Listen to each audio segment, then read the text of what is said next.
I was reading. Sorry. Anyways, hi. So this is gonna be weird because we've been watching baseball. Every time we play Gem King, you can hear the Gem King in the background. We're gonna watch something different because I feel like watching something different. And yes, this is my quote-unquote comfort show.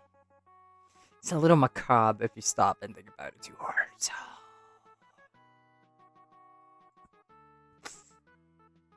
Why is it so big? Oi.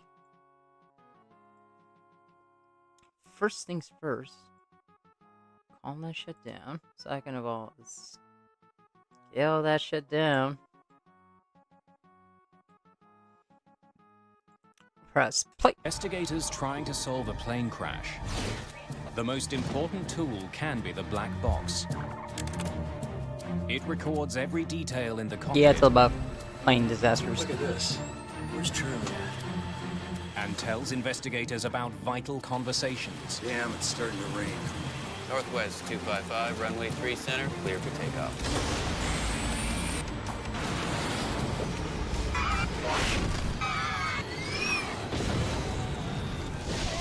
But in the crash of Northwest Airlines Flight 255, I have never been to an accident of that scale. it wasn't what investigators heard on the tape. TCI was didn't. on set. It was what they didn't hear It's checked. that would lead to an astonishing conclusion.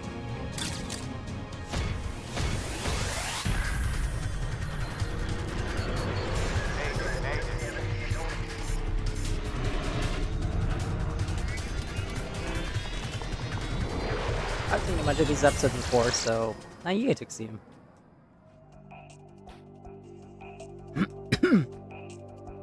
I do have beer. We'll start drinking in a little bit. Detroit, Michigan, August the 16th, 1987. It's 8 p.m. and the city is sweltering. 25 kilometers from downtown, Detroit Metropolitan Airport is one of the busiest airports in the United States. More than 1,100 airplanes use its 4 runways each day. Today, one of those is Northwest Airlines Flight 255, bound for Phoenix, Arizona. Captain John Mouse is in command. A Las Vegas native, 57-year-old Mouse is a veteran pilot. His first officer is 35-year-old David Dodds of Galena, Illinois. Why don't you tell them we're ready to go?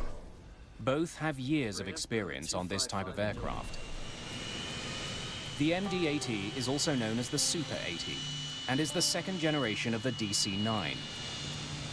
The MD-80 was quite a bit longer. It had more powerful engines, so it could carry more people.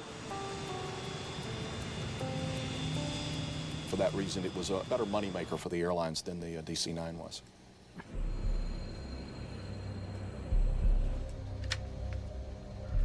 Look at this. Don't do that game. The sky between Detroit and Phoenix is filled with storms. Several are moving quickly towards the airport. There's a line here.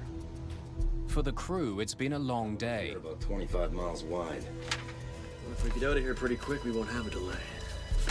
They've already flown from Minneapolis, Minnesota, to Saginaw, Michigan, and then Detroit. Phoenix is their next stop on the way to Santa Ana, California. If we wait till after the I storm's know here, this. the Sucks. delay's going over Waterville. If they're delayed by weather, they may not make their final destination.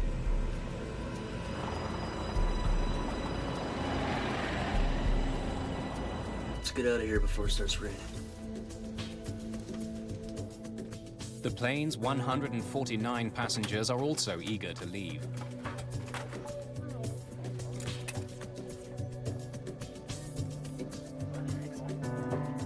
Paula Sheehan and her family have been visiting relatives.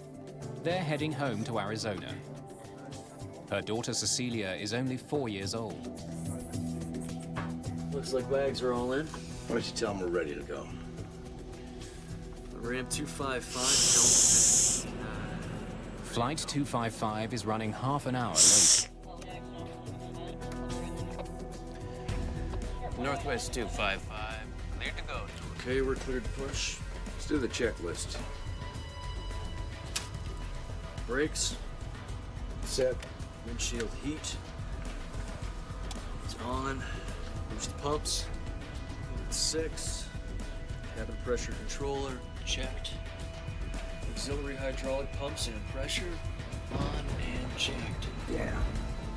It's starting to rain. To beat the storms, they need to leave immediately. Sign beacons. Go on. Before start checklist is complete.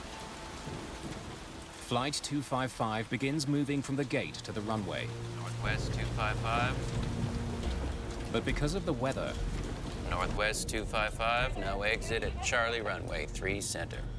the ground controller gives them a last-minute runway change.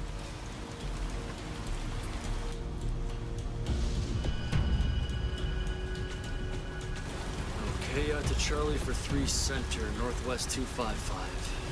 Charlie for 3 center, right. Okay. Ladies and gentlemen, we're currently number 1 for departure. We should be rolling in a couple minutes. Let attendants be seated, thank you.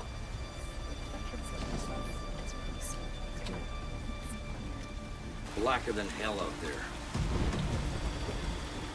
Where's Charlie at?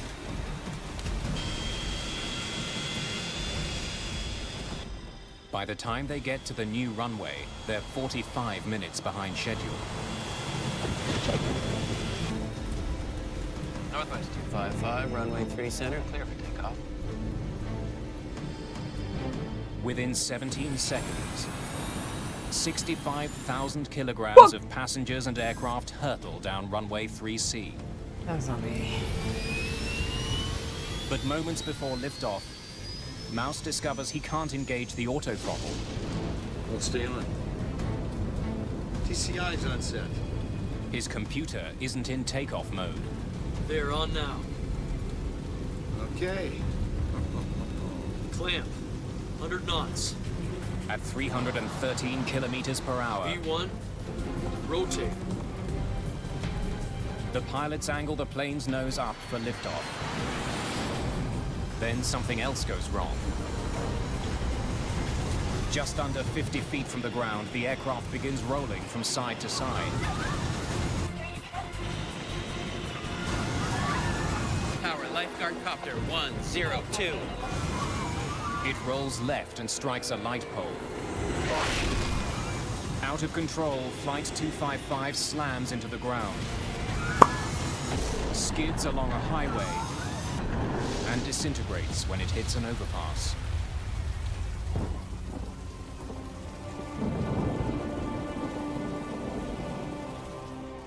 I prayed that everybody made it. Fuck! I thought it was just a small plane because it happened so quickly. I didn't know it was a bigger plane, and it was just awful. Saw the plane come through the viaducts, a big fireball. Well, we got dispatched. It was a rainy Sunday night.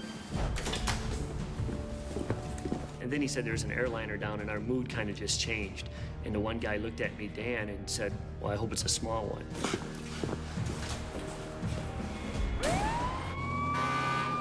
When we pulled up, we saw the cockpit and the word West written on the fuselage, and we looked at each other, and he said, it looks like a big one. There's a trail of scorched bodies and debris more than a kilometer long. Just minutes after impact, paramedic Tim Schroeder is on the scene looking for survivors. I have never been to an accident of that scale. We were struck by the magnitude of what we were seeing, the large scale of it. It was almost overwhelming. From the little that's left of Flight 255, it is unlikely they'll find anyone alive. And I buddied up with Dan, and we both started entering the wreckage. It was probably a minute went by, and Dan actually heard a noise. He asked me a couple times, do I hear anything? And I said no. And then finally I heard it, and it was more like a faint cry. When I turned my head to the right, I saw an arm underneath the seat. 1, 2, 3, lift!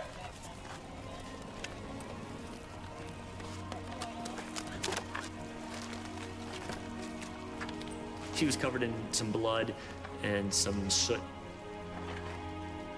Somehow, 4-year-old Cecilia Sheehan has survived the crash. But she's badly injured. Tim Schroeder races her to hospital. We have a 4-year-old girl found alive in the wreckage. She has a very weak pulse. If Cecilia survived, perhaps others have as well. Rescuers spend hours looking through the wreckage for more survivors, but their efforts will be in vain. We actually covered anything that was a body or a body part with a yellow blanket. It was just nothing but like a sea of yellow blankets, basically. Northwest Airlines said 154 passengers and crew aboard the plane died in the crash. Both Captain Mouse and First Officer Dodds are killed in the crash. 2 other people died when their cars were hit by the plane. This is the second deadliest airplane disaster in U.S. history. At the time. Recovering in hospital with serious head wounds is Flight 255's lone survivor, 4-year-old Cecilia Sheehan. Despite her injuries, doctors say she will live. Maybe God was on her side that night. Within hours of the crash, investigator Jack Drake and his team from the National Transportation Safety Board begin looking for clues. Drake is a former Navy pilot who's been involved in hundreds of crash investigations. You know when you're at a crash site because you get this combination of burned plastic and kerosene, and sometimes combined with fire retardant foam that has its own distinctive odor. You know you've arrived when you smell it.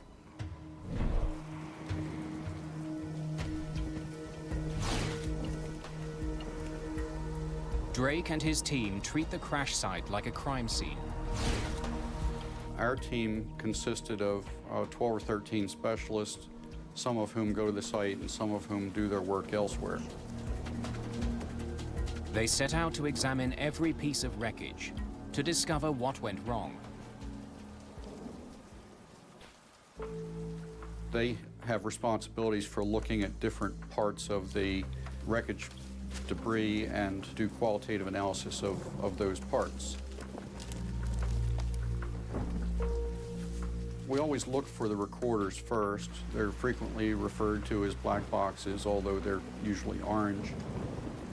The information is usually well protected because they're encased in a steel box that is both heat resistant and crash resistant. Since the 1960s, commercial jetliners have been required to carry flight data and voice recorders. The CVR was first introduced in Australia following the 1960 crash of a Fokker F-27. The devices must be able to withstand an impact of 3,400 Gs and temperatures as high as 1,100 degrees Celsius.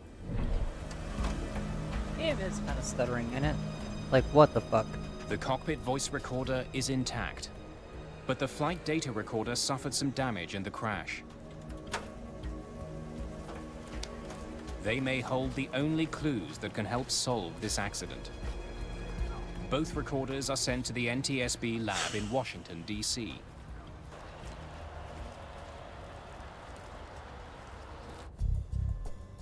John Clark is Drake's flight performance engineer.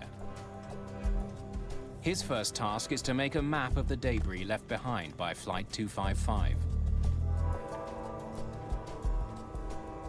When I first started seeing the wreckage, your mind immediately starts turning to sorting out where it hit, how it hit, not where the wreckage ended up, but those first few inches where the airplane was coming down.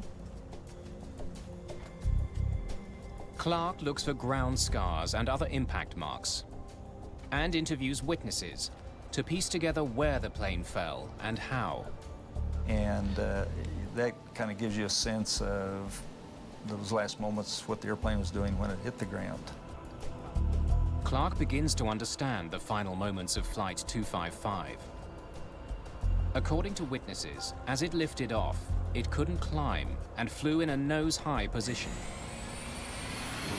B1, rotate. That could indicate that the plane didn't have enough power to get off the ground, that it didn't have enough speed, or that high winds prevented it from lifting off.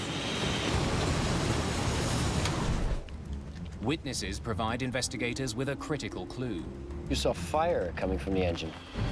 Several, including an air traffic controller, saw flames coming from the plane's engine before the crash. Damn.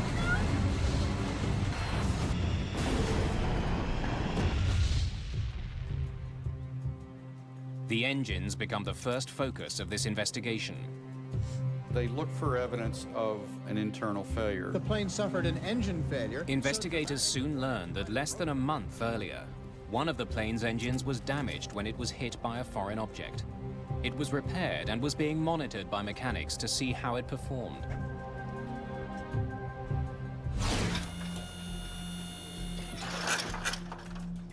The team studies the remains of the engine for clues that it had either caught fire or shut down on takeoff.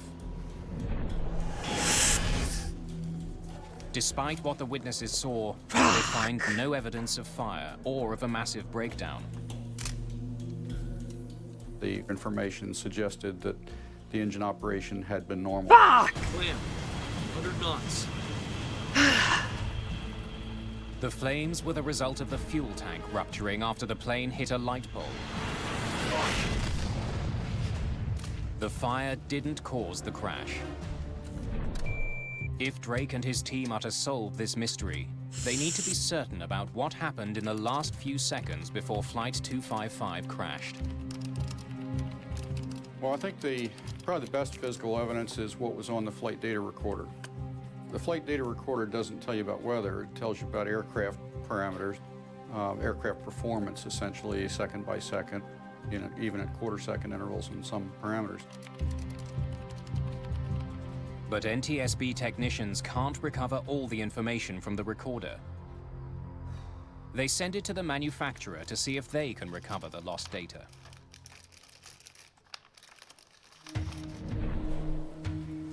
While he waits for news about the flight data recorder, Jack Drake looks more closely at the weather on the night of the crash.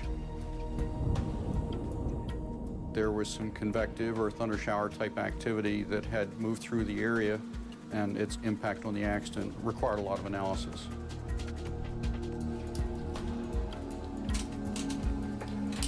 Drake wonders how the storm affected Flight 255. He listens to the cockpit voice recorder for clues. He discovers the menacing weather was a concern to the crew. Let's get out of here before it starts raining. Jesus. Look at this. Drake sees that there were several storms along the flight path, and they were getting closer to Detroit. There's a line here, and a line between these two, and another one here about 25 miles wide. Thunderstorms can create a very dangerous threat to pilots.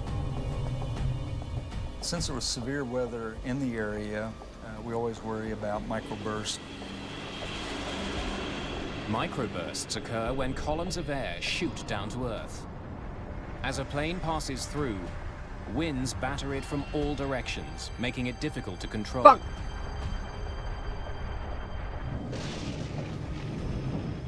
In a microburst condition, you can get very shifting winds and also vertical winds that try to push the airplane into the ground. So you can get loss of airspeed, a very rapid rise in airspeed, and then also actually push the airplane toward the ground. And it requires very aggressive flying on the part of the flight crew. This unusual weather condition had killed before. In 1985, a microburst brought down a Delta Airlines flight in Dallas, killing 137 people.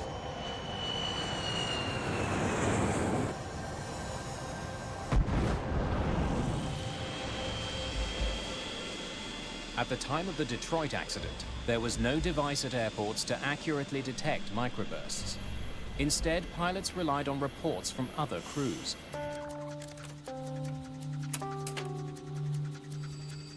Jack Drake discovers that 27 minutes before liftoff, Captain Mouse and First Officer Dodds received such a warning. Ground, this is 722. You just had a microburst out here. The dust just exploded down there. Investigators suspect that a microburst may have slammed Flight 255 to the ground as it tried to lift off. Right after departure, when the accident occurred, if they had struck a very strong microburst, that would be a candidate for one of the possible causes. Satellite images taken at the time of the crash and weather data from the airport's sensors show that there were storms near the airport at the time of the accident. But there's no evidence of a microburst.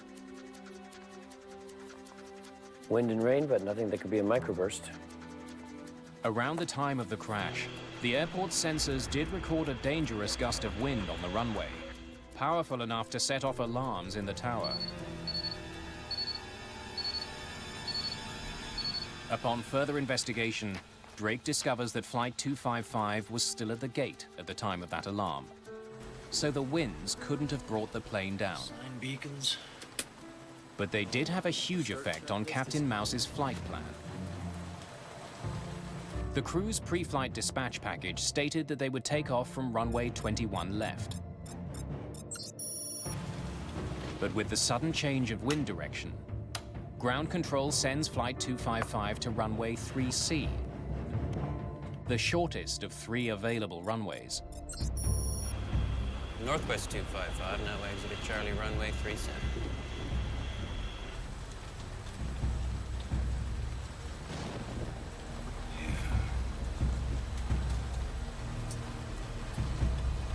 Okay, to Charlie for 3 center, Northwest 255. Charlie for 3 center right. Okay. Controllers try to have planes take off into the wind. The additional wind flowing over a plane's wings gives it more lift and helps it get off the ground. Taking off into the wind is safer, but taking off on the shorter runway now means First Officer Dodds must recalculate the plane's takeoff weight. There's a runway Stop change. doing that, please. You have to determine if the weight of the aircraft will permit it to accelerate and climb out safely. And this varies depending on the length of the runway, temperature, altitude of the airport. Perhaps First Officer Dodds made a mistake in his calculation. 44.4. How can we be that light for a full airplane? If he did, it could explain why the MD-80 wasn't able to make it off the ground. Runway 3C simply wasn't long enough.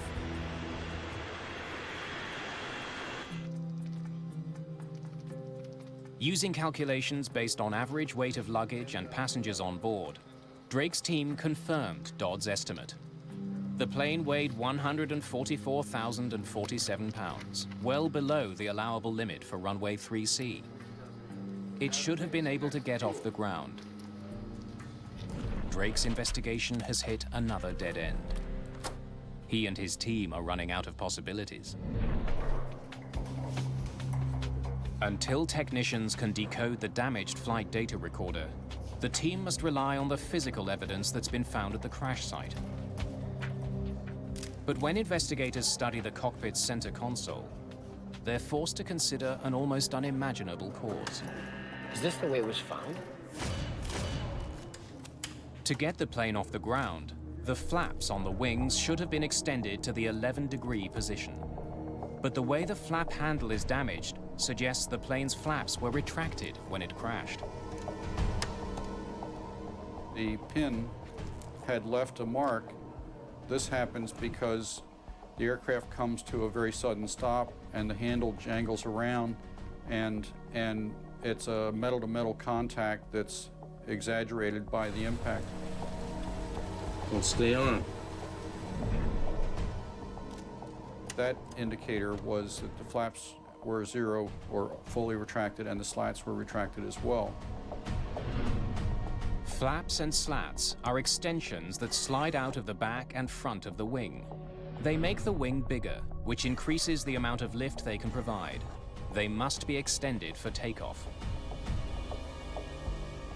If the slats are retracted, for the most part, with today's modern jets, the airplane is not capable of flight. If the crew tried to take off with the flaps retracted, it would be an astonishing blunder. B1, rotate.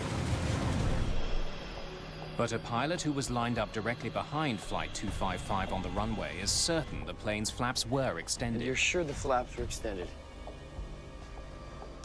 Pilots in other aircraft that were close to the point where the takeoff had begun were telling us that they thought the flaps and slats were deployed to a normal position.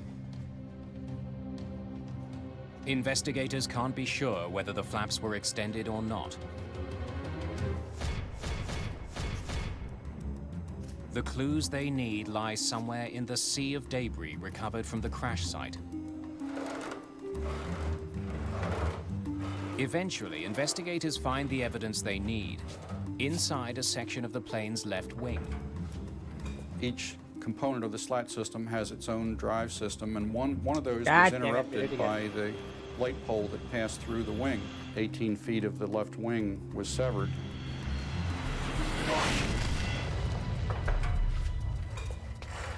The cable controlling the slats was sliced in two when the wing hit the light pole.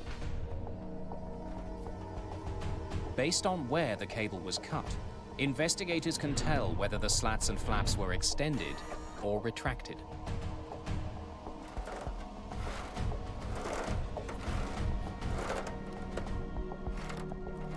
It severed two cables, and if you lined up those two severed ends, it corresponded with the slats being in the full retracted position. It looks increasingly likely that the crew never extended their flaps. That's pretty bad. Only the damaged flight data recorder can verify this.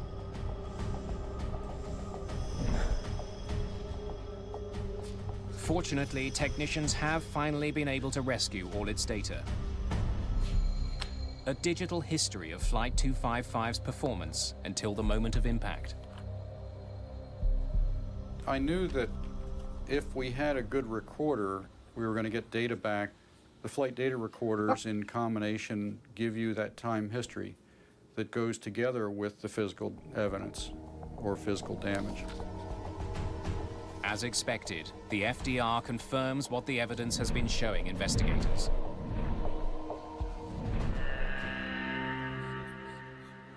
Flight data recorders told us that the flaps and slats had not been extended. It's a major breakthrough. Drake now knows what brought down Flight 255. But the flight data recorder doesn't answer a more troubling question. So, why weren't the flaps deployed? For some reason, A seasoned crew forgot one of the most basic steps involved in getting an airplane off the ground.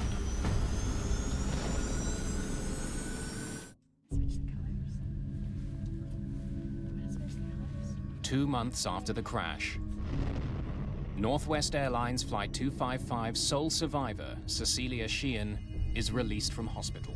We can't be sure why the little girl survived.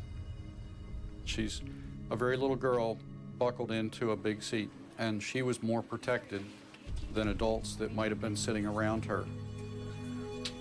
But she was very lucky. Jack Drake needs to know what contributed to the death of her family and all the other victims. He finds an important clue on the cockpit voice recorder. It shows that the last-minute runway change caused confusion in the cockpit. Once the aircraft began to taxi, blacker than hell out there. Northwest 255, no exit at Charlie Runway 3 Center. other activities were introduced that had the potential to cause distractions. Did he say 3 Center? 3 Center, yeah, that's why I was thinking we had to go that way. I was thinking 2-1. Well, they made a wrong turn, which might have been confusing because they had to go a different route. Where's Charlie at? Right at the end of this ramp. I think Charlie was... No, it is Charlie. You sure? I think so. The crew got lost on the way to runway 3C. Ground, Northwest 255. I guess we went by Charlie. We're going to 3 Center right. Northwest 255, affirmative. Make a left turn at Foxtrot.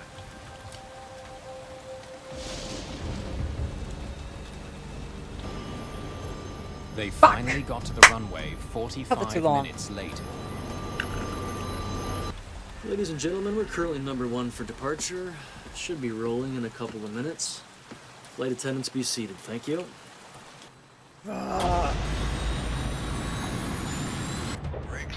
But Jack Drake finds something missing on the CVR. It seems the crew overlooked a very important step. We're okay for the center runway, aren't we?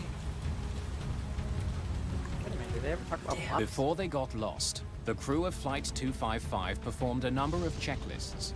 But possibly due to the confusion of the runway change, they seem to have completely neglected the taxi checklist. They apparently didn't consider the checklist, and key in the checklist is the configuration of the aircraft for departure, and the flight data recorder showed that was never done. There are hundreds of small steps for a crew to take to get a passenger jet off the ground. Most of them are covered by checklists. The checklist is a means by which you ensure that important items are positioned or done properly. Transponder. Instead of doing it by memory and having the possibility of a lapse of memory. Flight crews use a very rigorous and regimented procedure of following the checklist. Verify that each switch, each dial, each lever is in the proper position before taking the runway for departure. The first item on the taxi checklist is flaps.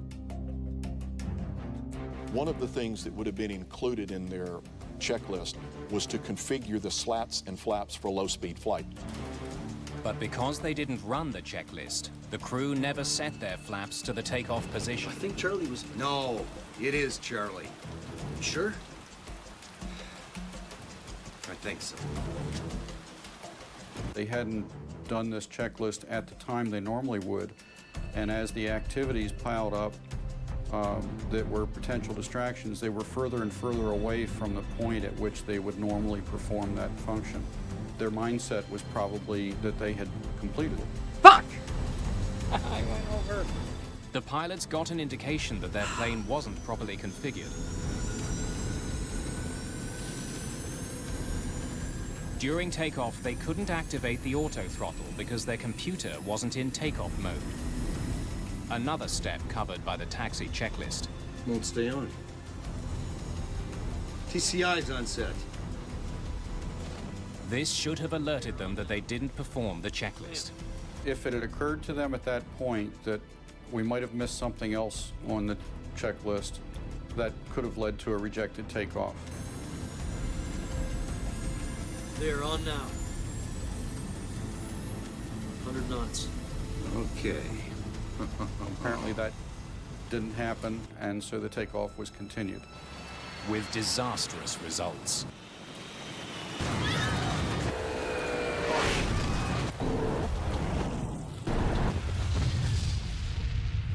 An alarm should have sounded when the pilots tried to take off with their flaps retracted. But for some reason, investigators can't hear it on the cockpit voice recorder. When it activates, it alerts the crew that the aircraft is not in a configuration that's safe for takeoff. Maybe it went off, or we just can't hear it. The investigation team is determined to find out why the takeoff warning didn't sound. Technicians analyze the cockpit voice recorder for more clues. And they find something unusual.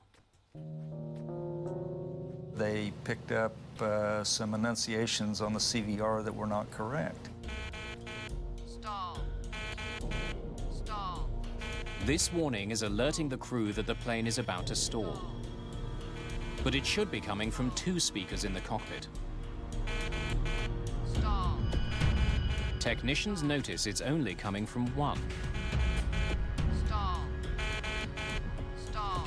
As the airplane lifted off, there was a stall warning, and it has a typical characteristic of a sound like stall all, because there are 2 enunciations, and the purpose of that is to provide redundancy. But that redundancy wasn't there. We had a single stall. I went to an MD-80 sitting on the ramp at Detroit, and a captain took us through the process of checking out to demonstrate those different sounds. Let's start with the config warning. The takeoff configuration warning is what would have alerted them about the flaps and slats. Flaps. Slats. Flaps. Can we get the stall warning to sound?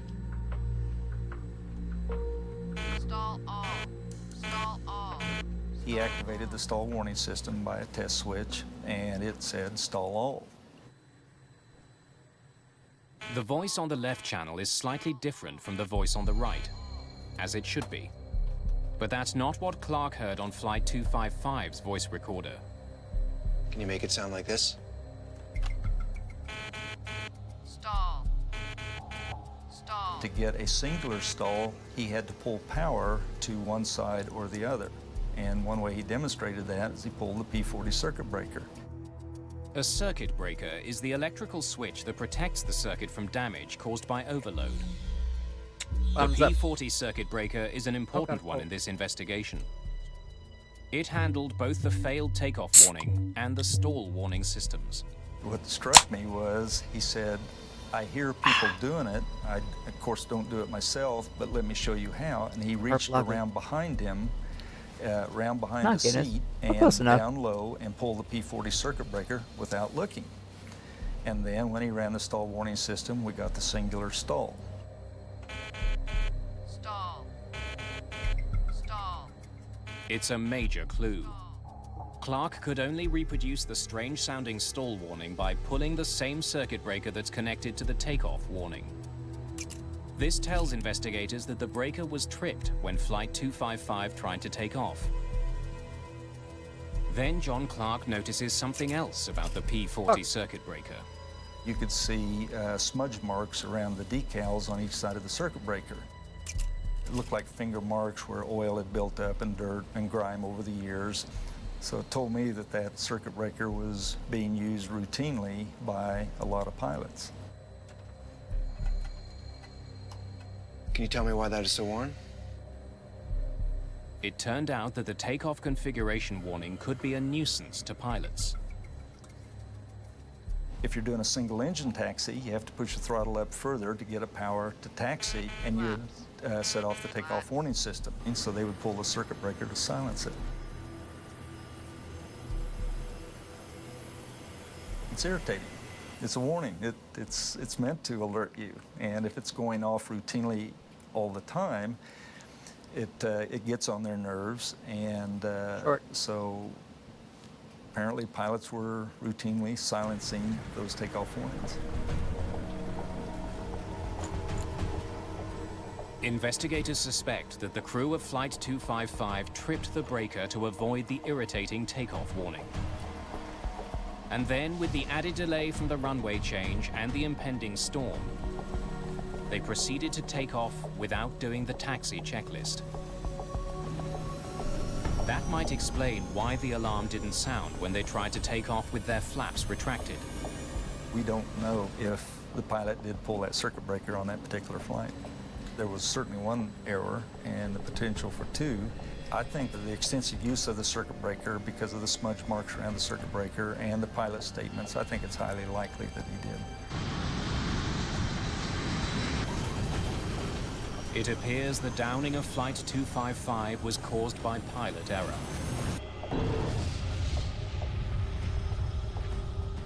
Now investigators can accurately piece together what happened that night in Detroit. But it would take another shocking accident for the airline industry to learn its lesson.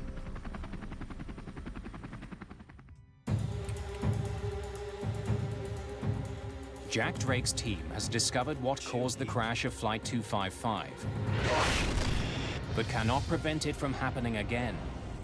1 year later in Dallas, Delta Flight 1141 tried to take off without their flaps extended. The investigators who had been working on the Northwest crash are stunned. I was very frustrated to learn that another airline had done the same thing in a different aircraft type about a year later. The Delta crash would uncover potentially deadly flaws Before start checklist, battery. in the checklists commercial pilots are trained to follow. The Delta and Northwest crashes killed 170 people and had eerily similar causes. In both disasters, the workload in the cockpit increased. Jesus, look at this. Northwest 255 now exited Charlie runway 3. If we get out of here pretty quick, we won't have it. Auto land. And in both, the pilots failed to perform vital elements of their checklists. It is very unusual for a crew to not perform a checklist. They have done it hundreds upon hundreds of times. Brakes, windshield heat is on, cabin pressure controller is checked. The normal procedures were a little bit out of the norm, and as a result, it got overlooked. To prevent this from happening again, aviation officials turned to a government agency that knows the importance of clear procedures. 4, 3, 2, 1. NASA. So they're in there, ready to go. All right. Jack Drake and his team wanted the US Space Agency to help create checklists that decrease the odds of items being skipped. Asaf Degani was a research scientist working with NASA. After the accident, he took on the project of improving a flight crew's pre-takeoff procedure. We looked for any research that was done on checklists or procedures in general, and in fact, we couldn't find anything. So Degani had to start from scratch. But there are dozens of different checklists to examine. Most of the ones on Flight 255 were printed on a single card. They listed the tasks the crew had to carry out, but didn't give them a way to keep track of what was and what wasn't done. At the time of the Northwest crash, there were several types of mechanical checklists in use. The US Air Force used a scrolling checklist. Once a checklist item is completed, the pilot scrolls to the next one. American Airlines used a system that allowed pilots to cover up completed items with a plastic slide, so only the non-completed items would be displayed. Asaf Degani set out to see firsthand how pilots were using checklists. He wanted to make it less likely for them to make mistakes. He sat in cockpits and observed 42 different crews in action. Degani concluded that many checklists were badly designed. There's a certain flow by which you go about checking things. And the idea is to prevent a case where you're doing one thing here, one thing there. A checklist should have a certain flow, which is a logical flow, and not one which is kind of random. Go, and they're ready, and they're going through there. Degani also found a much more serious problem with checklists. If pilots are interrupted, they sometimes forget where they left off. Transponder. Ah, shit, sure. Checked. And on. And there's many cases where people would do A, B, C, D, E, and air traffic call would come, they'd have to respond to it, and that's an interrupt. Northwest 255, now exited Charlie Runway 3 Center. They would go back to the checklist and skip a certain item and continue on the list, assuming that the whole list was done. People were very concerned about that. To ensure no steps are missed, airlines train their pilots to return to the top of a checklist following the interruption and start over. Again, Asaf Degani sees a problem. And we found that if checklists are very, very long and meticulous, that's overburdening the crew, and they sometimes would not want to start again from the beginning. To address the problem, Degani suggests changes across the airline industry. One of our recommendations from the study is to try to take long checklists and chunk them to small pieces so that if an interruption happens, then doing another 4 or 5 items, it's not a big effort as opposed to doing 20. Degani even made recommendations about the typeface that airlines use, so they can be more easily read by pilots. Perhaps the biggest advance to checklists is the move from paper to computers. Since at the time computer technology was coming into the cockpit, it made a lot of sense to think about the electronic checklist. Today, Degani and his team are studying smart checklists that keep track of checked items. They provide pilots with a visual indication of where they are on the list, and in some cases verify that the task has been correctly carried out. Electronic checklist shows you which item was completed and which item was not. Computerized checklists are now slowly making their way into the cockpits of commercial airplanes. They make it far less likely that an accident like Northwest 255 could happen again. The FAA also ordered a modification to the alarm system of all commercial jetliners to prevent nuisance alarms. The takeoff warning was redesigned, so it could not sound unless the plane was actually taking off.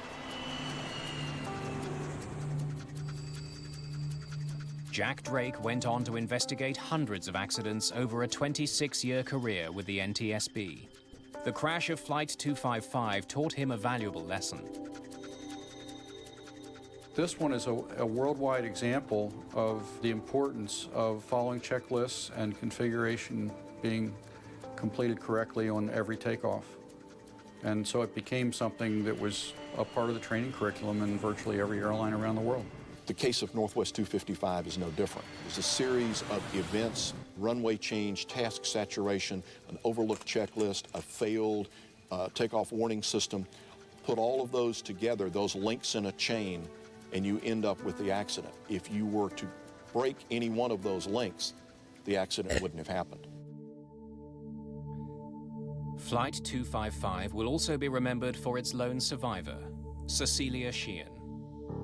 She's never spoken publicly about the death of her family. But she's stayed in touch with the people who rescued her that day. She's full of life, and the conversations we have, it's more about, her sports and her husband and her vacations. She just said maybe one day she'll come out and tell the world what Cecilia is doing.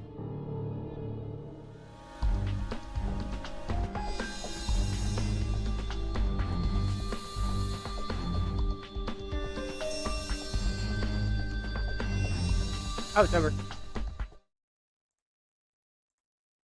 What's a good episode?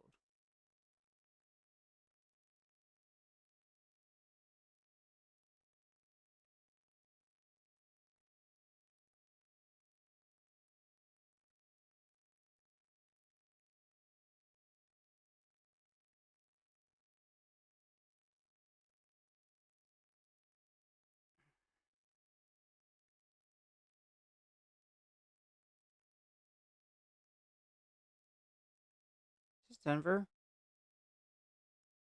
No, this is different. Good morning, ladies and gentlemen. This is your captain. I hope you had a good... Captain Stefan Rasmussen has been in love with flying all of his life. Oh, it's a Scandinavian Air one. I'm gonna go pee. Here, watch this guy. Yeah, watch it while I go pee. I got my first idea of flying when I was a young boy. After learning to fly in the Air Force, Rasmussen joined Scandinavian Airlines. He seemed to be the one who really enjoyed his job. On December the 27th, 1991, he's in command of a state-of-the-art DC-9. The flight will take him to the very edge of his abilities as his engines fail and his plane falls out of the sky.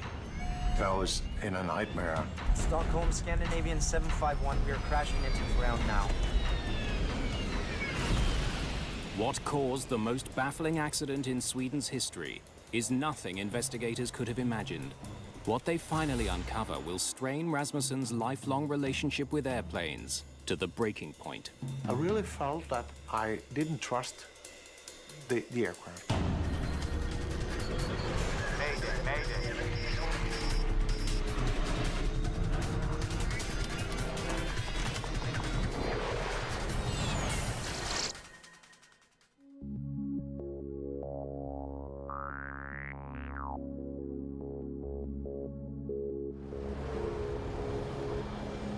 It's 2 days after Christmas. Stockholm Arlanda Airport is a mess of snow, slush, and ice.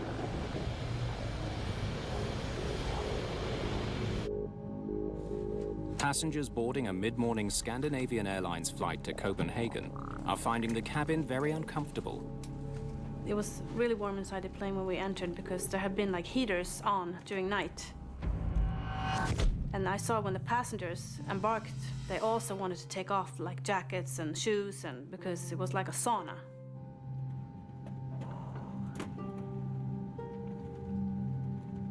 Is it possible to turn the heat down now?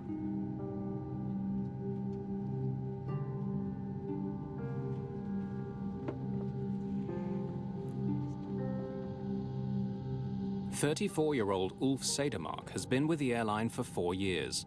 He's the first officer on today's flight. It was a light snowfall. Temperature was just below freezing and light winds. We were going to fly Stockholm to Copenhagen and then to Warsaw, back to Copenhagen and down to Barcelona that day. It would be quite a long working day. Stefan Rasmussen has just finished an exterior check of the plane. The Danish pilot is in command this morning. In those over 12, almost 13,000 hours I've been sitting in an aircraft, I always felt that I put the aircraft and back on like a rucksack. And when we took lift on the wings, we melted together. The plane Rasmussen is strapping on today is a nearly new DC-9, easily identifiable by its 2 rear engines. By now, everyone should know that door stays open. Great. Even in the days before terrorist threats, flying with the cockpit door open is unusual. It's just one way Rasmussen has endeared himself to the crews and passengers he flies with. I always had my cabin door open because I found out that if we had the door open and they could see that there were a human being in there, they'd trust you. For me, it felt good that the door was open. It just feels like you have a connection more than if the door is closed. The winter weather has delayed this flight, but Rasmussen won't compromise safety for schedule. Where are we now with the de-icing? The wings aren't quite done. They've done the underside. Now they're doing the top. Thank you. Under Captain Rasmussen's instructions, the ground crew had already de-iced the plane once. Now they're giving it another pass. And it took a while, but they had trouble getting rid of the snow on top of the wing. So we were slightly late for our pushback out to our runway. For Captain Per Holmberg, this kind of delay is routine business. He flies DC-9s for the airline. A passenger this morning, he is scheduled to command another flight later that day. captain. I hope you had a good Christmas. We're just getting our wings cleared as we've had a bit of snow overnight.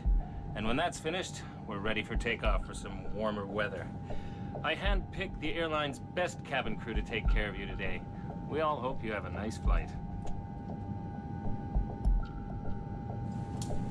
Finally, Scandinavian Airlines Flight 751 is cleared to proceed. There are buildups of snow that the crew must avoid on the way to the runway. Would have been nice of them to clear the snow. Oh, that would have made it too easy. Approaching holding point, runway 08. Roger, Scandinavian 751. You are cleared for takeoff from runway 08. Spoilers? Armed. Auto brake, takeoff and armed. Runway update performed. Checklist completed. Set power.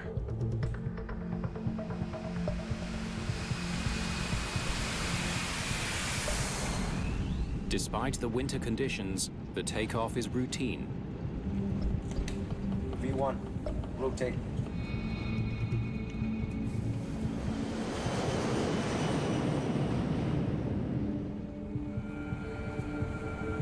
Gear up. Gear up selected.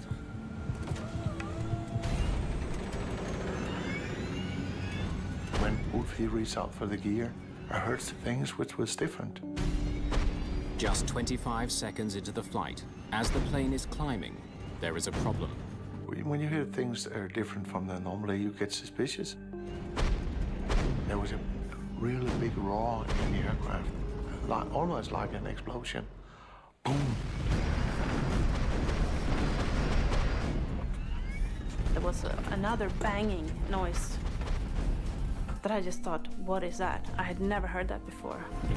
It's obvious the source of the noise is the right engine. It sounds serious. I believe it's a compressor stall.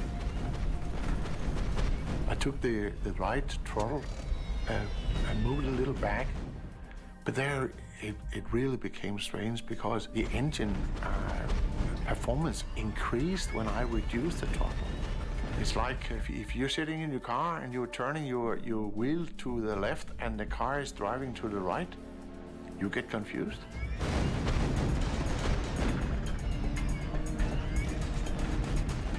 We're not supposed to like call into cockpit now. And then I thought, this is an emergency. I have to call the captain. But Captain Rasmussen doesn't respond to the call. He's too busy trying to figure out what's going wrong with his plane. I couldn't see anything on the instrument. They were quite stable and a quite normal range, no problem. But I could hear those roaring every second. He searches for telltale signs of attack or structural failure. And I looked up at the cabin pressure, because if you have a bomb or a freight door or anything which is ripped off, that'll give a decompression. In the cabin, pressure levels are stable. But the crew has other concerns. I saw the smoke and it smelled burnt. What should we do about this? Just 3,200 feet above the ground, the emergency escalates. The right engine quits. When we have flown a little over 1 minute, the right engine just went down. I had a very, very short moment of thinking that I was in a nightmare and just dreaming. I was confused. I was really confused. 2 seconds later, the left engine also quits. The plane is now powerless. One engine dropped, and then another engine dropped. I thought that it wasn't true. It wasn't true. It wasn't real. Less than a minute and a half after takeoff, the DC-9 begins falling from the sky. And after that, it was complete silence.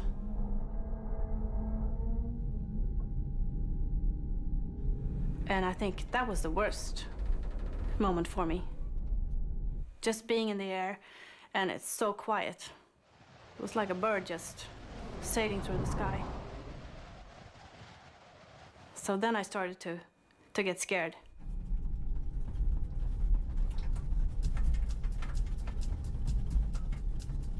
Engine relay. As the pilots try to restart their engines, things get even worse. The left engine erupts in flames. I saw the exhaust gas temperature was rising rapidly.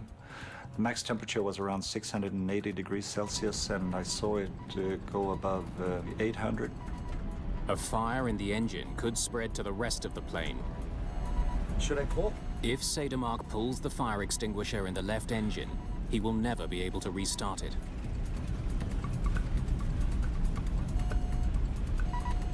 He pulls the handle to put out the fire.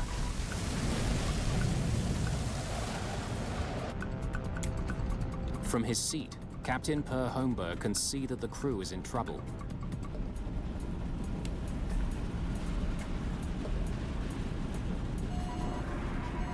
Flight 751 is now falling at a rate of 1,200 feet per minute. But air traffic controllers at the Stockholm airport have no idea the plane is in trouble. Arlanda, Stockholm, Scandinavian 751. Good morning, SK-751. Climb to flight level 180. We have problems with our engines, please. We need to go back to Arlanda. 751, roger. Turn right, heading to here. Suddenly, the radio goes dead. A result of the failed engines. Only the right engine can provide power, but it's now spinning too slowly to generate electricity for the instruments. Without the engine, you don't have any propulsion, so the only energy you have is your height. With time running out, the pilots of Flight 751 must find a way to restart the right engine, or else crash into the countryside below. Scandinavian Airlines Flight 751 is now falling from the sky at 20 feet per second. How can I help? Captain Per Holmberg, who boarded the flight as a passenger, becomes part of the flight crew. He came out in the cockpit and he said, "Is there anything I can help you with?" I don't think I even said yes. I just said, "Start the APU." If the auxiliary power unit can be launched, it will bring back the radio and instruments. So I just handed him the emergency checklist and started focus on controlling the flight to see that we were maintaining the speed and the attitude and that we were wings level.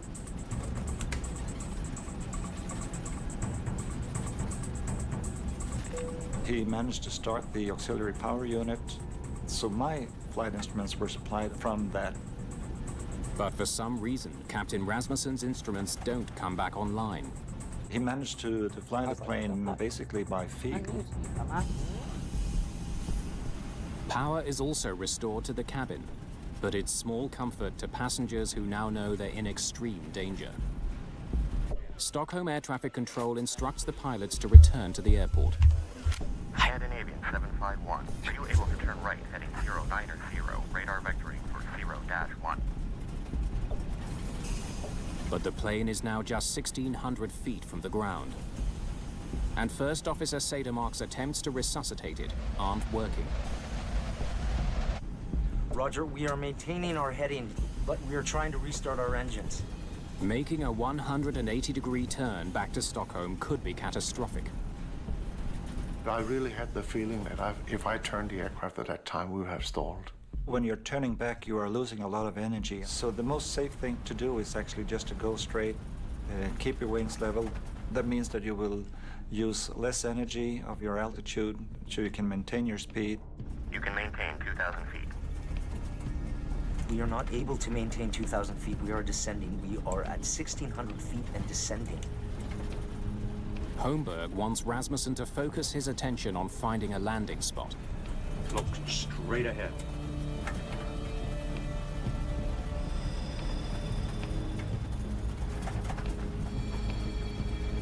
Look straight ahead. he was screaming at Stefan, just look straight ahead and watch the flight path. Prepare for on-ground emergency. On-ground emergency! Bend down! Bend down! Bend down! So we shouted bend down, I don't know how many times. Bend down, bend down, bend down. Keep your seatbelts fastened. While passengers brace, Rasmussen considers where to land his plane. Look straight ahead. And I had an idea that on the northern direction could bring us out to the Baltic Sea, which was at that time frozen. And that's an excellent runway. But instead, he finds himself gliding powerlessly over a dense forest. I saw that green area and I saw that little light spot in the middle of the forest, but that really looked short. Steer right, steer right. Just 500 feet above the ground, Captain Rasmussen lifts the plane's nose to slow it down, hoping to soften the crash landing. Pine trees from the top there look very soft. I could use the trees as almost like a pillow. Should I lower the landing gear? Yes, gear down. Bend down and hold your knees. I prepared myself for a hard impact. If it's an emergency landing, we have no engines, I just thought this is going to be a hard landing. Stockholm, Scandinavian 751, we are crashing into the ground now. I wasn't afraid until we were flying into the trees. Then I was scared, and I knew we were not going to make it. I didn't thought I should die. I knew I should die. I made me pray to God.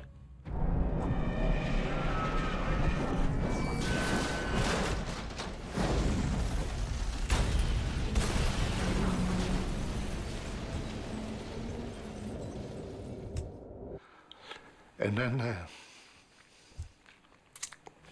a moment after, we were in a strange world.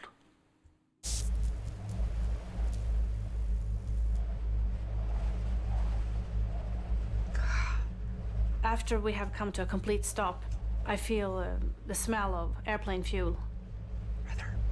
Direction. I thought, okay, we're gonna explode. And I look around and I see the snow because there was a big crack in the airplane fuselage just in front of the aft galley. And you could just walk down on the ground.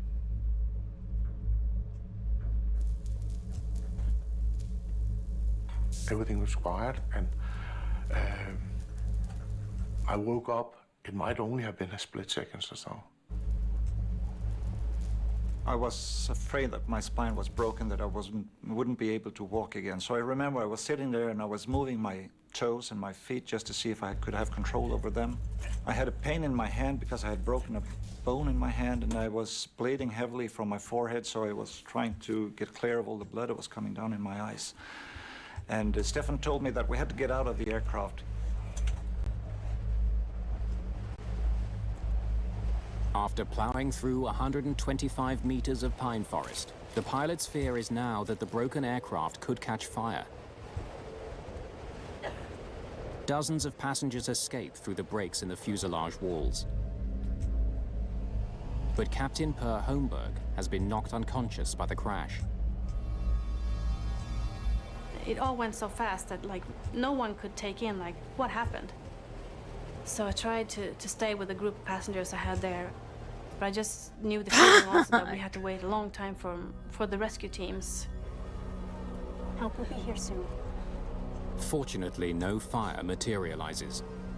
But because they removed their winter clothing while boarding the sweltering plane, many passengers are starting to freeze. Most people were just standing in their shirts, t-shirts, very, very little clothes. Few didn't even have shoes on. Oh shit. They are now at risk from hypothermia. So I focused on being caring. Maybe I did it for my own sake also. I needed a hug also. It was comforting to comfort someone else.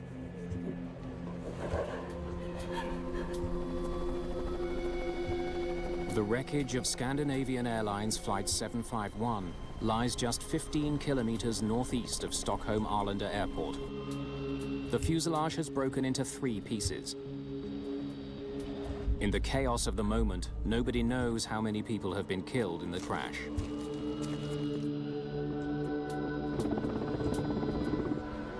Rescuers arrive within minutes and attend to the freezing survivors. They pull Captain Per Holmberg from the cabin, unconscious. He landed on the wall at impact, and he skidded down on the wall to the floor at impact. So he was quite badly damaged. He cut his eyelid, and he also got his collarbone that was broken off, so his shoulder was in front of him. 92 of the passengers have sustained injuries. Only 8 are considered serious.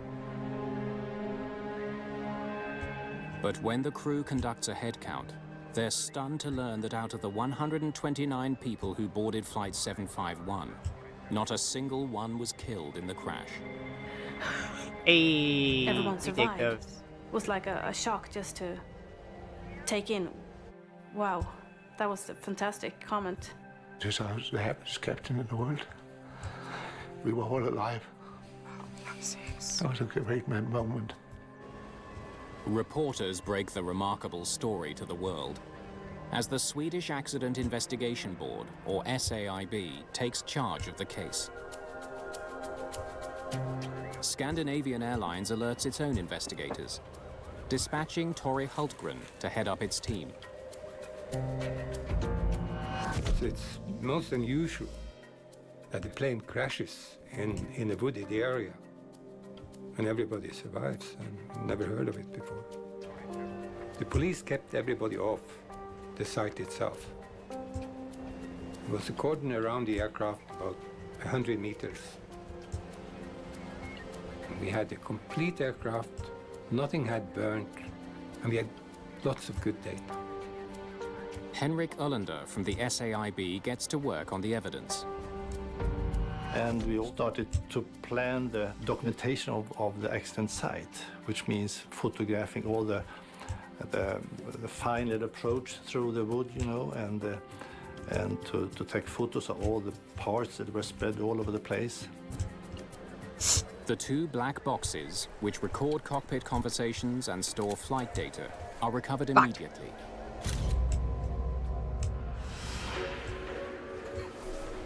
Investigators speak to survivors.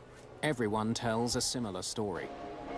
Again! I did it again! Would you mind telling me what you saw and heard? Loud booming sounds from the engines moments after the flight began, smoke in the cabin, and finally the entire loss of power and an engine on fire. You have a twin-engine aircraft, and you are really not supposed to lose both engines at the same time. The Pratt & Whitney turbofan engines are sent to a Scandinavian Airlines repair shop for closer examination. Investigators are eager to speak with Captain Rasmussen about the incident. But to their dismay, Scandinavian Airlines takes him to the media first. The first question, what did you think when both engines refused to function? It'll take me an awful lot of time to tell you all that. Got the it. normal case is that the key witnesses, like the crew and so on, should be kept in quarantine until they meet the investigation board. European media celebrate Captain Stefan Rasmussen as a hero for landing the DC-9 without engine power. But investigators consider the possibility that he or his co-pilot had made errors that caused the crisis in the first place. The honor and the glory always rests with the captain, but so does also the mishaps. I knew that being a person where in the spotlight of the press would be a quite different situation. And I said to myself, the only thing you can do now is to give them all their story and then pray that they will find the reason.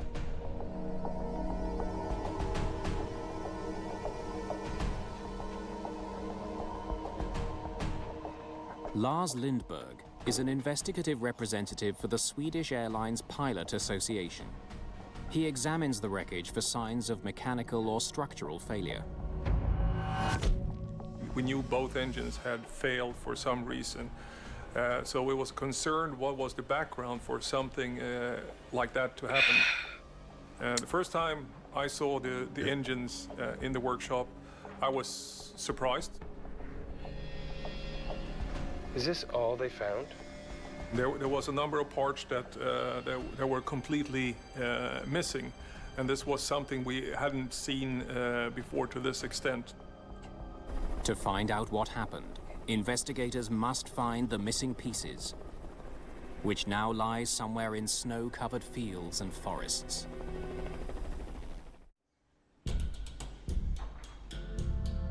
A close study of Scandinavian Airlines Flight 751's engines reveals exactly which pieces are missing.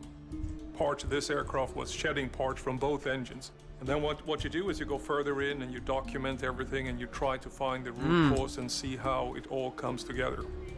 The missing pieces could hold the key to discovering why both of the plane's engines quit within seconds of each other. But they could be anywhere along the 15-kilometer route the aircraft covered during its short flight. They must be found. Investigators use the flight data recorder to map the plane's journey and determine where engine parts may have fallen.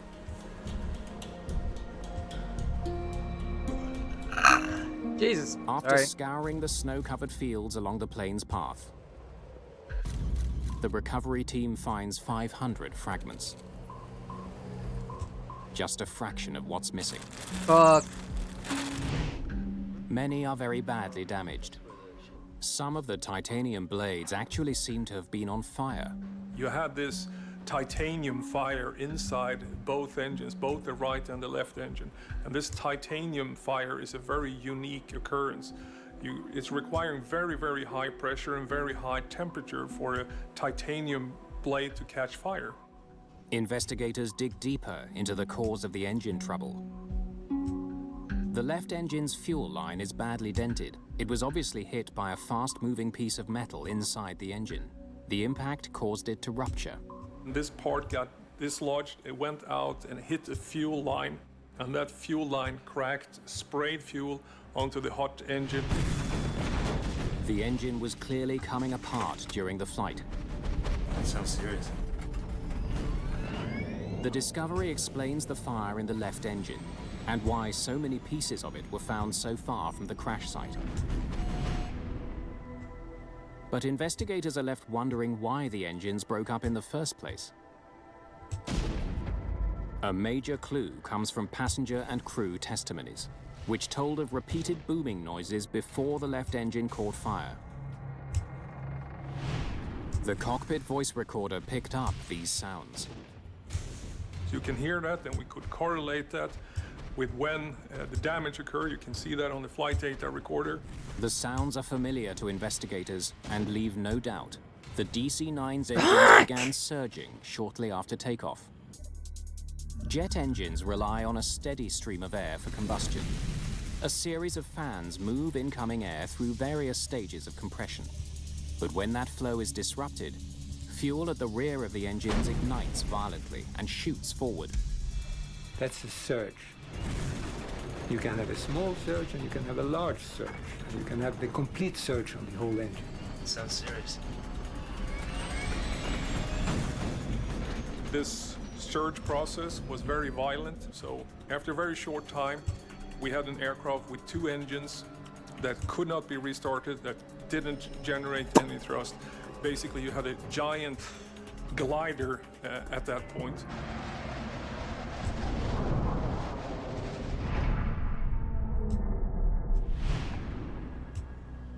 A closer look at the fan blades from the front of the engines explains why they were surging. They're badly dented. The damage would have prevented them from effectively directing air to the rear of the engines.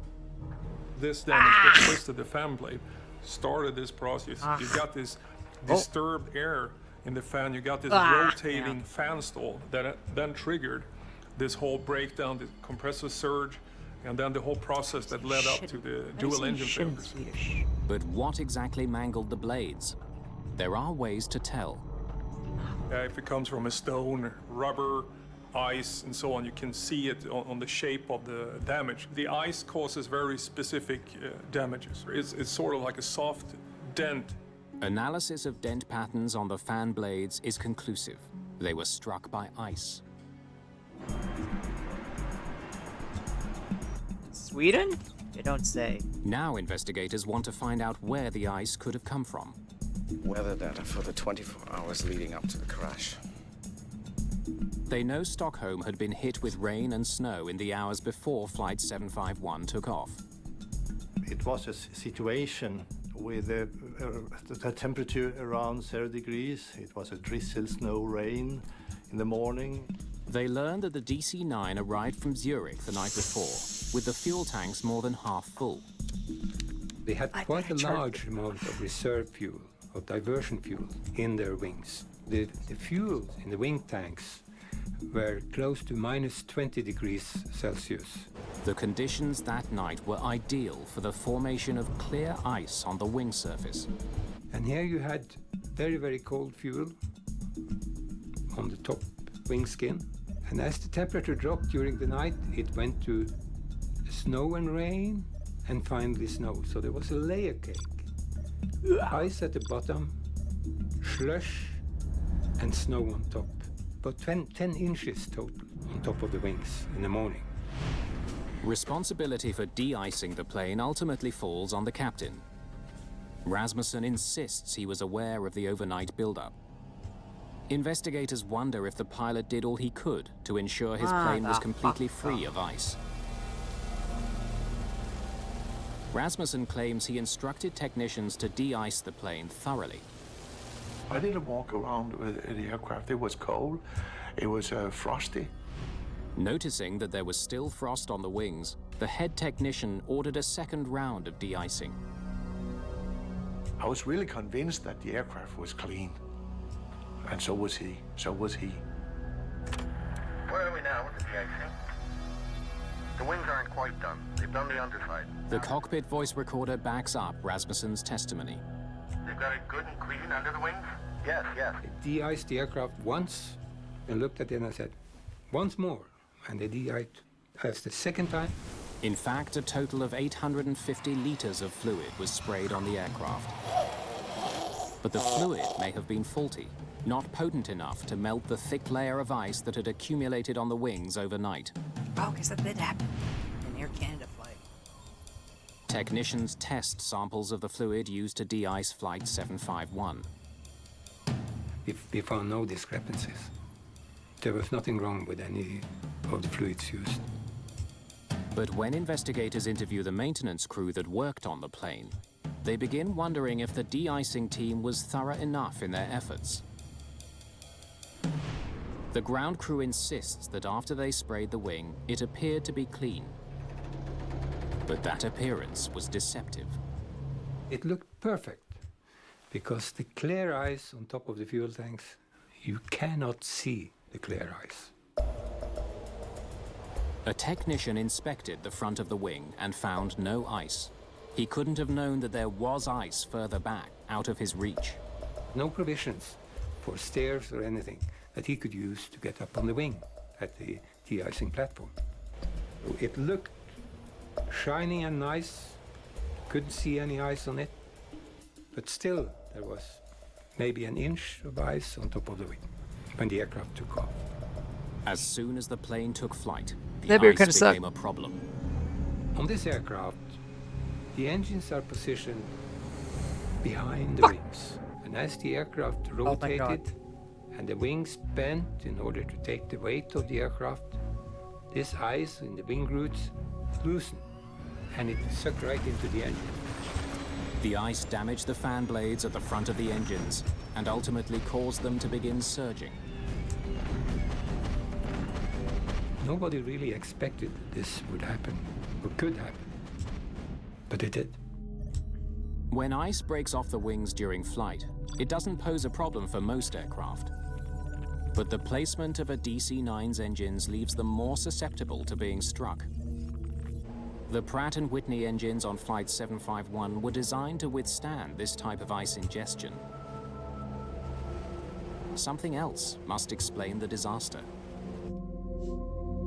Investigators know that the wrong reaction by a pilot can make surges worse. They comb through the flight data to see what these pilots did when the emergency struck. The first thing you do when you have a surge, if you recognize it as a surge, is that you reduce power. Captain Rasmussen claims he did just that. Of course, you just pull the throttle back, and then you have the balance between the incoming fuel and incoming air. And that was actually what I did. Damn! But the flight data recorder tells a different story. Why is the engine power increasing? It clearly shows that in the moments after the surge, thrust was reduced, but then seconds later was increased to beyond full power. Yeah, it didn't add up because the RPM was increasing to 110%, and the throttle position was moving. It shouldn't be.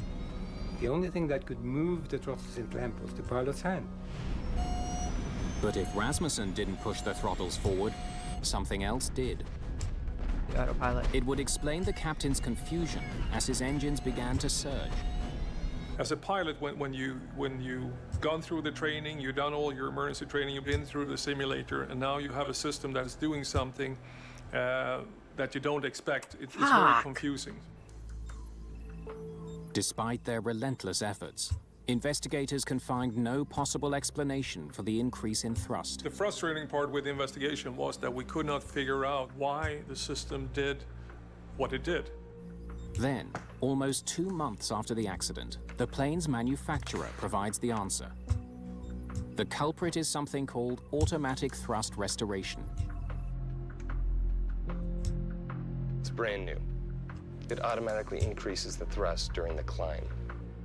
Swedish authorities learned that automatic thrust restoration, or ATR, was recently introduced as a safety feature on Scandinavian Airlines planes. It existed because the FAA had discovered some pilots were throttling back considerably while taking off and landing to reduce noise over residential neighborhoods. The ATR was designed to make it impossible for them to throttle back to dangerous levels. So as soon as he powered back, the system kicked in. Investigators learned that when Rasmussen reduced power to clear his engine surge, the system read this as a dangerously low power setting and pushed the throttles forward.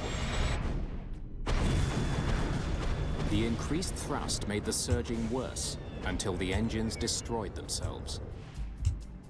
The investigation concludes that the pilots had taken the right steps to clear the surge and prevent the catastrophe. But the computer code which governs the ATR undermined their efforts. A strip of zeros and ones caused the throttles to move and caused the engines that were stalling because they already got too much fuel, got even more fuel. And they went into self-destruct, both engines. In a few seconds. They're both totally destroyed.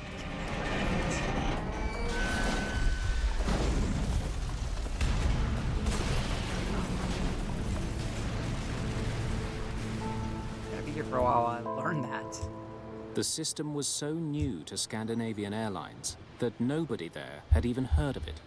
And it was confusing for everyone because we didn't know about the system, we didn't have information on the system. SAS didn't know the system existed on their aircraft. We hadn't bought that modification. And it was sneaked in via another system. Because he didn't know about the ATR, Rasmussen was unaware that he could only save his plane by switching it off. News that the automatic thrust restoration was responsible for the accident proved both a blessing and a curse for Captain Rasmussen. It eliminated any notion that he had made a mistake. When I got that message, I was really released. It was like winning in the lottery. It was, because I was so happy. Because then I could explain why I was in that total cone of confusion. But the fallout would ultimately destroy a love affair and end a career.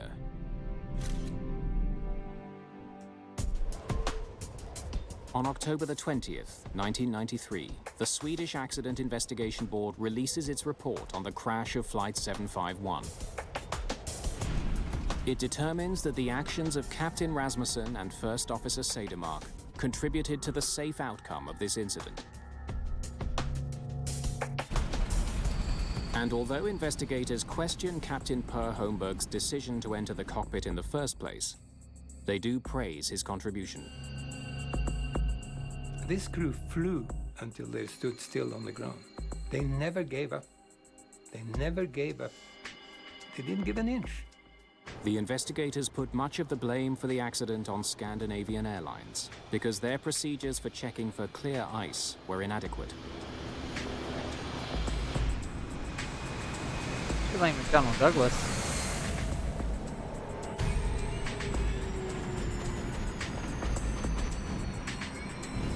I believe it's a compressor stall. The report also condemns the fact that the pilots didn't know about the automatic thrust restoration and how it would act in a surge situation. If the ATR You system bitch! hadn't been I had there, that if the fucking controls direction. hadn't moved forward, there wouldn't have been. It was a bit strange that we didn't have all the documentation available to us, so we knew what we could expect if something like this would happen. In the wake of the crash, Scandinavian Airlines started training its pilots how to use the ATR system. They also implemented steps to ensure airplanes don't take off with clear ice on the wings. We changed all the procedures. We provided stairs for the mechanic, and we made it a requirement to go up on top of the wing and touch it with your hand to verify after de-icing. After healing from his injuries, First Officer Ulf Cedermark returned to the cockpit. I didn't feel the responsibility that I wouldn't be able to do my job again. Whatever happens, I know that I still can see things for what they are. And I still love doing my job, and if something bad happens, I can deal with it. But Stefan Rasmussen's return proved far more difficult. Set power. After I'd had from a high-skilled psychologist, we talked about getting in the air again. He knew that that would be a hard decision to take. Gear up.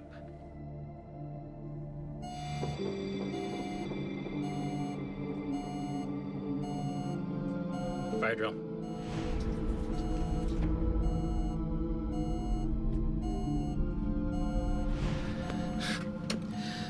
After time in the simulator, Rasmussen couldn't regain confidence in his plane. Sorry, guys.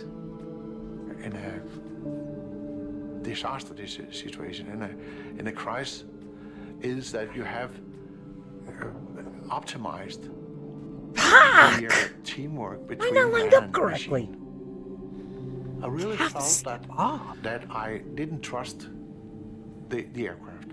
Fuck! Pilots tends to take the responsibility for all that went wrong. Too much of the glory and also too much of the responsibility.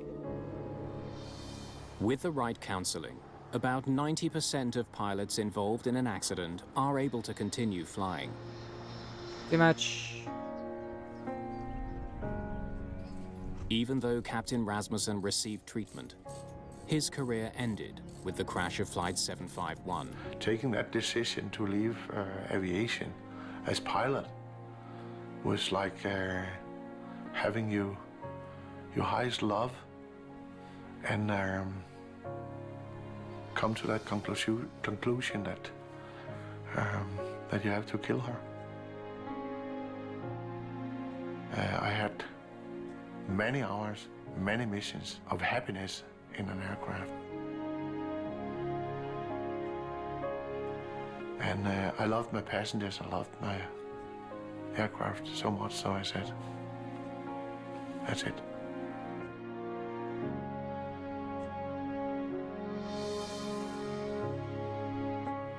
I never regret it, never. And I think I was right. Oh shit.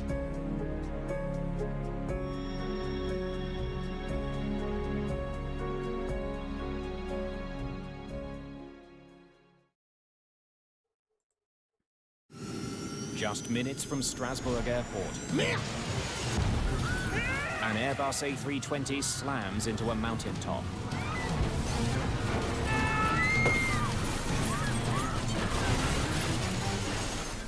Delta Alpha, your position?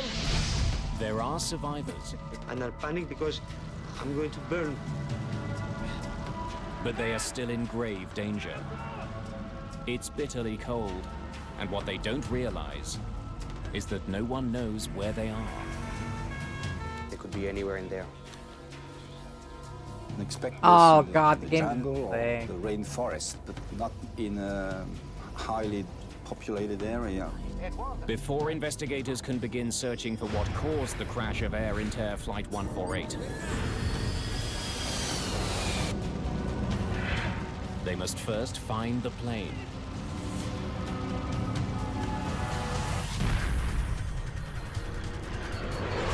I think I've seen this one. Have I seen this one?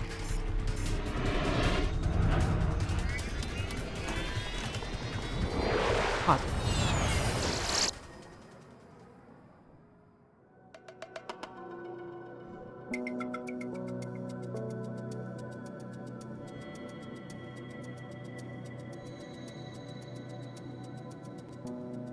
January the 20th, 1992. Air Inter Flight 148 has departed from Lyon, France. 124.905, thank you. Bitch! Captain Christian Hecquet and First Officer Joël Charubin are experienced pilots with over 12,000 hours of flying time between them. The flight is a short hop between Lyon in central France and the city of Strasbourg in the mountainous Alsace region. No, I held it too The long. French airline Air Inter caters mostly to business travelers and prides itself on being timely. Crews are motivated to avoid delays, as former Air Inter pilot Gérard Arnoux explains. We were famous for a very short turnaround. And the faster we flew, the better wages we got. Have we been flying for 35 minutes yet? No. 41 minutes.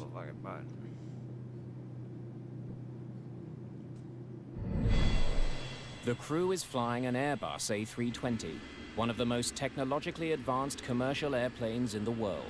Even before takeoff, the pilots programmed the autopilot to land on a specific runway in Strasbourg. The cockpit of the A320 is also very different from other planes. I have seen this Instead of analog gauges, the pilots look mostly at digital displays.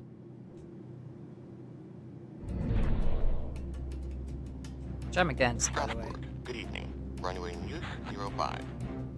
Transition level 50. You still need Wind tactile buttons. 040 at 18 knots. Visibility 10 kilometers. A recording from Strasbourg Airport informs the crew of a change in plan.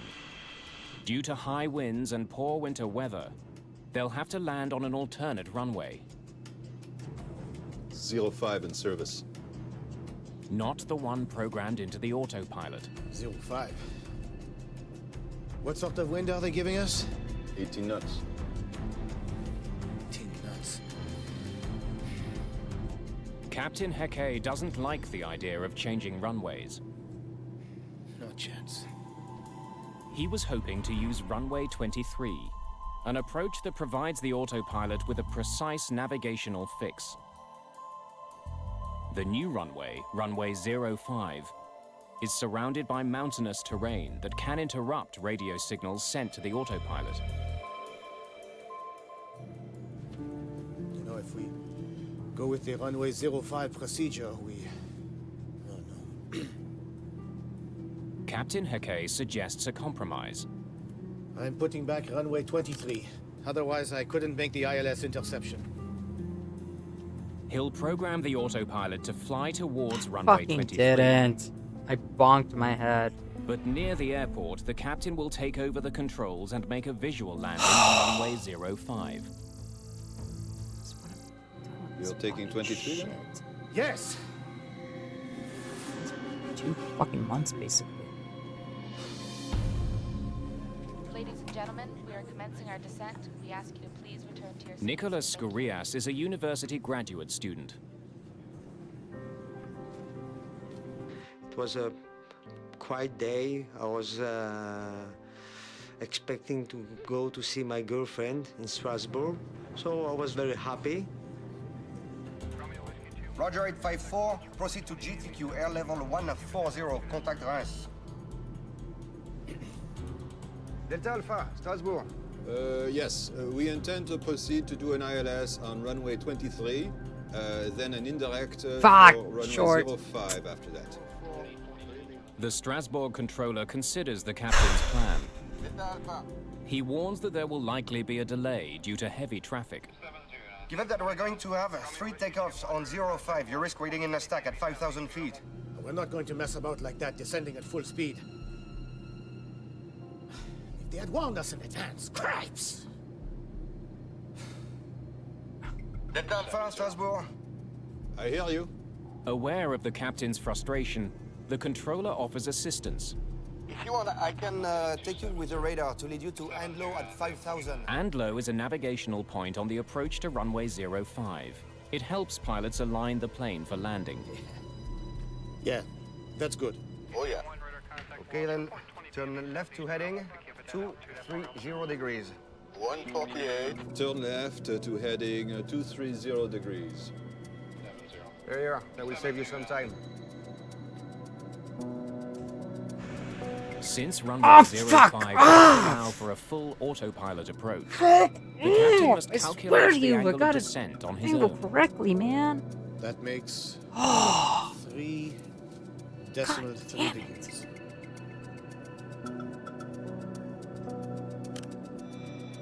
Donc 3,3, c'est tout à fait normal, oui.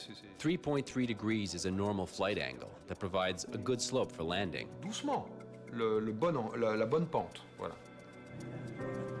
Ladies and gentlemen, we are continuing our descent. The flight from Lyon to Strasbourg was quite short. I think 50 or 45 minutes. Nothing special. It was very natural and very ordinary. Thank you.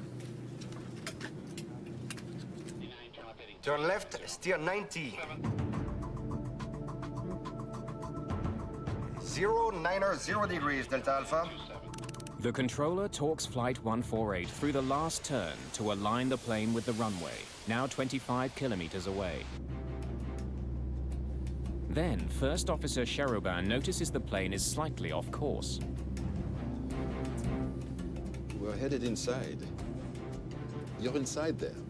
You should have started with 070. Yeah. At least that much. Thank you.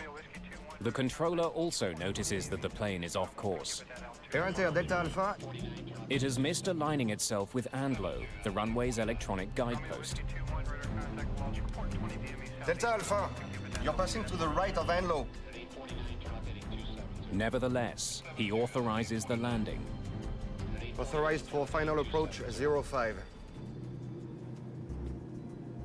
Delta Alpha. The captain initiates the landing sequence. Flaps towards 2. Flaps towards 2. Flaps at 2. Gear down.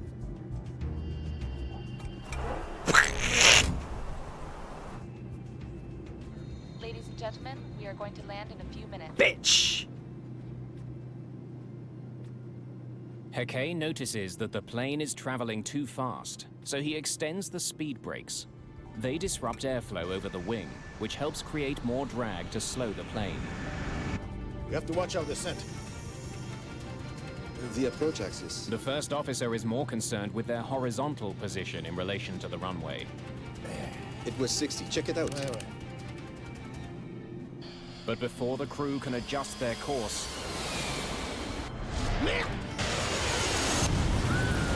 Oh, that's bad.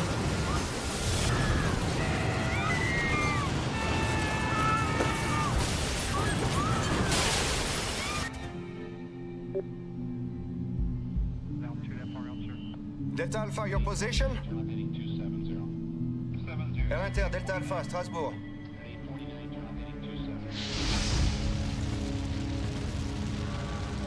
The crash is catastrophic. The A320 has flown into the side of a mountain.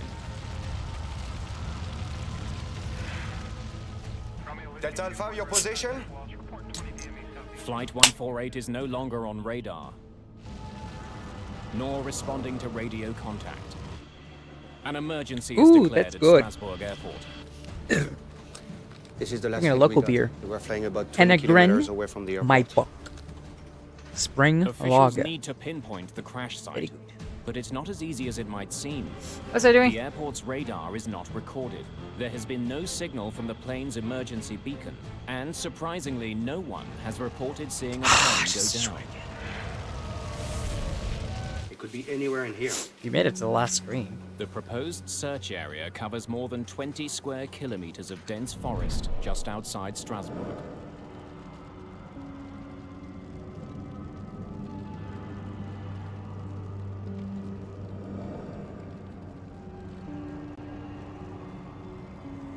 Nicholas Skouras survives the crash of Air Inter Flight 148 with only minor injuries. I took off my seatbelt. I get up. I tried to find my suitcase in the Fantastic! lockers, I but, fucking did it again. There wasn't any lockers. I realized that I was alive. It was a crash. I saw a fire in front of me, and I panicked because I said to myself, I'm going to burn. Oh shit. I went to the back of the plane, of what remained of the plane. I found some other survivors. Come on! It's gonna blow!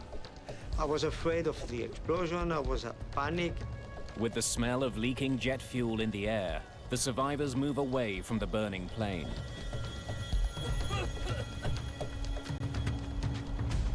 We stayed together, waiting for the first aid. But the wait will be longer than anyone might expect. The first reaction that we have after the crash was, okay, in half an hour, 1 hour, most, and the worst, okay, the rescue team will be here. And it wasn't here. It wasn't here. 1 hour after the crash, rescuers still have no idea where the wreckage lies.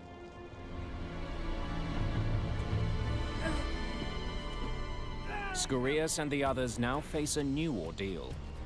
Hypothermia. Surviving sub-zero temperatures in a dark and isolated forest. You know, with wolves, because, you know, Germany. 2.5 hours after Flight 148 disappeared from radar near Strasbourg Airport, the missing plane has still not been located. Amidst growing tension, the French Aviation Bureau, the BEA, sends in its lead investigator, Jean Pariès. I immediately called my two main investigators, and we organized the GO team, and we got prepared to rush to the site as soon as this site was located somewhere. The delay feels like an eternity.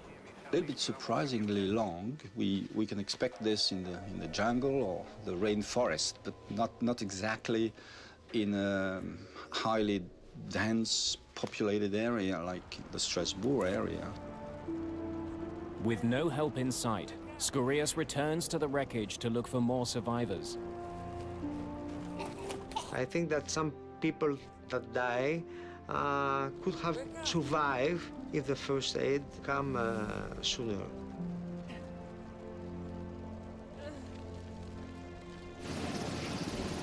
Nearly 1,000 people search for the missing plane. But 3 hours after the crash, there's still no sign of it. Frustrated, Skouras goes looking for help. He stumbles into a TV crew trying to find the crash. But with no wreckage in sight, they react with skepticism. They didn't expect survivors from an airplane crash.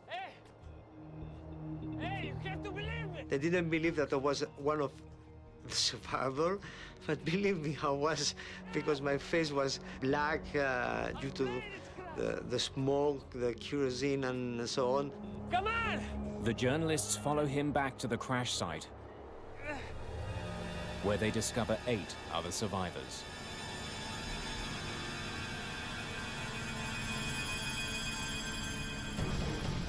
Finally, the first rescues arrive. The crash site is located near the top of the 2,500-foot Mont Saint-Odile. I held it too long. 19 kilometers from the runway.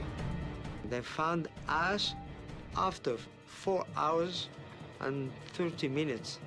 So it was a mess. I was very, very disappointed that at 20 kilometers from Strasbourg, and they couldn't find us.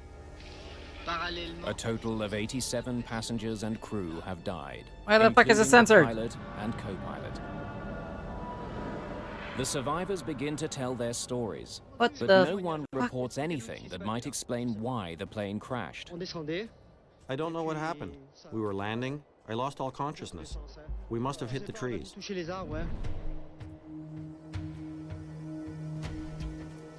Bob McIntosh, an American NTSB investigator, arrives at the crash site. But why? EPA of France recognized the international attention would be on this accident, even though it was a domestic accident. He invited a group of international accident investigators to come and participate. Welcome to the team. The first priority for investigators is to retrieve the plane's black boxes. We have not removed the recorders yet. With the boxes trapped in the burning tail section, any delay could prove costly. We're very anxious about the state of the tape inside. Will it be possible to use it? Will we get the critical information we need? In France, aviation accidents are also investigated by the justice system. Parias and his team are not allowed access to the site until judicial officials secure the black boxes. I had a visual picture of the gendarme transport police standing around keeping us away from the wreckage for a while. And we're very suspicious of these international observers. Maybe we should wait. Even taking photographs, which was somewhat surprising to us. In a previous crash, the crash of Air France Flight 296 in 1988, investigators waited 10 days before turning the black boxes over to police. Rumors persisted that these boxes had been tampered with. This time, police are keeping investigators at bay. I can recall seeing the glowing embers and seeing the flight recorder sitting there and not being able to intervene and say, get that thing cooled down as soon as you can. After midnight, the boxes are retrieved from the plane and sent for analysis. Investigators can only hope it's not too late. They was extremely hot. They looked damaged. They looked burned.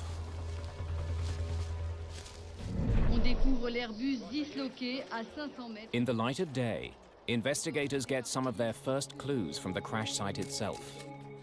They discover why the plane's emergency locator beacon didn't send a signal. It was actually destroyed by the impact. The beacon is located inside the cockpit and is designed to start working after a crash. Its failure suggests an unusually forceful impact with the ground. We had this first feeling that the descent was abnormally steep. Investigators examine the engines to see if they may have stalled before impact. If you find the blades curved, fuck, and a lot of wood sucked inside the engines, then you understand that the engines were working properly. And that's exactly what they find. The plane clearly had power, yet it plowed steeply into a mountainside without ever sending out a distress signal. Investigators are puzzled. They hope that the box which recorded the plane's flight data will help them solve the mystery. Even if it didn't get burnt to shit. Those Thanks, particular Feds. recorders had the best survival record of any recorders. They were the top of the line as far as survivability is concerned. The black box is designed to survive temperatures up to 1100 degrees Celsius for half an hour. The tape recorder inside is protected by a capsule filled with water.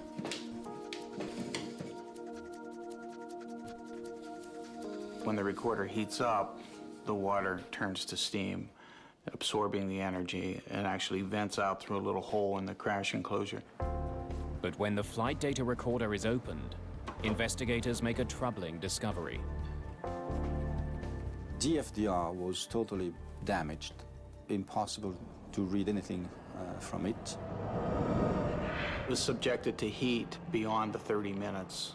The recorder was just never designed to withstand that kind of sustained heat. And so we were very disappointed.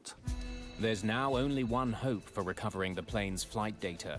A device called a Quick Access Recorder, or QAR. Oh, the QAR. Maintenance workers use the QAR to access the plane's computers, but it also records some flight data.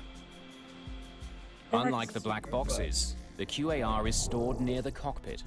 Quick access recorders are not protected at all. They're up in the front end of the aircraft, typically in the electronics bay. They're generally destroyed just from the impact damage. Investigators are encouraged to discover that in this case, the QAR has survived. But on closer examination, their optimism turns to frustration.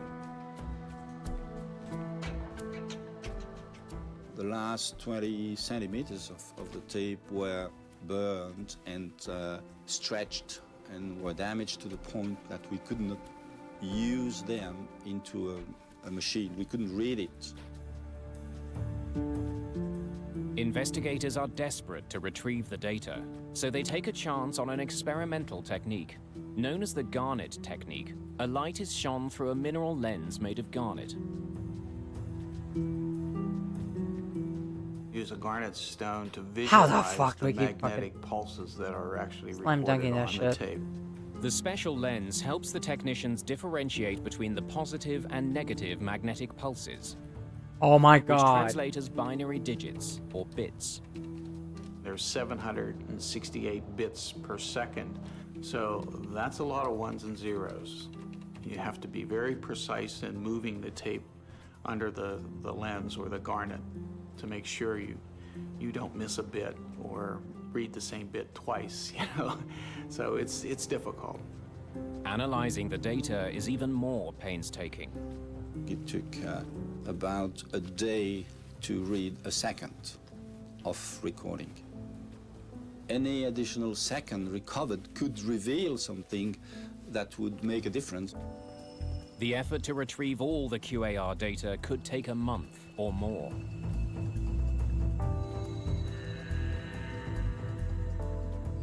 In the meantime, the focus of the investigation shifts to the cockpit voice recorder. It was positioned just above the other black box. The cockpit voice recorder, which was just inches away, but outside of the ashes, had air passing over it, survived. Runway 23. Otherwise... The recording reveals the captain's anxiety early on in the flight. You're taking 23 then? Yes! Investigators know that landing on runway 05 requires what's called a non-precision approach. That means pilots receive electronic guidance only on their horizontal position, left and right. They get no guidance when it comes to altitude. The non-precision approach is significantly less accurate. Why, it's not really difficult, but they are less comfortable. 05. What sort of wind are they giving us? The non-precision approach increases the demands on the pilots. Investigators can also hear that the captain had concerns about landing on runway 05. 48 Delta Alpha, you are number 1 with QR DME runway 05.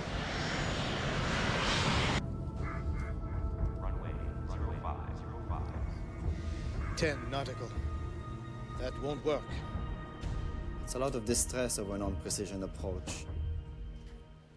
Wondering what can cause such distress, investigators research pilot training at Air Inter.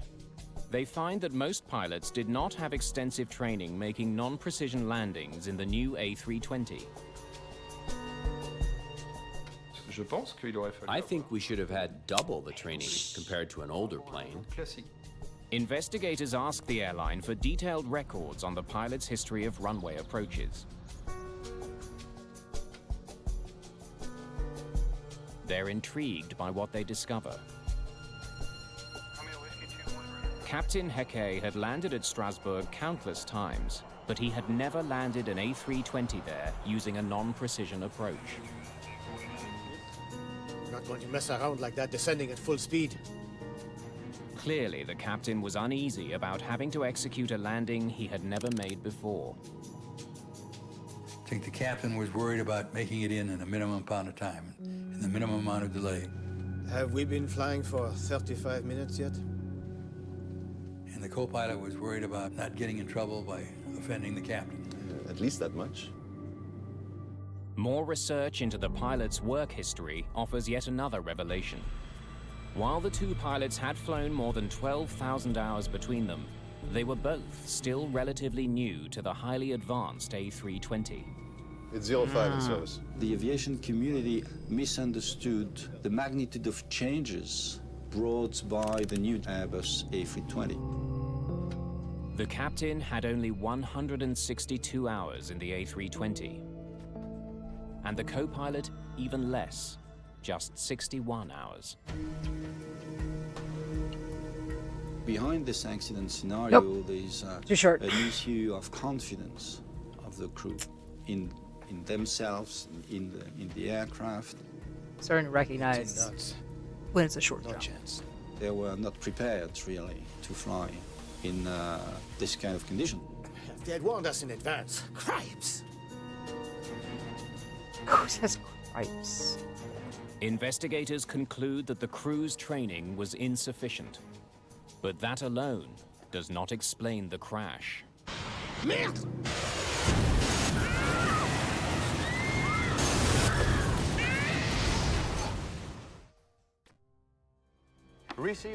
Investigators search for other factors in the crash of Flight 148. They review the conversations between the crew and air traffic controllers. If you want, I can give you radar headings and take you to Anlo at 5,000. Yeah, that's good. The radar vector makes flying easier. The captain was happy because it was reducing his workload. Turn left, steer 90. With the controller's assistance, this landing should have been very simple. What the fuck? But when investigators reconstruct the plane's trajectory using radar information from various stations around the airport, they discover a shocking error. The 090 heading started here. 090, 0 degrees, Delta Alpha. But it won't take them to Andlo. Last radar vector the controller gave was incorrect. It sent them... Thank you. ...closer to the mountain. They were, of course, because of following the heading they got from the radar vectoring, they found themselves in this undershoot situation. You're inside there. You should have started with 070. Yeah. Investigators are also troubled by the controller's choice of words when he warned the pilots, incorrectly, that they were headed to the right. Delta Alpha, you're passing to the right of Anlo. From the pilot's perspective, the plane was on the left side of the runway, not the right. It could only add to their confusion. Le contrôleur, en fait, il a fait un... It was very poor guidance because he didn't employ the usual terminology. Et il n'a pas utilisé la phraséologie standard. Investigators recommend that controllers use only compass points when giving directions. Never the words right and left. The controller's mistakes clearly brought the plane closer to the mountain. Turn left, steer 90. 090. But once again, investigators feel they don't have the whole story.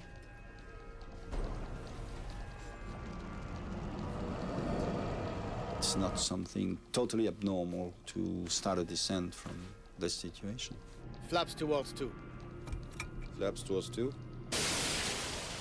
It's not what you expected to do every day, but it's not outside the tolerance of the concept of this approach. Gear down. When investigators study the plane's reconstructed flight path, they discover something more alarming than the plane's horizontal misdirection. As it circled the mountain, the plane inexplicably entered a dangerously steep and rapid descent. Perhaps 2.5 times the normal rate of descent. That's lethal at that altitude. Oh, for fuck's sakes. Without the steep descent, they would have cleared the mountain. If the vertical trajectory had been correct, they would What? have no problem at all. Finding the cause of that sudden descent is now key to understanding why 87 people died in one of the most advanced passenger planes on Earth.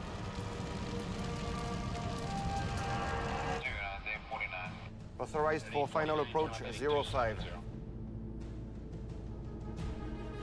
The descent was initiated at 1800 hours, 19 minutes and 38 seconds. That Delta Alpha. It's so is the point of no return. precise. By studying Flight 148's trajectory, investigators determined that the rapid descent began 60 seconds before the crash. Delta Alpha. There is no indication on tape that the descent was deliberate. How it happened and why the crew didn't notice is a mystery.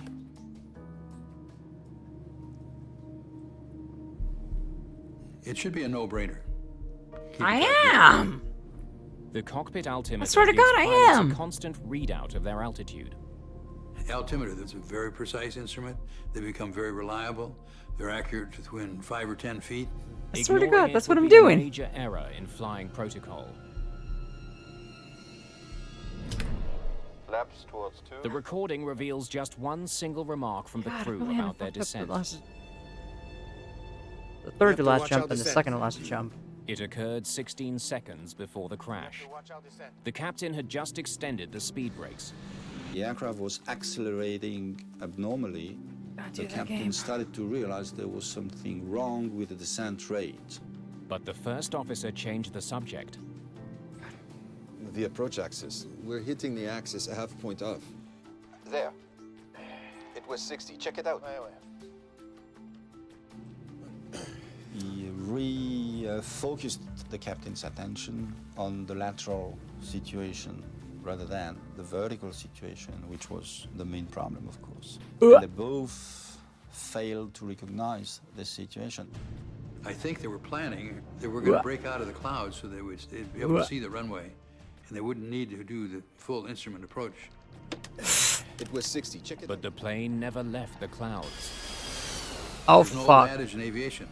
Rocks have been known to hide out in those clouds. It now seems clear that the crew was not monitoring their altitude closely enough. But a bigger mystery remains. We can only guess why. What caused that deadly descent?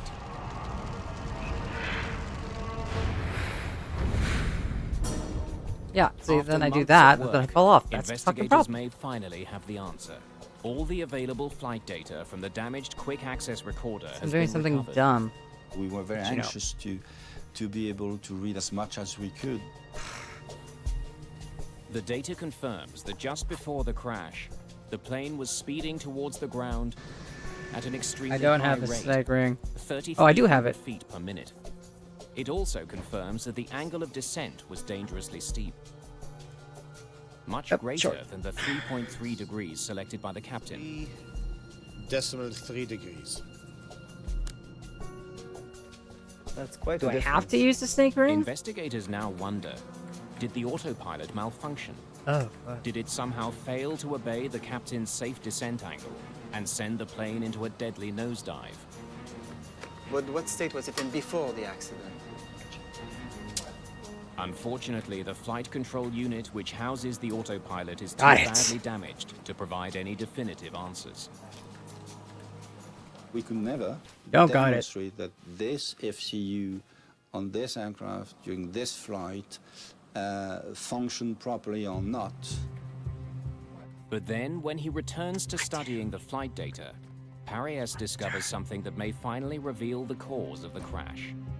He notices a similarity between two key numbers. The plane's Well, that's the only way I know how to do it. Is there another way to do it then? And the intended flight path angle, 3.3 degrees. Coincidence? Paries uses a flight simulator to test a new theory. Can you show me a descent of 3,300 feet per minute? He believes that the similarity is no mere coincidence. On the autopilot, there are two descent modes. Flight path angle. I don't remember how to do that jump anymore. But they are both displayed on the same window. So 3,300 is abbreviated to 33. Now, show me a flight angle of minus 3.3 degrees. The problem on this aircraft was that the two values were visible on the same window and controlled by the same knob. 3.3 degrees. Minus 3.3 degrees. Paries strongly suspects that the confusing display tripped up Captain Hake. So too much. It wouldn't be hard to make that mistake, would it? The confusion is quite easy between the two modes if you don't do it carefully.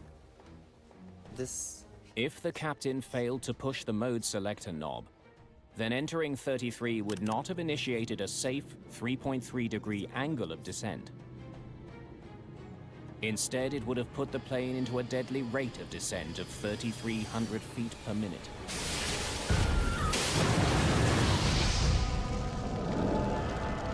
Two months after the crash, another Air Inter plane enters a dangerously steep descent for the same reason. The crew only discovered the problem when they broke out of the clouds. Those pilots also confused the plane's flight path angle with its vertical speed. They were lucky enough to have a much higher cloud base so they could correct the problem. Further research reveals an industry-wide problem with the A320. Many people confuse these modes, especially during training, and many of them fell in the trap even after the training. Eager to test his new theory, Jean Paries programs a simulator with all the known data from Flight 148. Okay. He then inputs the same rate of descent he believes the Air Inter pilots selected. If Paries is correct, the simulation will end with the plane hitting the mountain. But it doesn't. We're missing something. Strangely, this didn't lead to a crash. Every approach would overfly this obstacle by a significant margin. Have we factored in the wind? We started to work on other alternate hypotheses. Oh shit! But initiate the turn sooner. But nothing was really credible. No matter how hard he tries, Paries cannot simulate the crash. Unable to explain why, he turns to the plane's manufacturer for help. Airbus! Thanks for bringing this to my After attention. much research, an Airbus designer comes to Paries with an explanation about a little-known element of the autopilot's design. In emergency situations where the A320 needs to change direction quickly, the autopilot is programmed to reverse the plane's direction at twice the normal rate.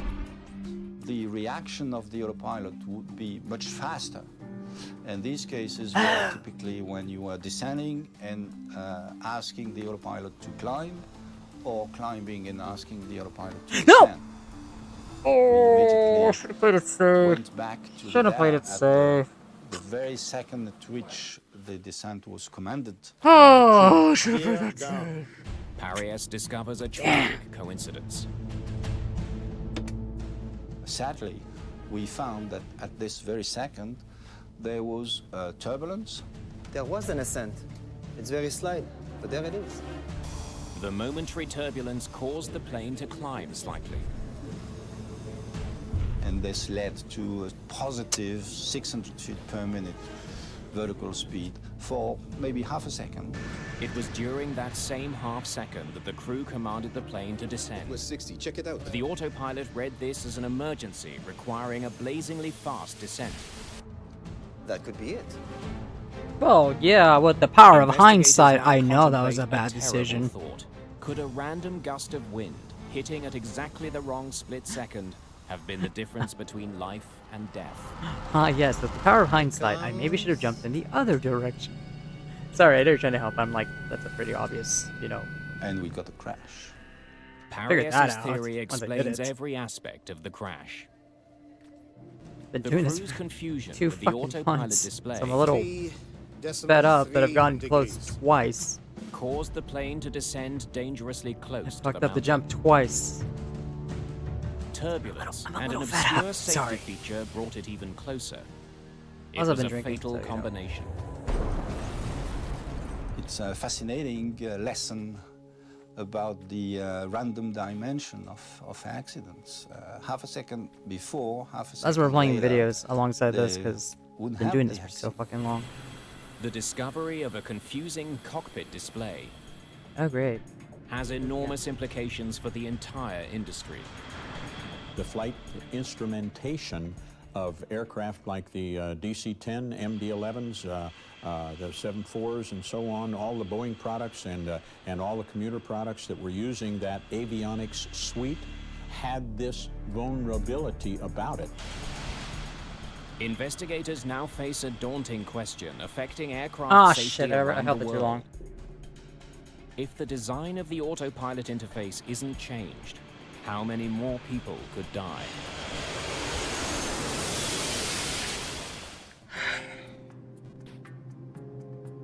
There's mounting evidence that the design of the autopilot interface on Airbus A320s led the Air Inter pilots to accidentally dial in a dangerous rate of descent. 3 degrees. We felt a need to Take like start another hour the to get back industry there. to work on this. The plane's manufacturer, Airbus, responds immediately. Let me ask this: do you guys The want to main see a change, plane crash which where was people very survive, or quickly just made, whatever? was to change the We got another display one or two window. episodes of this, anyways. With the new design, if a pilot selects a vertical speed of 3,300, the entire four-digit number I'm is picking whatever I displayed. want to watch. So the confusion between an Oh, angle and the great. vertical speed was no longer possible. For investigators, only one mystery remains. All Airbus A320 jets are designed to be equipped with a safety device known as a Ground Proximity Warning System, or GPWS. Which is a Idiot. downward-looking single-purpose radar that tells you how high you are above the ground directly beneath the airplane. And if it gets to be too low, it'll set off. I'll give you one of each. We're going to be here for like another 2 hours. But Captain Hake We have to watch out. Game. never received a warning for one very simple reason. His A320 didn't have that alarm. Oh, for fuck's sake.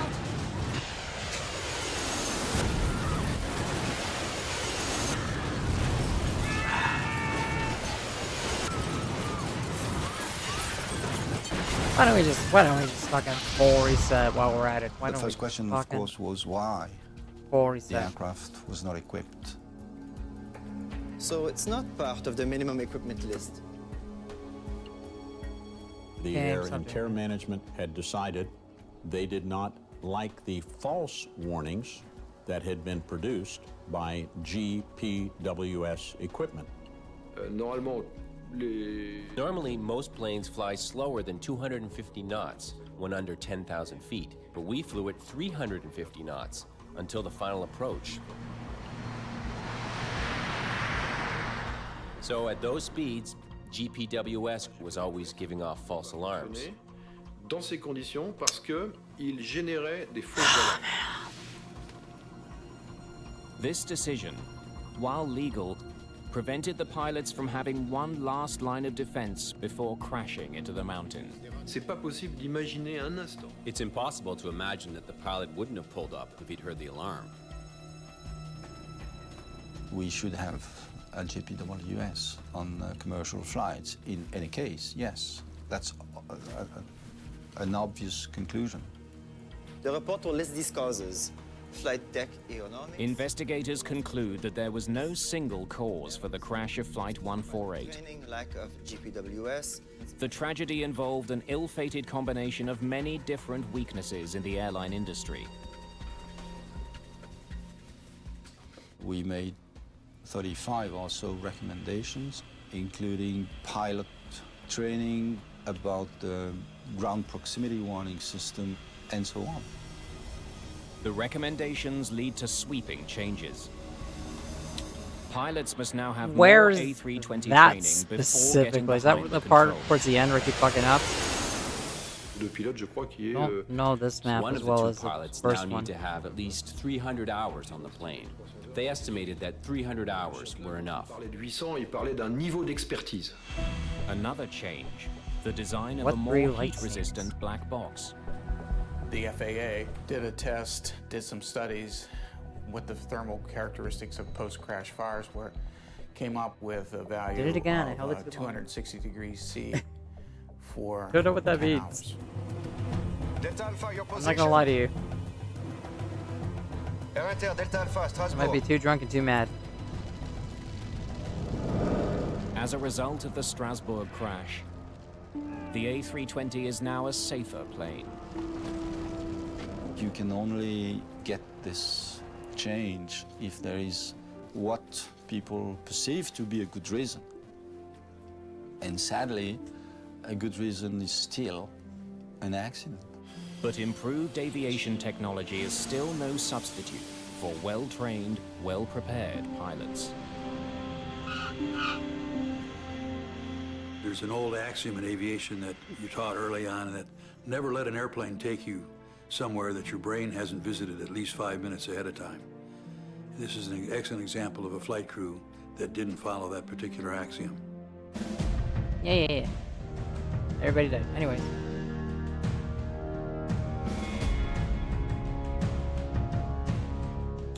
What's this one? Have I seen this one before? January 2008. The Boeing 777 is the gold standard for commercial aviation. For more than 10 years, the plane has logged 2 million flights without a single major accident. Cleared to land. But less than 1,000 feet above London's Heathrow Airport, all that changed. Oh, wait, no. I can't get power on the engines. Sorry, I just... What do you mean? It's not giving me power. This can't be happening. I thought if I don't do anything, then everybody will die. Here, watch one where everybody lives. After takeoff. Well, I figured this shit out again. US Airways Flight 1549 has just left New York's LaGuardia Airport. Birds. And that fast, we were just on top of them. Oh, fuck. My aircraft. Your aircraft. Both of the plane's engines have stopped working. Mayday, mayday, mayday. This is Cactus 1549. The plane is falling from the sky. There are only a few seconds to decide what to do. If we can get it for you, you want to try and land on runway 13. We're unable. 155 lives depend on the Patience, pilots this is making the right not call. making this. Okay, Cactus 1549, you can land runway 1 at Peterborough. Can't do it. With a bad option on the right and a worse one on the left, the crew decides to put their Airbus on the runway that's dead ahead. We're going to be in the Hudson.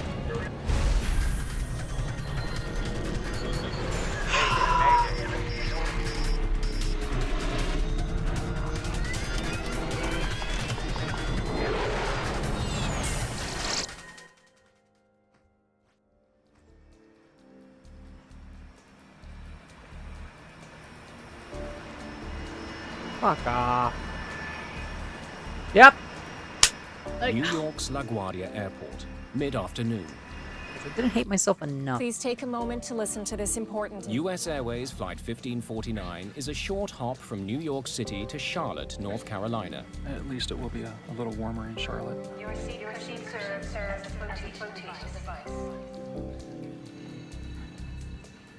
I didn't hate myself Together enough in the to cockpit go today from... are Captain Chesley Sullenberger, 57. Ah, for fuck's sakes. Clear to push. Like 90%.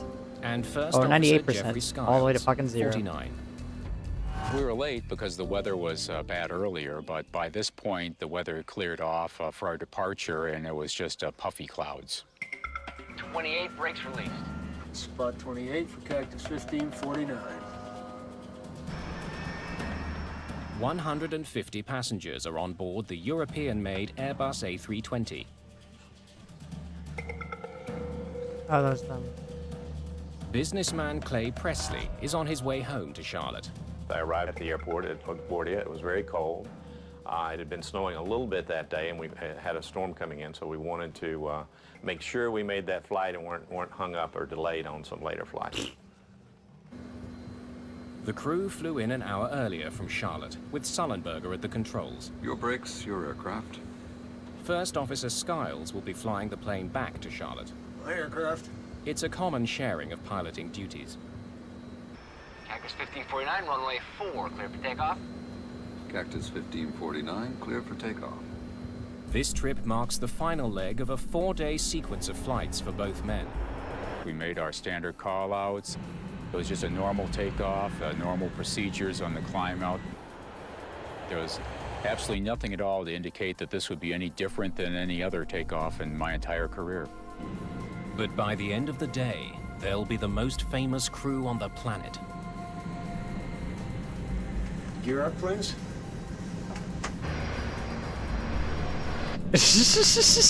Gear up. Good Patrick luck Martin with is that. one of the controllers handling traffic out of LaGuardia Did that on the today. vanilla, but this? He has one of the most stressful jobs I mean, in I the still world. haven't beaten it. We are 24 hours into this when map I now. sit down in front of a radar, I'm responsible for We've every watched person 2 on 3-hour the baseball airplane games. under my control. We've watched 3 episodes of this. And I take that responsibility So, very you know. seriously. Cactus 1549, New York departure, radar contact. Climb and maintain 15,000. The flight good will thing is, climb northeast out of LaGuardia. By hook or crook, and then I've begin a learned slow turn south towards Charlotte. how I to had about do 3 or 4 airplanes most on the everything frequency except at the that end time. sequence. And it was just a normal departure. You know, it was just another flight that I've handled a million times. Riding the thrust of 2 General Electric I wish you best of luck on that, engines, because I the sure aircraft shit am not powers trying into that. the sky. Cactus 1549, 700, climbing 5,000. What a view of the Hudson today. Bitch! After takeoff, I checklist bonked my head and I complete. didn't think that was gonna happen. Flight 1549 is traveling at almost 400 kilometers an hour. It's been in Anyway, the they air made a for movie just about a minute and a this half. case. If you haven't watched the movie, Caught something out here's of the the real corner life of my version of eye, it. and slightly to our right, but still ahead of us, was a line of birds. And they were very, very close, too close for us to maneuver around. And that fast, we were just on top of them. You can just feel the power of the plane going forward. And then all of a sudden, there was this gigantic boom. It seemed like it stopped in midair, like you hit a brick wall. And then all of a sudden, somebody said, legitimately the hate left this engine's map. on fire. Before we could even assess the situation. We got one roll, both of them rolling back. Both engines rolled back to idle. Ignition start. Just 13 seconds after their problems began, Sullenberger takes control of the struggling plane. My aircraft. Your aircraft. Judges do not like Get the fucking QRH. nap. Loss of thrust in both engines. It's not The theoretically, it's QRH, not or that Quick difficult, Reference but like, Handbook, is a step-by-step guide to dealing with emergencies. Mayday, mayday, mayday. This is Cactus 1549. Hit birds. We've lost thrust in both engines. We're turning back towards LaGuardia. so many When a annoying pilot elements says to it. mayday or declares an emergency, you go from a focus state to a hyper-focus state. You just focus in on the emergency itself and, you know, figure out the solution to the problem. Okay, you need to return to LaGuardia. Turn left, heading 220. 220. All of a sudden, there was a smell that came through the cabin. Something's burning. If fuel remaining, engine mode selector, ignition. What I'm thinking, though, at this point is that, you know, we're just going to have to restart an engine. Thrust levers. Confirm idle. Idle. The procedure is to try to restart the engines, and I always had faith we could do that. Airspeed optimum relay. 300 knots. You don't have that. We don't. Okay, Cactus 1549, if we can get it for you, you want to try and land on runway 13. We're unable. The conversations with Captain Sullenberg were very short and to the point, which was very appropriate for the emergency. There was a lot going on and wasn't much time to handle it. When Captain Sullenberger simply said unable, it didn't bother me. I mean, he had his hands full flying the airplane, and I understood that. So my job is just to move on to the next option. All right, Cactus 1549, it's going to be traffic for runway 31. Unable. Harton still wants the jet to return to LaGuardia, but Flight 1549 is now just 1,400 feet above the ground. Cactus 1549, runway 4 is available if you want to make left, traffic runway 4. I'm not sure we can make any runway. What's to our right? Anything in New Jersey, Teterboro? Okay, yeah, off to your right side is Teterboro Airport. You want to try to go to Teterboro? Teterboro is a small airport on the New Jersey side of the Hudson River, but it's several kilometers away. And without their engines, Flight 1549 is dropping fast. You want to try to go to Teterboro? Yes. Oh, fuck. When the air traffic controller pointed out Teterboro, I looked at it and I stopped and I was kind of concerned that he was actually going to try for it. I didn't think we could make it. So you're sitting there very quietly. People are anxiously waiting for information, and they wanted reassurance that things were going to be okay. You could hear the microphone come on. This is the captain.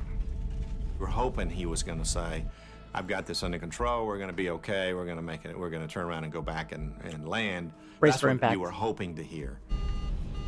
Brace for impact. What does he mean, brace for impact? And then all of a sudden it registered. I think he's saying we're going to crash. Get your heads down! I had no idea about how to brace for impact. Everybody's looking around, brace for impact. What do you mean, brace for impact? And how do you brace? Go ahead. Try number 1. Put it back on. Okay, put it back on. Yeah. Put it back Pretend on. I'm an While idiot. the crew struggles to fly That their doesn't stricken really- plane, Patrick Harton is still trying to find them an airport. Doesn't really I actually worked register at to Teterboro me. Airport for about 3 years, so I was very familiar with the airport. Okay, Cactus 1549, you can land runway 1 at Teterboro. Can't do it. Okay, which runway would you like at Teterboro? We're going to be in the Hudson. I'm sorry, say again, Cactus?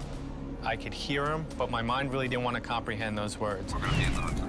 That was a death sentence for him, and I didn't want to accept the fact that it was over and there were no more options left. I don't think we're going back to Guardia. I just emailed my wife and just said, I love you. And I didn't say anything else because I really did not want her to worry. Okay. Let's go. Put the flaps on. And I thought to myself, great, the Hudson River was our best opportunity. It was really the only thing in sight where we could land this airplane. Passengers throughout the plane watch the Hudson rise to meet them and begin making preparations of their own. So I started thinking about, if we're going to crash, I know I need to figure out where the exit rows are. If the water comes in, you need to be able to hold your breath long enough to get to those 4 or 5 rows and get the doors open if you can. Got flaps out, 250 feet in the air. We're not going to be able to get an engine started, so I started calling out airspeeds and altitudes 170 knots. to give him a situational awareness of what was going on. Got flaps 2. A little more. No, let's stay at 2.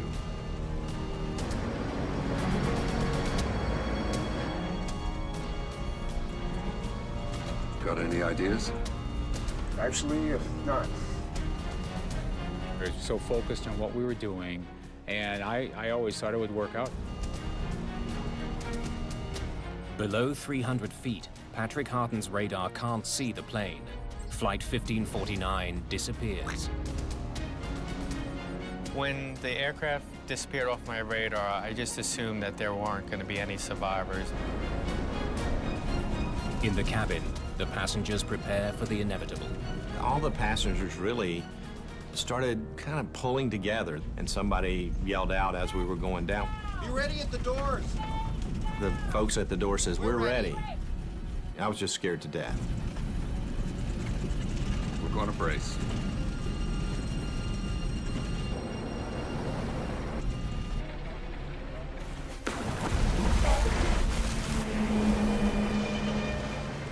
Looked like the airplane was going right for the bottom of the Hudson River. All we saw was water cascading over the windshield. It was like a tornado. Pieces of the plane were being torn apart. Some people were thrown around pretty good. Then the airplane popped up, and it was just sort of gently rocking in the waves.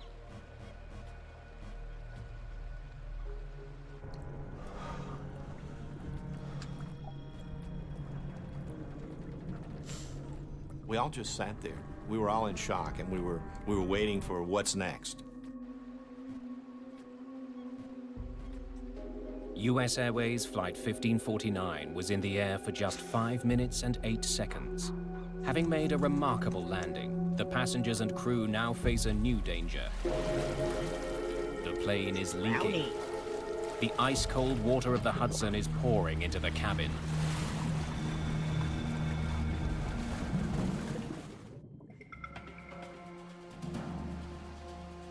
The crew of Flight 1549 has just performed an extremely difficult aviation feat, but they still have more work to do. Captain Sullenberger heads for the cabin, while First Officer Skiles shuts down the plane. I stayed behind and did the evacuation checklist, and so it was probably about 45 seconds before I actually went back myself in the cabin after we landed. In an instant, the $75 million plane has become an unlikely boat floating down the Hudson River. It's now filling with freezing water. That water was cold. It was very cold.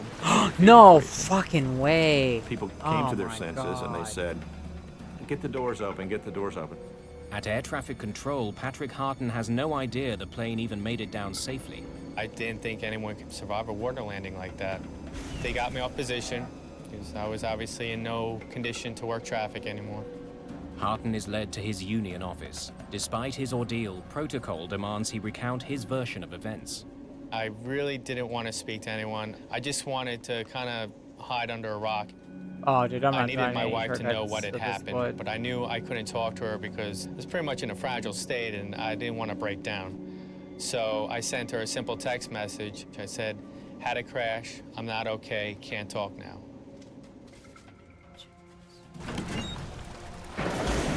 Passengers nearest the exits open the doors quickly, while Sullenberger and the cabin crew begin managing the evacuation. I just jumped up very quickly and started making my way to the emergency Don't know door. about that one. And so I worked my way out onto the wing, just a few steps to start with. I started noticing that people around me had their flotation devices. They'd pulled up their seat bottoms, or they had a life jacket that they had taken. I had nothing with me. Skiles heads back to help the crew in the cabin get passengers out of the sinking plane. He knows there's not much time, and one of the flight attendants has been injured. I went back to about mid-cabin, and Sully and I and two young men were getting seat cushions and life vests, which are underneath the seats. Fuck. And we're passing them out. Yeah. And I'm looking around trying to assess the situation. Is the plane going to blow up? What's Yeah. the next step? Yeah, there were actually probably 6 or 8 people that went into the water. And they were shivering and they were cold. We started pulling them back up onto the wing. At the back of the plane, water continues pouring in. Passengers are directed to move forward to escape. Go over the seats if you have to. This unwieldy boat won't be floating much longer. We were actually Fuck. in the water, up to our knees, and it was just Oh. absolutely freezing Hey, cold. it's Every fucking part of your Underberg body shit. that was in that water just ached to the bone. Fantastic. We were very confident there was nobody left on the airplane, but what was going on the wings, we just had no idea. Skiles and Sullenberger are the last ones off the plane. I just saw the big splash when the plane just bounced over the water. A small commercial airline crashed into the water. Doing another fucking Saturday, Sunday. LaGuardia shit. Airport has sent out an alert to New York's emergency services. In the middle of the Hudson, 155 frozen people hope that help will arrive in time. I saw the first ferry. And I could see the wheelhouse. I felt like, okay, we're really going to be okay. There was a sigh of relief. First on the scene are passenger ferries that have been shuttling people across the Hudson. They are eventually joined by the Coast Guard and fire department. The atmosphere on the ferry was still one of concern because we didn't know whether all the passengers got off the plane at that point in time. I was sitting in the union office preparing to make my statement. Uh-huh. And that's when one of my friends popped their head into the office and said, "Hey, Patty, it looks like everyone made it." And I was like, "Really?" That was incredible news. I mean, I was still traumatized by the event itself, but the fact that everyone made it was just, it's like the weight of the world was lifted off my shoulders. So, let me get this straight. The entire nation looks on as every single passenger and the entire crew of Flight 1549 is brought to safety.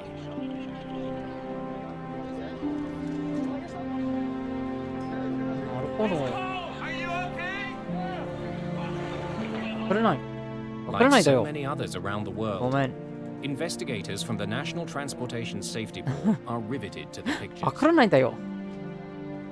Hey, you gotta see this. We learned a little bit about the accident, of course, before we launched. The TV So, okay, so let me get this straight. showing Let me get aircraft this in the straight. river and everything. So,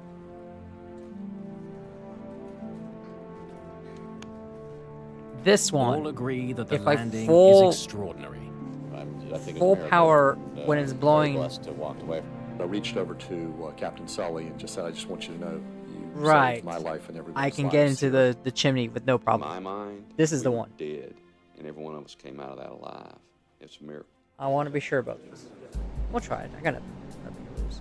By evening, the plane is almost completely underwater.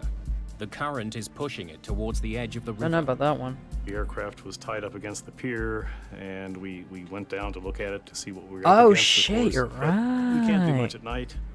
NTSB investigator Harold Reichel arrives on the scene.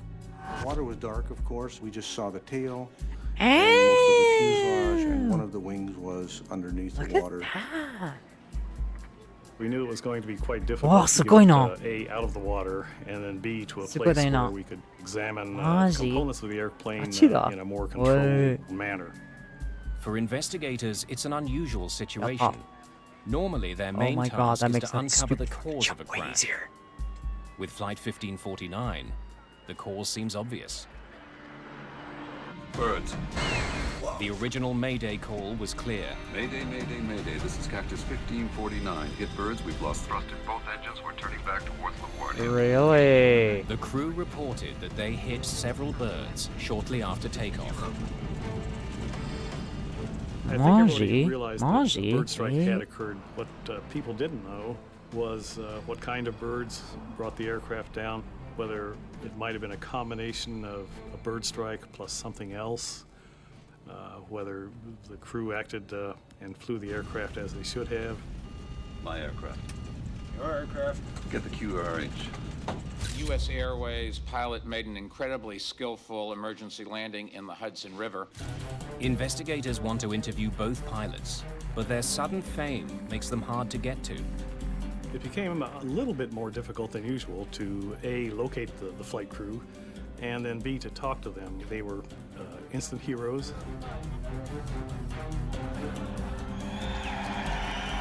Nothing in life can prepare one for the media frenzy of a situation, like this.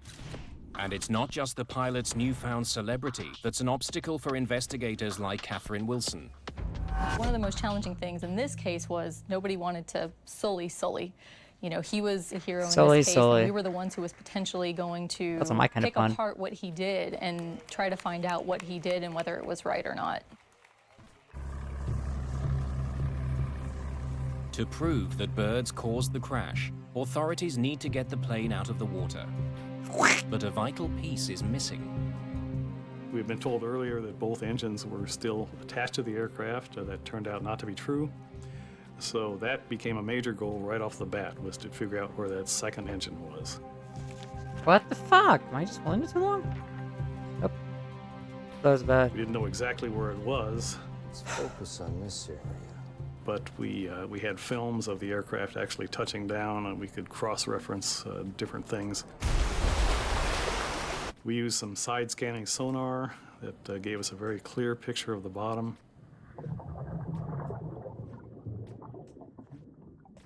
It wasn't that easy to do because the Hudson River has a current, and the current changes throughout the day. So it took 3 days, ultimately, to find the engine. Within days, the recovered engine and the rest of the aircraft are moved to a warehouse in New Jersey, so investigators can study the wreckage more carefully. We certainly couldn't do it out there at the edge of the Hudson River, and you can imagine how interesting it was to take an airplane 150 or 200 feet long through a very, very I have no idea what Dark populated Sanctuary is, area by of the way. New Jersey. As the plane is being moved, investigators work with the voice and data recorders, Okay, let's hear it. which were in the most damaged part of the plane, I don't really the tail. make note of the names The anymore. cockpit voice recorder and the flight data recorder were in virtually It's pristine just hilarious shape. considering I do The tend to aircraft speed had runs. I do sustained tend to quite a remember bit of shit, damage but in like the rear this has end, gotten on but the my recorders nerves. themselves survived very So well. I don't remember it anymore. We were really lucky. All of the data was able to be downloaded normally. We got one roll. Both of them rolling back. Listening to the CVR provides vital insight into how the crew responded to the emergency. In this case, both Captain Sullenberger and First Officer Skiles acted extremely professionally. Ignition start. Each member had their own roles and responsibilities. They stayed with those roles and responsibilities throughout the accident flight and communicated only when necessary. Put the flaps up. On Flight 1549, My aircraft. it took just seconds for the crew to each assume their individual No. responsibilities. Part of the reason they handled the emergency I so didn't well pay attention to was the that wind change. Jeffrey Skiles had only just finished his Airbus training.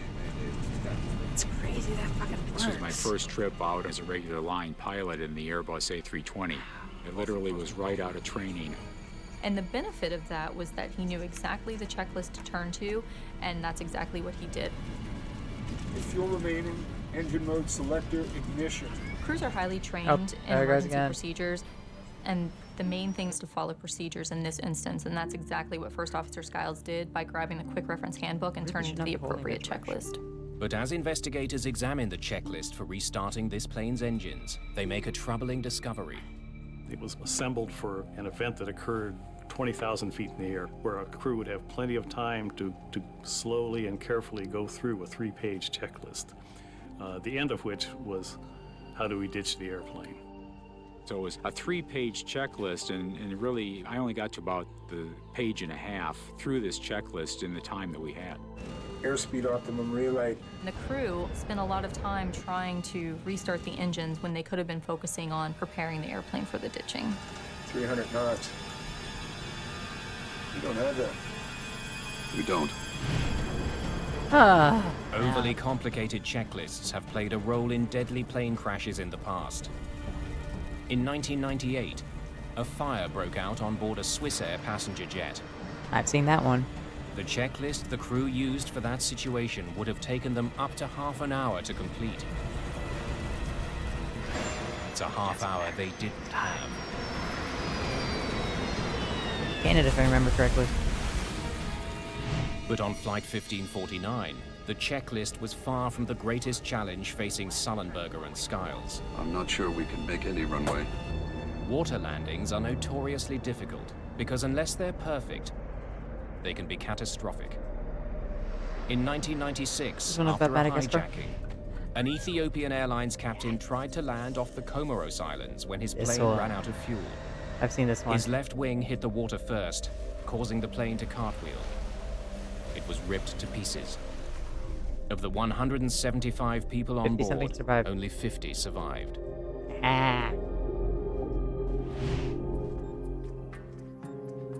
Investigators soon learn that none of the major airlines use simulators to teach pilots how to land on water. Why would they? Training for ditching in a simulator is very difficult. We don't have the models to accurately simulate what an airplane would do when it touches down on water. Given the rarity of this type of event, it would be very difficult to justify training pilots for this type of event. Game. But Hit the even fucking without thing ever again. going through a simulation, Captain Sullenberger got almost everything right. He kept the nose up and wings level. He let the tail hit the water first, slowing the jet down enough so that it survived the impact. Nice flying. NTSB investigators turned to their own simulation to answer a vital question. This is the captain. Did Sullenberger have to land in the Hudson? Brace for impact. Or could he have made it to a runway? Mayday, mayday, mayday. This is Cactus 1549. Hit birds. Investigators studied Chesley Sullenberger and Jeffrey Skiles' actions in the moments after their plane collided with birds. Ignition. We wanted to know, did the pilots do the right thing? So what we did in the simulator was we tested exactly that. Was there enough energy to make it back to LaGuardia? And what we found was that about 50% of the time we were able to make it back to the airport. But when a 35-second delay is imposed after the bird strike to account for the crew's attempt to restart the engines, all of the simulator pilots crash before reaching the runway. When we took into consideration the decision-making process that Captain Sullenberger went through, we realized that it was not possible to make it back to the airport. Cactus 1549, runway 4 is available. There's no doubt. We're going to be in the Hudson. Putting the plane in the Hudson was the right call. Sullenberger didn't have enough altitude to glide to either LaGuardia or Teterboro airports. Got one roll. Both of them rolling back. The investigators also discover that Sullenberger made a decision that wasn't at the top of the checklist, one that was critical to the survival of everyone on board. I'm starting the APU. On commercial jetliners, the engines provide power to electrical systems. If the engines stop working, the crew eventually loses those systems. The APU is an emergency generator that keeps some things running. The APU allowed him to still see his screens, the instruments still worked. It also allowed the A320 itself to assist with the heroic landing. The APU provided power to the plane's electronic brain, stopping the pilots from making any potentially dangerous moves.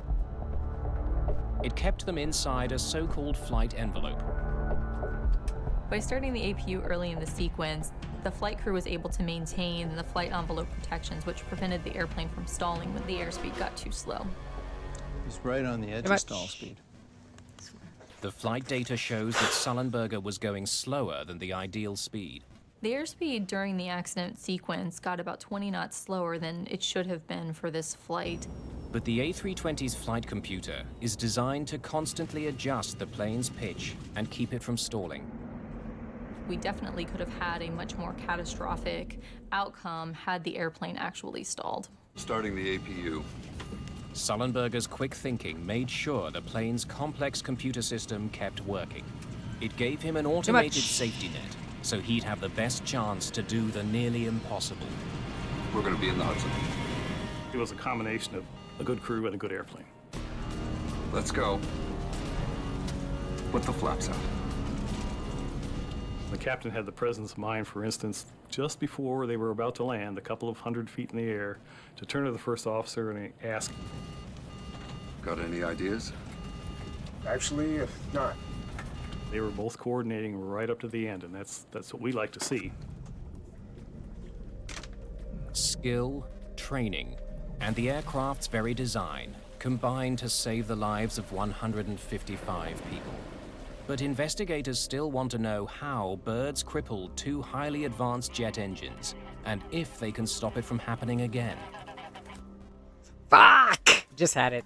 8 days after the crash, investigators are finally able to examine the engines in detail. Richard Dolbear has spent much of his career studying collisions between birds and airplanes. When aircraft strikes a bird, generally there's not much left of the bird, particularly if that bird goes through the engine.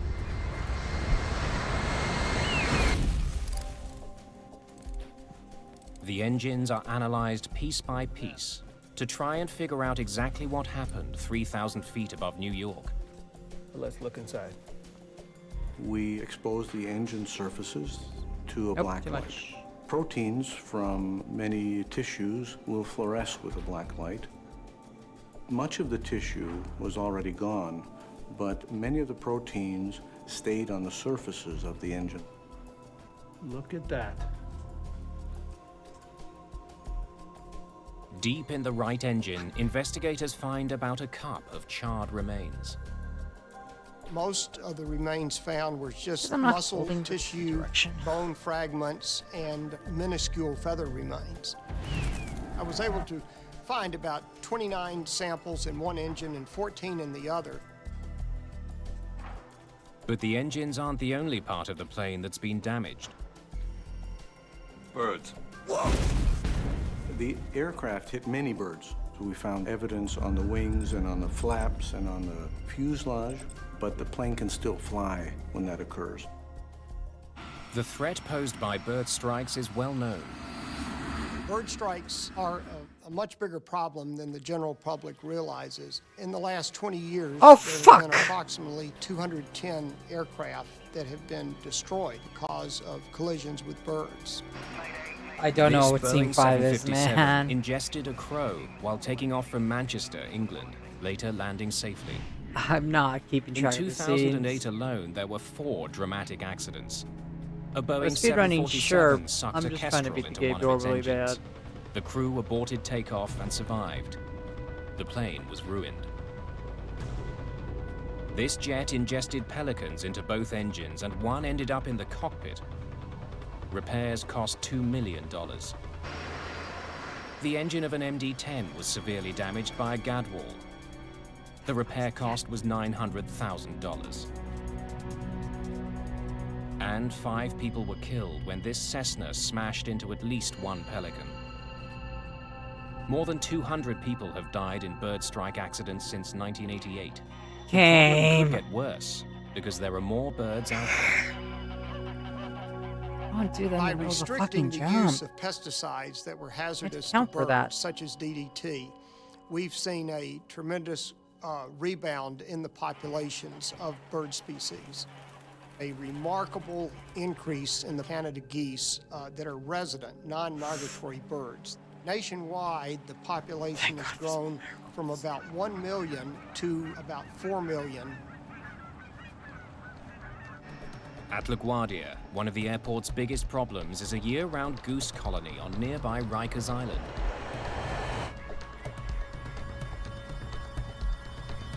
From the year 2002 to 2004, Nope, that was bad. there were 8 Why did I Canada think that would goose work? strikes Why did I think at that would work? LaGuardia Airport. Involved birds either on the airport or right off of the airport. One of those strikes almost caused a plane to crash, and it was a very close call.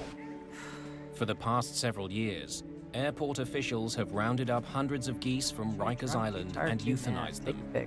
It's controversial, but should be effective. So, where did these birds come from? If the geese that hit US Airways Flight 1549 were local, they can be controlled. Investigators need to know more about them. The remains that we did find were so small that we couldn't really tell what type of birds. We enlisted the help of the Smithsonian Institution.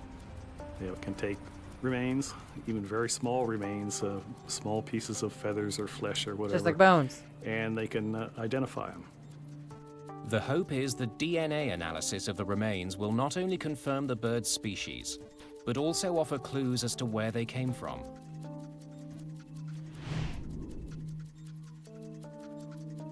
While they wait for answers, investigators turn to answering the question of how a few birds forced a 68-ton jet from the sky.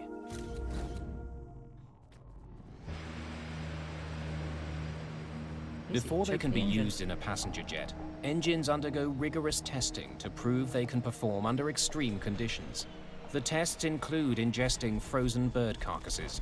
The CFM turbofan engines that power the A320 passed those tests and were certified in 1996. The large bird test required for the CFM engine is shooting a 4-pound bird from an air cannon into the engine, which is running at near full power. Well, duh. I can tell you that much. To pass, the engines don't have to keep running. They only have to stay together. Something which they did skill on issue. Sullenberger's plane. Yes, I The know. engines I have it. did not experience what we call uncontained failures. No large chunks of fan blades or anything flew out through the cowls to hurt people inside the airplane. Fan blades are always the most interesting part to look at, and they often tell quite a story. A series of fan blades throughout the engine compress incoming air until it's ignited in the core, creating thrust. Ingested birds can wreak havoc on this process. When a fan blade of an engine fails, it causes a lot of continuing damage. In this particular case, all the fan blades were there. They suffered severe damage, but none were broken. An analysis of the engines shows that while the primary fan blades survived the impact, the delicate machinery inside the cores of both engines did not. Uh-oh. We got one roll, both of them rolling back. Once we went into the engine itself, into the core, we determined that there was significant damage. When a bird gets ingested into the core, it is such a large mass compared to these blades that it does a lot of damage to them. Oh, not this shit birds again. ingested into Flight 1549. Mayday, mayday, mayday. This is Cactus 1549. Ripped apart the engine's compressors. Metal shards from these broken compressors were sucked deep into the cores of both engines, shutting them down. We've hit birds. We've lost thrust in both engines.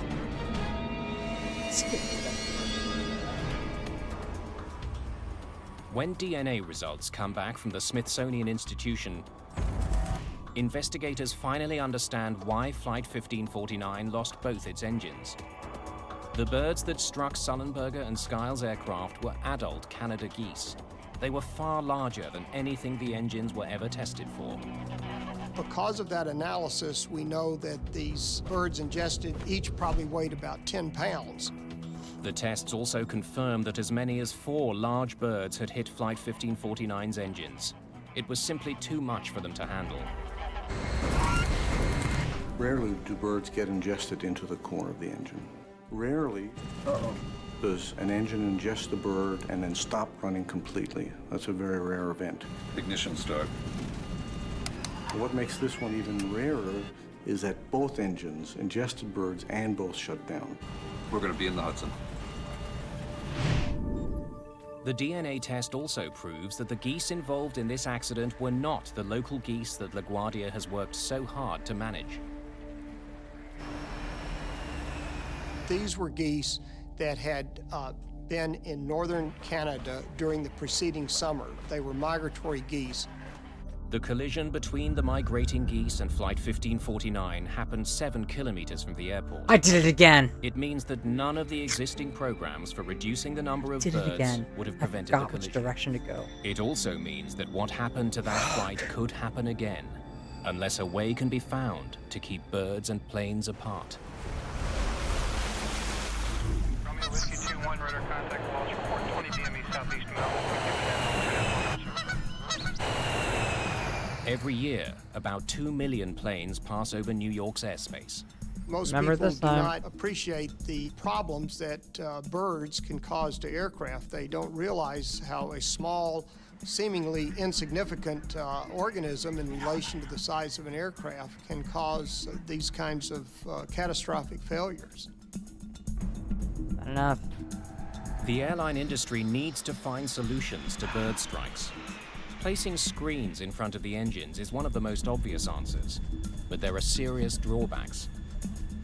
Screens can fall off, screens can break, and then they would be ingested into the engine, causing similar damage or more catastrophic damage. Screens can also introduce turbulence to the airflow, which can starve the engines of air, causing them to fail. Winter weather is also a serious problem for engine screens.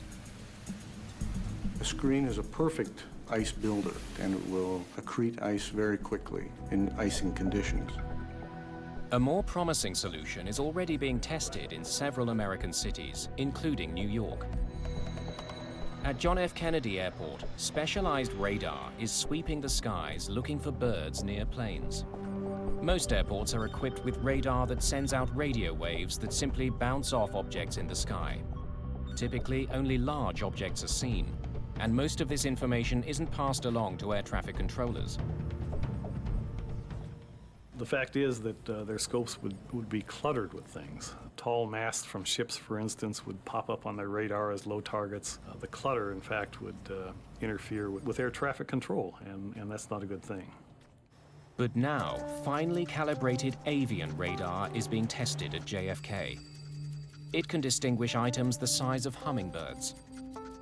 If any birds are detected moving through flight paths, crews could be alerted. I would love to see bird radar technology. The key would be how to incorporate that without increasing workload to an already stressed controller. Tests continue, but widespread use of avian radar is still years away. Cactus 1549, runway 4, clear for takeoff. Cactus 1549, clear for takeoff. Until then, collisions between birds and planes will continue.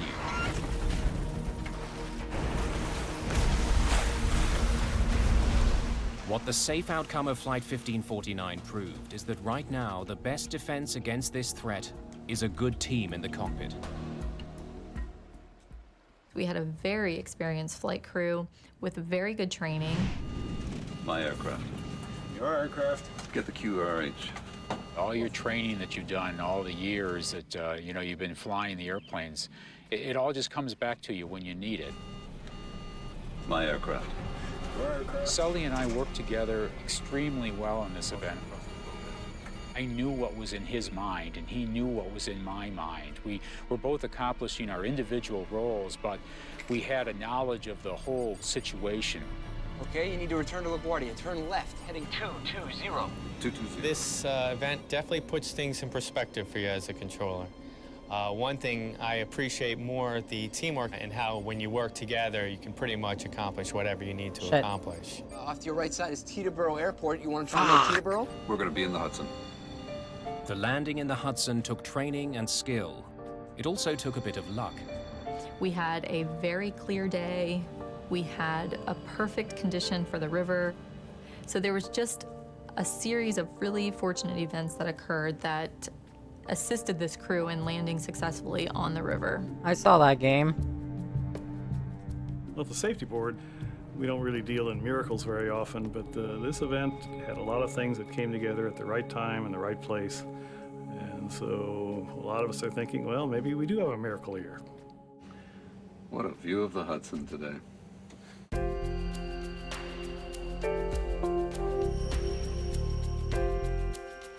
Oh. Oh, that's a different one.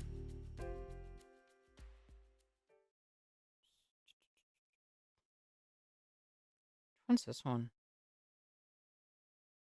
I don't remember that one. I know that's the Jetta one. Don't remember that one.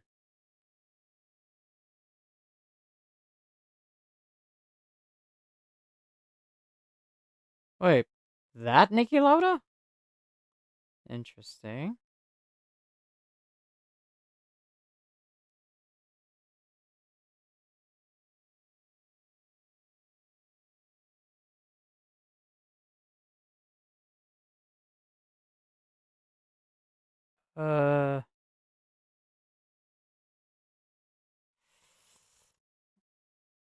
Don't know. What do I want to watch? I mean, I say watch, I'm just listening.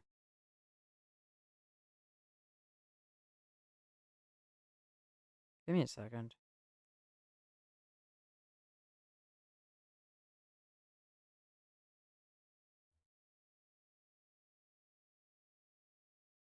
Oh, season 1, no thank you.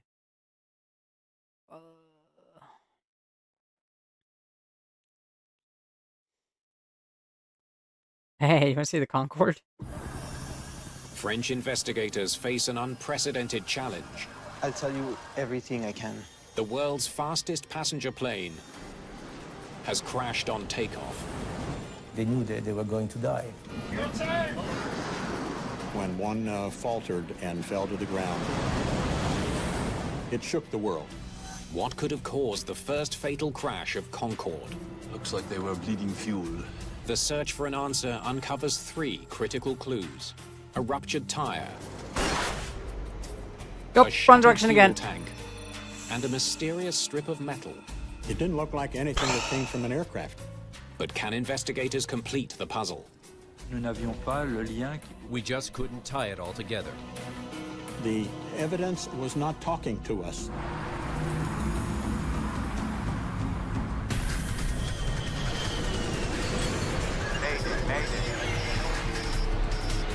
I'll give you the Concorde episode and then I'm calling it for tonight. Oh, for fuck's sake. We'll come back next weekend.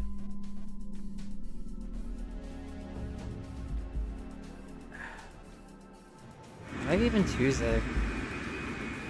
Charles de Gaulle Airport, Paris. One of the busiest airports in Europe, and the only place in France to catch sight of the world's most prestigious passenger plane, Concorde. It's really a wonderful machine. It's been described as a beautiful white bird. It's been described as the white rocket. It's fantastic. Concorde flying was a real show. I mean, everybody was watching, so it was spectacular.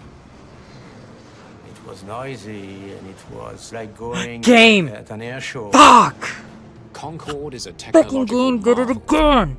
The world's only supersonic airliner. It can fly Fucking more than stuttered twice during the the speed jump. of sound, at altitudes that brush the edge of space.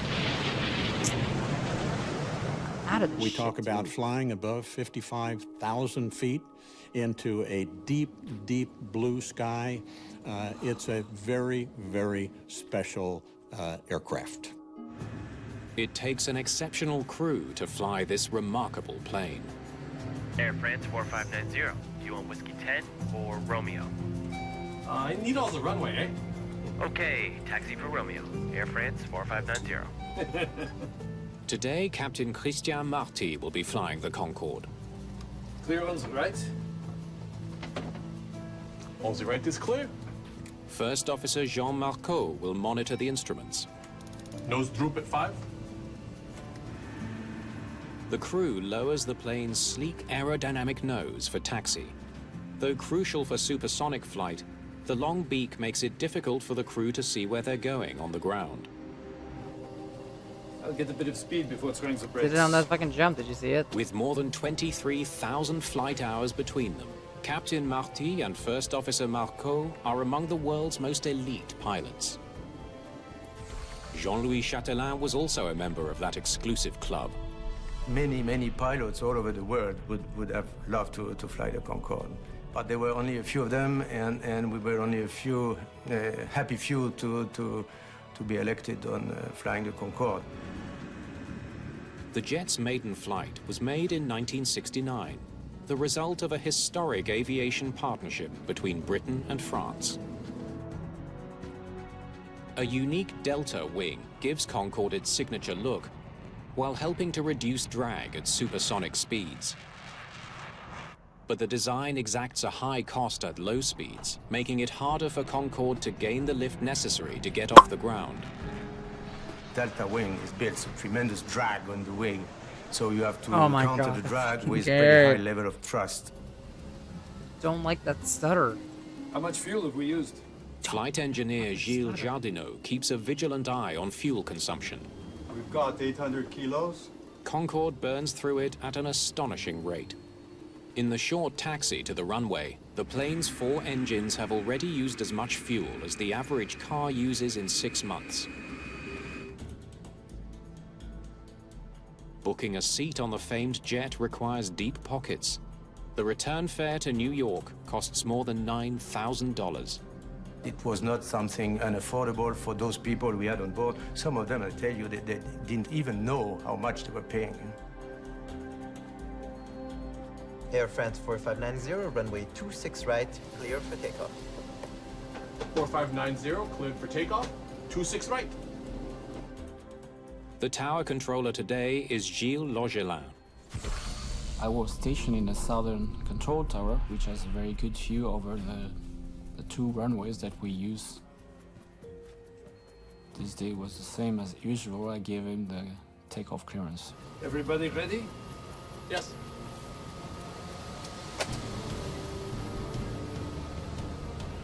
Concorde's takeoff speed is 198 knots, 40 knots faster than a 747.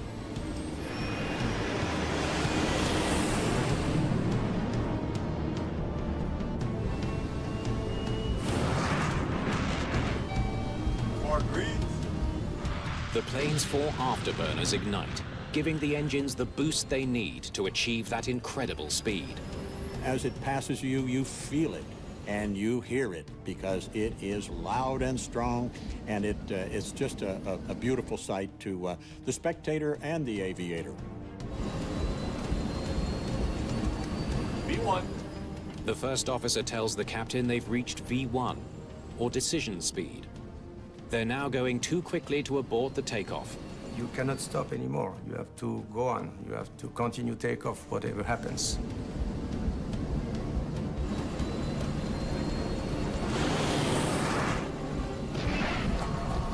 Watch out!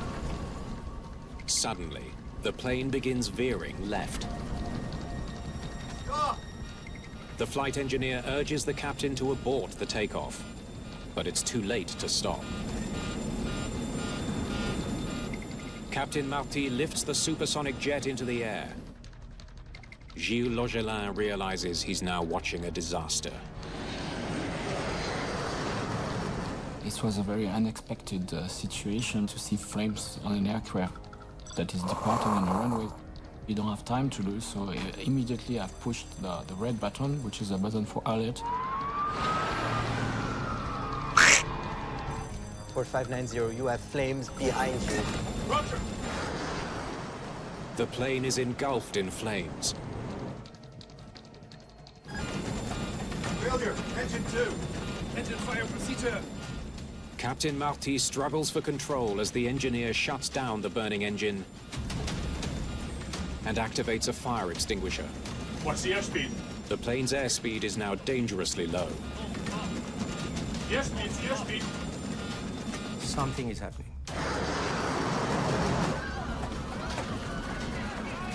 Something that is not covered by training.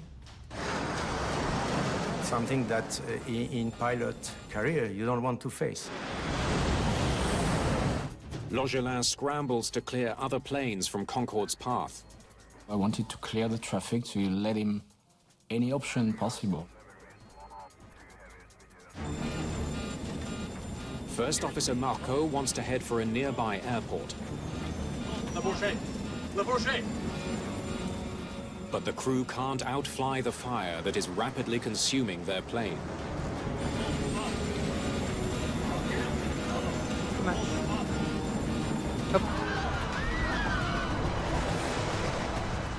Shocking images of the unfolding disaster are captured by amateur video. In the cabin, panic and terror.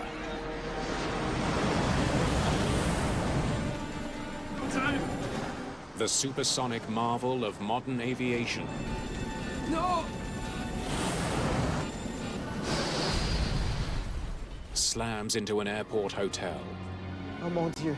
I could see kind of big, like a big mushroom of smoke. I think until the very last moments where I was thinking that something will save the situation. I remember that I just sat down on the carpet floor of the control tower up there and I cried. All 109 passengers and crew on board Concorde are dead. 4 more people have been killed on the ground. How can I say more on this? We were totally shocked. That's it. That's it. It had been such a special thing in the place of aviation that when one faltered and fell to the ground, it shook the world. It really did. Until today, Concorde had a remarkable safety record. 31 years of supersonic flight, and not a single fatal crash. This plane was simply magnificent, and it was a shock for everyone. Alain Bouillard will lead the crash investigation. He takes on a challenge no investigator before him has faced, figuring out what happened to the technological wonder that had seemed immune to disaster. On the outskirts of Paris, the fuel-laden Concorde has ignited an inferno. Investigators are anxious to search the wreckage for clues, but first, firefighters must put out the catastrophic fire. Shit! The problem was the intense heat at the crash site, which made it impossible for the rescue services to recover the flight recorders. Knowing the eyes of the world are watching, Bouillard and his team press ahead with the investigation. They speak to as many witnesses as possible. I'll tell you everything I can. Few saw more than controller Gilles Logelin. After an accident, you remember every single second of the process. I saw the flames just before they took off.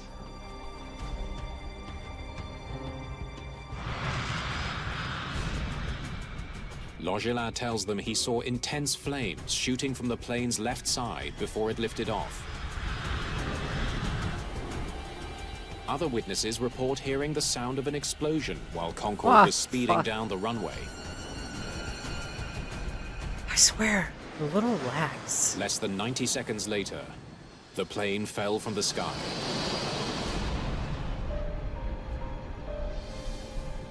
All Bouillard knows for sure is that something caused the fire while Concorde was still on the ground. We became interested in the runway because the event happened during the acceleration for takeoff. Bouillard immediately dispatches a team to the runway to search for clues. Looks like they were bleeding fuel. Concorde has left a trail of burnt and blackened jet fuel along the runway. There's also some scattered debris, vital clues that fell from the plane at the very start of the crisis. First of all, it was obvious that there were traces of fire that were still visible on the runway, as well as traces of fuel and many airplane parts. So we had to collect all these parts to preserve them for the investigation. Meanwhile, in a hangar near the airport, investigators sort through scorched wreckage from the crash site. The plane's 2 black boxes have been recovered from the burned and twisted debris. But it's too soon to say if the data on the recorders has survived the fire. There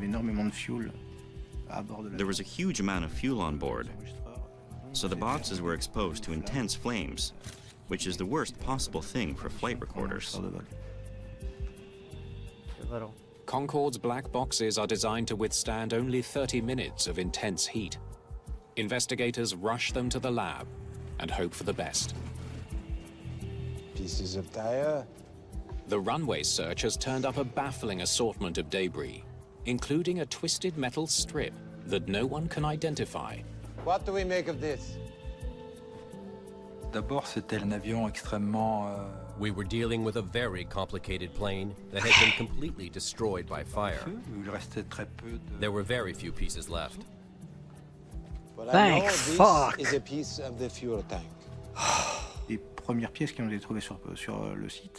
Among the first pieces recovered from the site was a part that was quickly identified as being from one of the fuel tanks.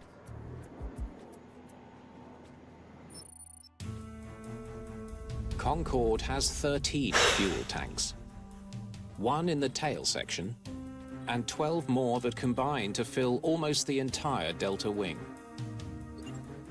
Finding a fragment of a fuel tank on the runway is an important clue. V1. It means at least one of the plane's 13 tanks ruptured during takeoff. Bouillard studies video of Concorde's last moments shot by a passing truck driver. Must have been a massive fuel leak. It's the only way to explain a fire like that. The long plume of flames confirms a large leak from the fuel tank is the likely source of the fire. L'ampleur de cette fuite. The scale of the leak, mixed with the surrounding air, is an extremely volatile mix, extremely flammable. But Bouillard still has no idea what could have caused such a massive leak. Fortunately, technicians have managed to salvage the cockpit voice recording. Okay, let's get going. Bouillard hopes the pilot's conversation in the cockpit will shed some light on the puzzling collection of leads. Everybody ready? Yes? Everything seems normal as the pilots prepare for takeoff. Or green. B1. But just before liftoff, there's a loud noise. Watch out! That sounded like some kind of explosion. Please, go back again.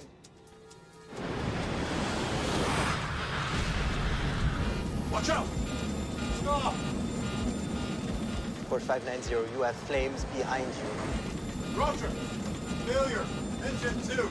L'enregistreur de conversation de cockpit. The cockpit voice recorder showed the crew only became aware of the fire at the rear of the aircraft when the control tower warned them about it. Un feu à l'arrière de l'appareil.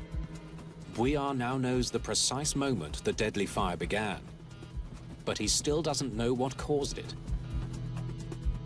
I saw that game. Well, I would love to get a look at that runway debris. Because Concorde includes parts that are American-made, the National Transportation Safety Board sends Bob McIntosh to join the team. It's unique that a French airplane on French soil would have a United States representative, but the aircraft was equipped with United States manufactured and designed tires. Among the debris found on the runway, there are large torn pieces of aircraft tire, some weighing more than 9 pounds. Looks like a blowout. To support the huge weight of the plane and withstand the heat generated during takeoff, Concorde's tires are reinforced with a strong rubber belt and filled with high-pressure nitrogen. Yeah. Airplane tires in general certainly are different than those in an automobile. They have to withstand a tremendous amount of weight. For instance, the Concorde, 135,000 tons. These are heavy, heavy-duty tires. When Concorde tires rupture, they can act like small bombs. Maybe a piece of the tire flew up and burst the fuel tank here in the wing. Watch out! The force with which a tire might explode is not simply going to be a blowout. There's a whole lot of structure and rubber belt around the tire Every fucking time that's probably going to separate, and that's of course a potential for damage. I don't know what other thing to do. A look at Concorde's history turns up 6 incidents of a tire rupturing and damaging a fuel tank. We uncovered many incidents where tires were punctured or destroyed, and in some cases, the rims as well. The most serious incident was in 1979, when a ruptured tire damaged a fuel tank so severely that the crew was forced to land shortly after takeoff. To prevent a recurrence, authorities mandated that Concorde tires be replaced much more frequently. So what could have caused a relatively new tire to rupture on takeoff? Investigators take a closer look at the metal debris found on the runway. Maybe something cut into the tire. Something like this. La forme de la pièce qui a été retrouvée, donc de la bande métallique. The shape of the metal strip that we found was exactly the same shape as the tire debris. Découpe sur le pneumatique. There were a lot of theories flying around in the first 2 or 3 days as to cause and effect of the tire, of the metal strip, and of the fuel that was liberated from the left side of the airplane. I want to know what this is and where it came from. Oh, and find out how much a fully loaded Concorde weighs. That's something I want to try. This was the scene after July's Concorde crash near Paris. News of the downed Concorde has stunned travelers and aviation insiders around the world. The French Transportation Ministry grounds the nation's entire fleet. British Airways soon follows suit. In London on Friday, British Airways' fleet of Concordes remained grounded, and depending on the investigation's findings, they may never fly again. That was a major blow, particularly to the UK operator, British Airways. Air France had expected it, I think, all along. Whether the pride of French and British aviation will ever fly again now depends entirely on what Bouillard and his team can uncover. There was lots of media pressure because it was a famous plane. It was the only supersonic aircraft, and it was the Concorde's first fatal accident. Facing enormous pressure, they focus on the mysterious strip of metal found near the top of the runway. It didn't look like anything that came from an aircraft to me. It was bent in such a shape that it was really strange, and we were all wondering if it was something that perhaps had fallen off a runway sweeper, or if they had fallen out of a construction truck, a baggage cart that was being towed around the airport someplace. But evidence soon points them in a different direction. Metallurgical tests reveal the strip is made of lightweight titanium, a metal frequently used in aircraft parts. It also had a number of rivets on its surface, and this made us think it was used in aviation.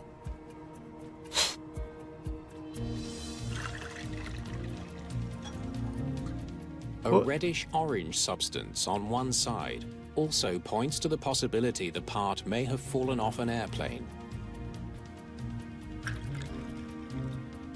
Lab tests reveal it's a kind of adhesive often used in aviation repairs. The matching of the debris on the runway with the damages that were observed in the takeoff run was something that required a lot of analysis. Somehow, a piece of metal from an aircraft became a deadly hazard on the runway. Next, please. Investigators need to know which plane it came from and how it ended up there. Next. There was a tremendous amount of pressure in the BEA. Next. Next. Next. To get to the bottom No! where that I held it too long. I held it too long. I held it too long. It's pretty clear this isn't from the Concorde. We need to come at this from another way. I spent more than 2 weeks at the scene of the investigation, and we still didn't know where it had come from. Painstaking research rules out the possibility that the metal strip fell from Concorde.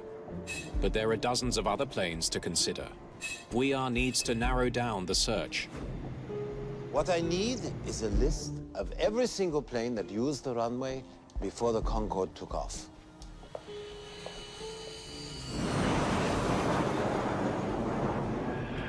A busy international airport like Charles de Gaulle has hundreds of flights arriving and departing every day.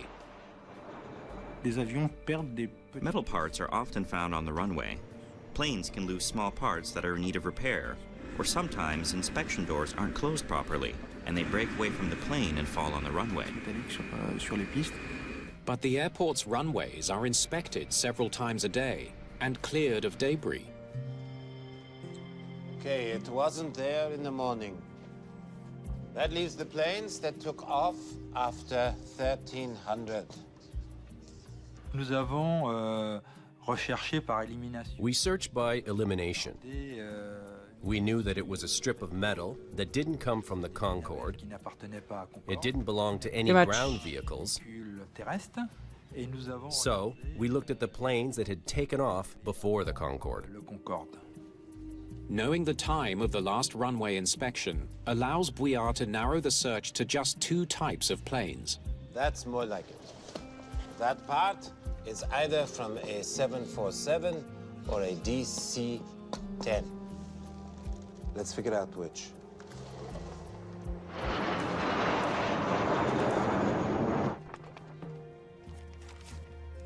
Investigators pore over schematics of the 2 planes, searching for the suspicious part.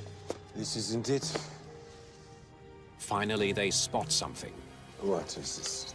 The metal strip looks like it could have come from the engine of a DC-10, something called a wear strip. The strips act as a buffer for moving parts inside the engine, but they're not essential for the safe operation of the plane. Certainly, there was a great deal of anticipation. Could this be really from a DC-10, and could it be from the engine portion? Investigators can't answer those questions soon enough, as the entire world waits to learn why commercial aviation's greatest achievement went down in flames. At Charles de Gaulle Airport, the Concorde investigation catches a lucky break. An investigator notices something odd on an engine of a DC-10 that flies regularly between Paris and the US. But he only sees the plane for a moment before it takes off. He got a quick glimpse, but he had enough of a glimpse to say, I think there's something wrong there, and I see an anomaly that tells me maybe that strip came from there. Flight records reveal that very DC-10 took off from runway 26 right just minutes before the doomed Concorde. Could it be the plane they're hunting for? It's not quite the real thing, but it is the best we've got. We didn't have the metal strip. It was still in the possession of the French gendarme. Bouillard gives McIntosh a mock-up of the engine wear strip, hoping it will help determine whether it fell from the suspect DC-10.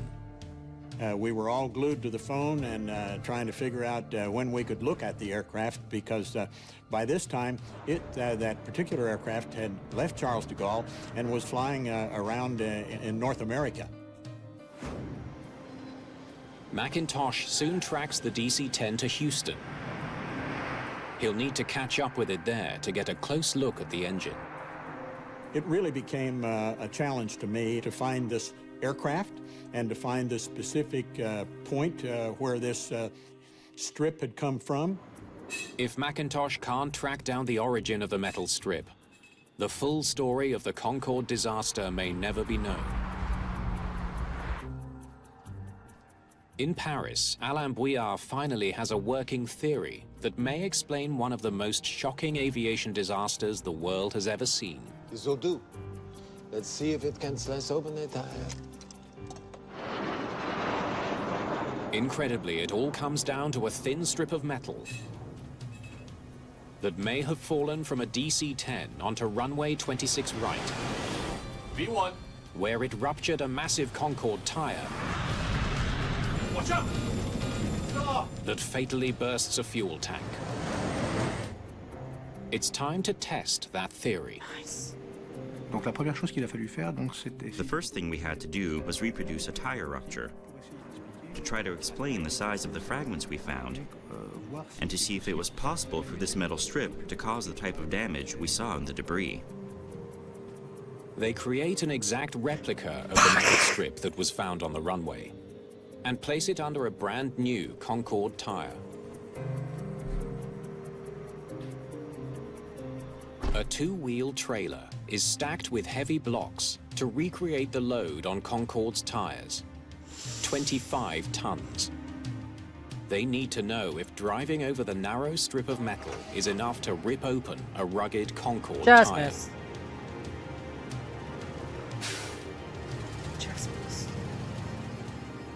In dramatic fashion, they get their answer.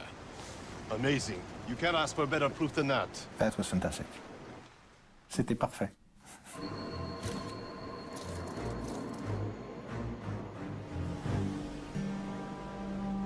This plane is tough on tires, and it seems fuel tanks. Bouillard is convinced he's cracked the case. Hoping to confirm his theory, investigators study the fragments of the Concorde's fuel tank. But there's a problem. If a piece of flying debris ruptured the tank should be bent from the outside in. But the tank fragment from the runway is bent in the opposite way. It looks like Bouillard's theory is falling apart. I don't get it.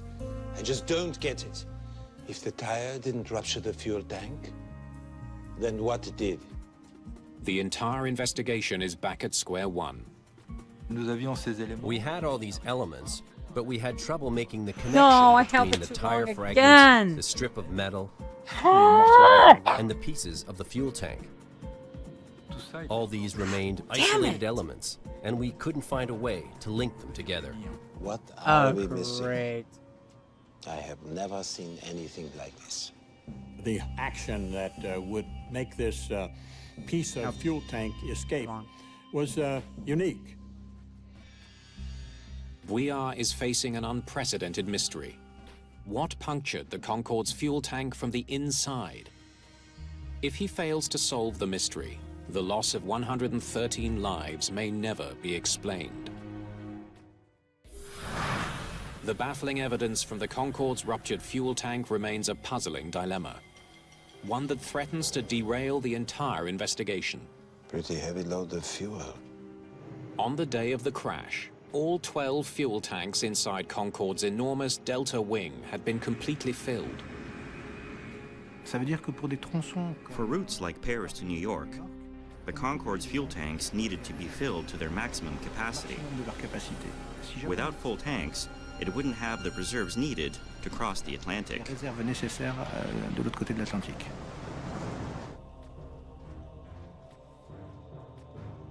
The only thing in the fuel tank is the fuel. Maybe what bursts the tank is the fuel itself. The heavy fuel load suggests an unconventional theory. When a high-speed projectile hits a container full of liquid, it can set off a tsunami-like wave powerful enough to rupture the container at a different point from where it was struck. The liquid will move around and push evenly on every part of the tank. And it's the weakest part of the tank that will tend to rupture. We set it so the fuel tanks are completely full. He hopes a computer simulation will show if that's what happened here. And the piece of tire is 5 kilograms. The scenario that we had in mind was only possible if the tanks were full. Okay, let's watch what happens. Bouillard knows his theory may meet resistance. There's no record of an aircraft fuel tank ever rupturing this way before. Fire.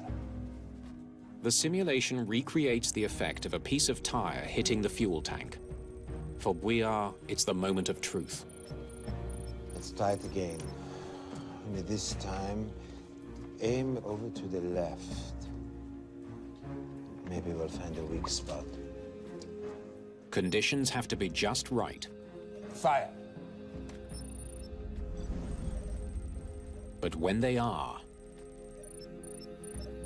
We've got it. Well done. Firing a piece of tire at the tank can make it burst from the inside out. We were convinced this was what happened. It was a revelation to all of us, and indeed a very plausible explanation as to how the major fuel liberation took place. Finding the source of the deadly metal strip is more important than ever. In Houston, Bob McIntosh prepares to inspect the DC-10 that took off 5 minutes before Concorde. We were met by the safety manager of Continental Airlines. We all realized that we had a pretty serious duty here, and there might be some real repercussions coming from this, what we were about to do. McIntosh immediately spots something out of the ordinary. There's an odd gap in the wear strips on the DC-10's engine. Give me a closer look at that, will you? We had the mechanics open up the cowling and expose the area where the strip was missing. The gap seems to have traces of the same reddish-orange glue that was on the metal piece from France, but McIntosh needs to be sure. It obviously didn't fit right, and there was an attempt to make it fit better by using this mastic or glue material. Too short. Yeah, let's see if the lab can match that. There also seemed to be some extra rivet holes on the engine. He checks carefully. to see if they match the ones punched into the strip found on the Paris runway.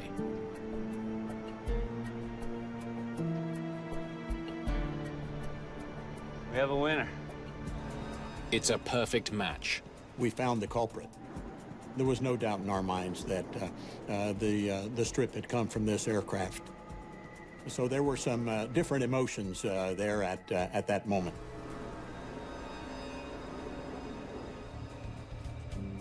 Macintosh needs to know how an engine part could have fallen off a plane from a major US airline, causing a fatal tragedy. He combs through the DC-10's maintenance records and learns the wear strip was replaced just a couple of weeks before the accident.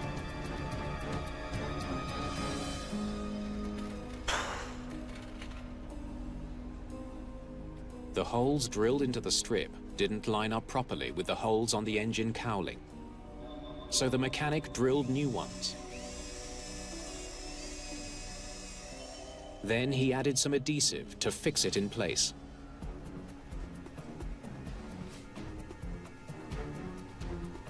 Lab tests confirm the adhesive used on the DC-10 is identical to that found on the debris from the runway at Charles de Gaulle.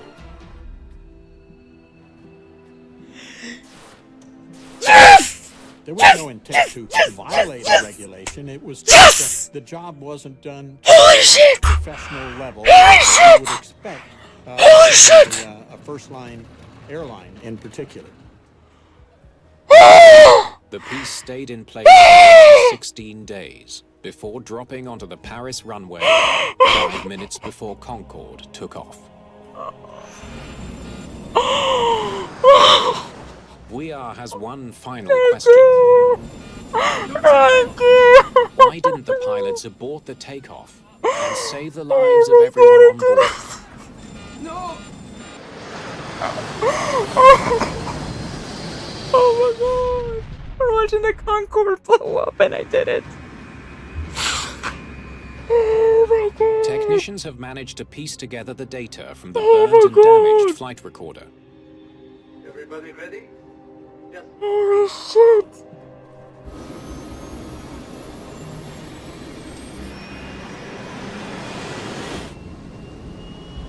Engines are fine, speed increasing. Together with the cockpit voice recorder, it 4.5 paints a vivid hours picture ago. of a sudden emergency Thank you, I appreciate that it. escalates rapidly. Oh, I know I sounded angry earlier, but thank you. I appreciated your help so much.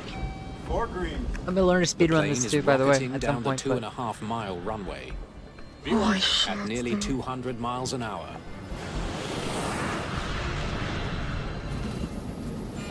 Watch out! When the fuel ignites, the massive jet needs Dude, more than a okay. mile to stop. We're But watching the there's only Concorde blow up, I 1,000 know. yards of But runway left. The pilots must put the I burning plane did in it the air. last session, and I Aborting over the jumped takeoff it. at 180 knots would also have led to the Hell, I made it into a destruction YouTube of the short. aircraft. It's actually getting traction. Two You of want to see the Concorde's Twitch 4 version? I engines did are on fire. grab it from the Twitch version. We lost engine 1 and 2 Oh almost shit, at the same dude. time. How long did that take? The crew found themselves confronted with a plane that had lost half its thrust. Here's the funny thing. I've made 3 YouTube shorts With from the only 2 streams, and engines there are 3 working, fails. The plane won't climb. What's the airspeed? That has lots of frontier.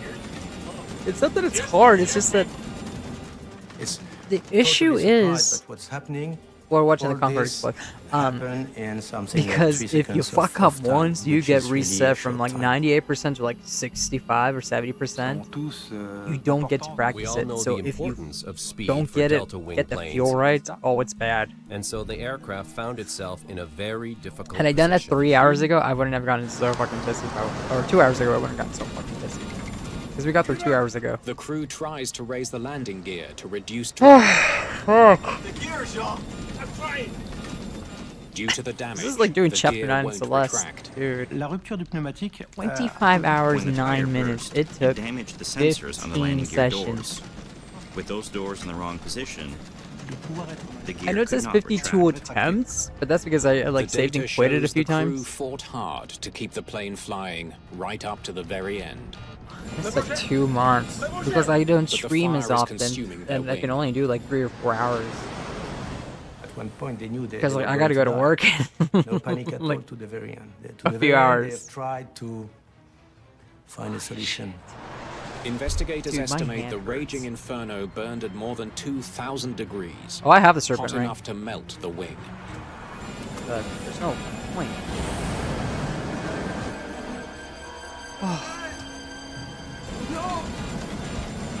Sassy. 2 gold rings, 10 silver coins. Snake ring.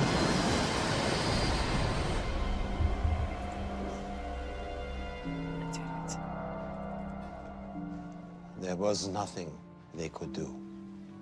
Nous sommes convaincus que It took We were 15 convinced that from streams the moment the to plane beat rolled over the metal strip, Ghost a of the Bay Plus. catastrophe was inevitable. c'était inévitable. And that's considering. The accident report makes a number of We recommendations still have Ghost to of make the Concorde Bay. safer. I'm not doing that anytime soon. I need a little break. Engineers design stronger tires got other that can games to better play. withstand the plane's high speed and immense weight. I mean, Fuel considering tanks are reinforced with new Kevlar game to prevent new game leaks. New Bay Plus took about Airport authorities What, also 2.5 implement a better years? system for Let me monitoring double check. runways and removing debris. because I gotta What clip is this. puzzling is I'm that gonna we have, obviously I always clip 200 like all the grams. really hard shit that I do. A piece of metal on the runway, it turns out to trigger one of Let me double the check. most catastrophic crashes in aviation history. A year after the crash that took 113 lives, an official memorial service is held. I was with them, so in a way, 2 I'm years ago, kind of so linked with this 2024. crash. It will remain the experience of my life. I would have given Would have been the everything first not time to be first there time I this day, beat Jump King but I'm the one. to now 2026. That remember it took me 15 what, months after the 15 crash, hours? the Concorde fleet is finally back in the air. It's because I'm an idiot. Soon after, Alain Bouillard seizes an opportunity to take a flight in the aircraft he helped save. J'ai eu cette chance I had the opportunity to fly as a passenger on the Concorde. I distinctly remember the color of the sky at 60,000 feet cette sensation d'accélération. and the sensation of acceleration and speed.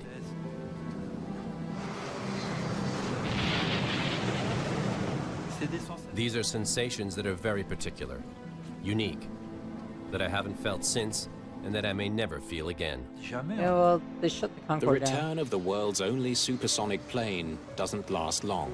Yeah, they shut it down. 2 years later, with rising fuel costs and falling profits, Air France and British Airways decide to retire Concorde forever. It makes its last flight on November the 26th, 2003. For the first time in aviation history, it was kind of Is it really? a step back. I mean, we had supersonic transportation. We have not that anymore. And it was a sad day when we saw the retirement of the aircraft. On the other hand, recognizing that it was 1965 technology, it probably was time to retire the aircraft and go on to other more modern things.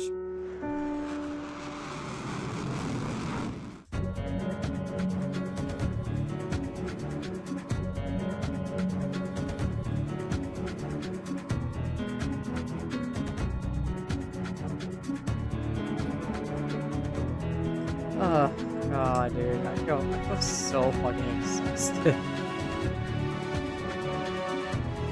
Like, if you want a perspective on like how exhausting this is, it's not Shinryu exhausting, but it's Chapter 9 exhausting.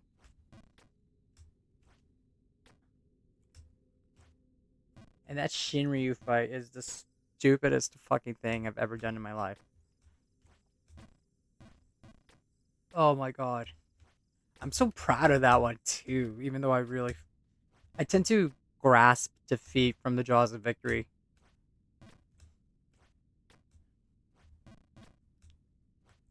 This is some stupid oversight I always make. I can probably do this real quick.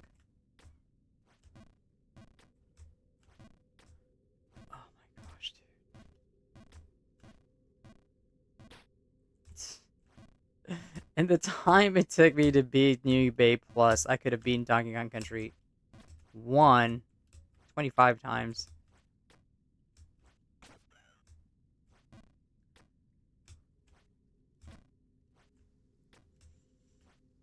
Been DKC 2.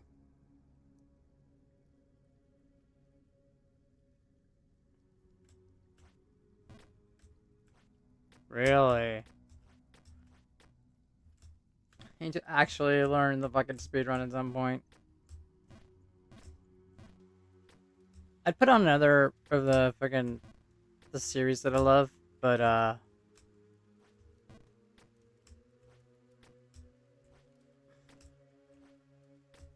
need to get some sleep soon.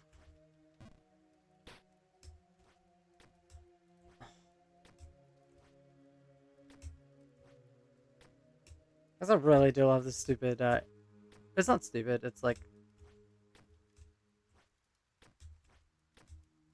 It's legit a cool series. It's on YouTube, you can watch it for free.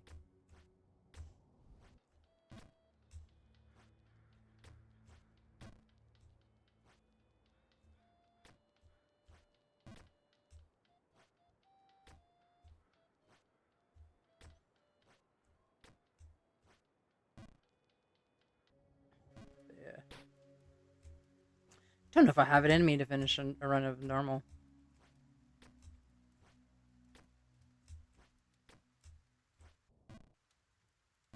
Oh, I have no idea. I haven't really learned to speedrun it. Like I did.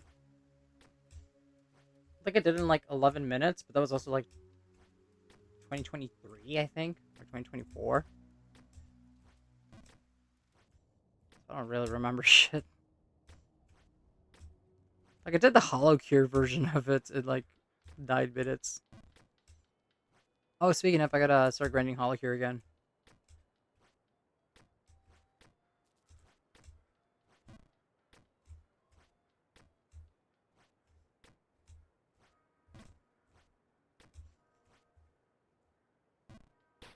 That's fine.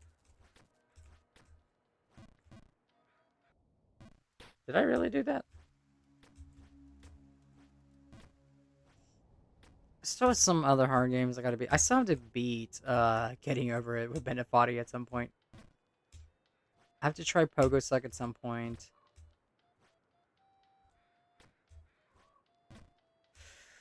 All sorts of shit we still gotta do, man.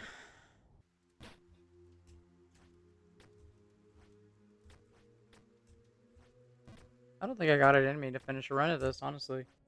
Like, all my exhaustion left. All my stress. My fingers hurt like shit. It's like I've been playing Typing of the Dead on, like, the hardest difficulty.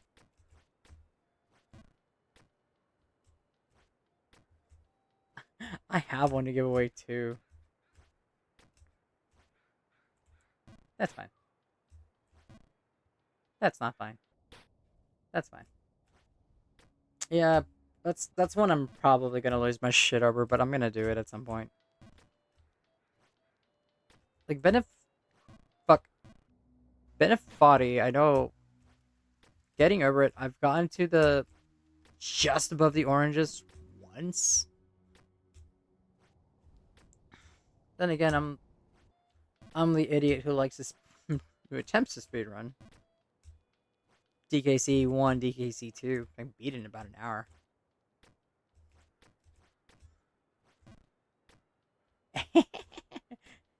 No, you can't hurt me anymore, Pogo Stuck. Damidayo. Fuck. I can't ever do that right. Doesn't help that my game does that sometimes.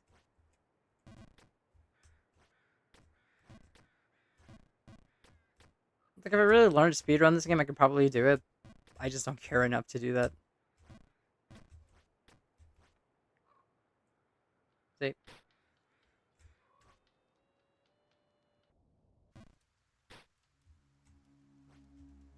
But, you want to see DKC 1 or DKC 2? I don't know. You'd stop by... I'm gonna try to do something on Tuesday. We could just do DKC. Since we have the new Retro Arch that has the retro achievements, we could just play DKC 1 and DKC 2, try to get all the letters.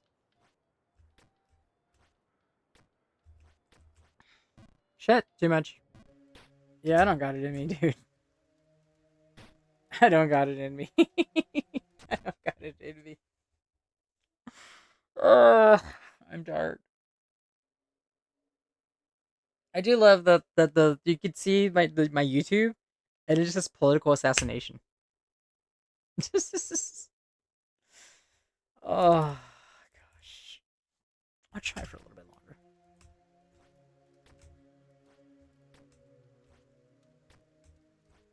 I feel like I work better when I'm angry or tense.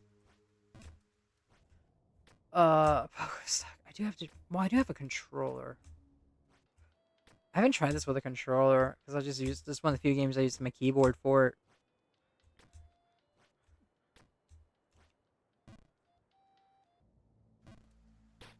Yeah, I don't remember shit, man. Right. I'm already a person who lives off of stress.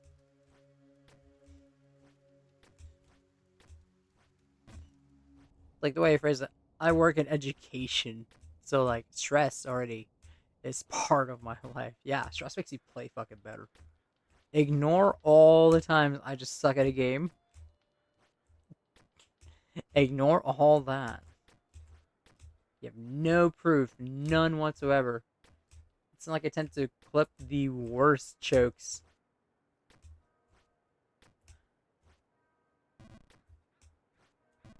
Bitch. Thank you, I appreciate that. I mean, currently I'm working in elementary too, which, you know, I'm trying to get back into working where I'm supposed to, which is with high schoolers, but you know, live and let learn.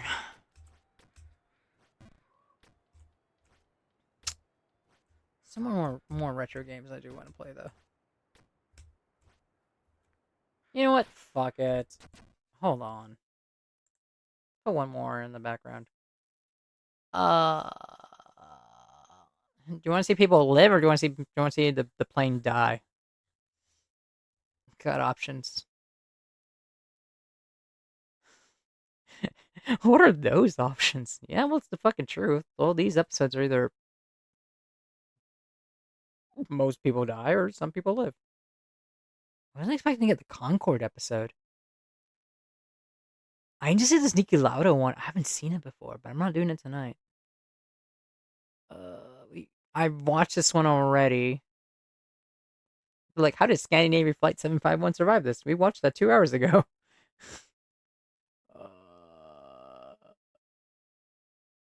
No, I need a good one. I don't. I remember that Tahiti one. It's not a. I love. I got two recommendations for the exact same episode, but they're slightly different.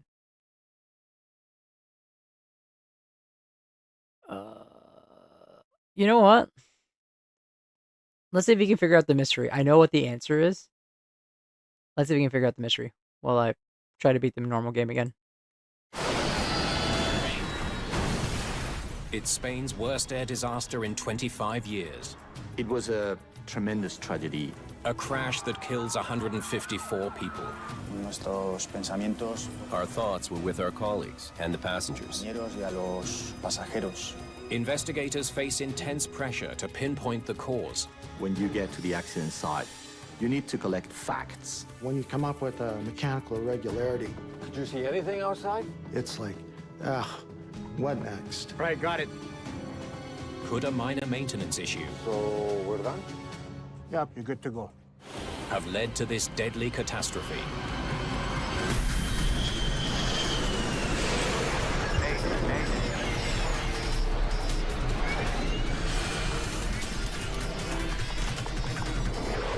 I really love this series, by the way. I think I've seen most of the episodes. Watch it on YouTube. It's free. You should watch it before you take a flight, too. Makes you feel better. It's 2:14 p.m. at Madrid Barajas Airport.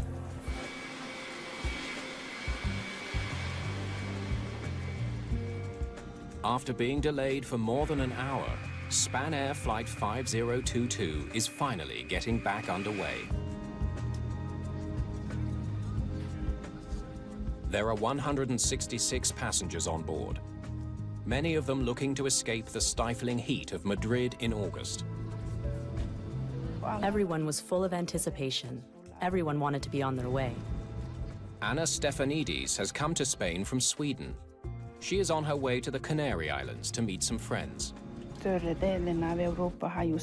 Most of Europe has holidays, different summer holidays in August. I was going to Gran Canaria to meet my girlfriends. We were going to have 1 week's holiday. 4 ladies. 4 damer.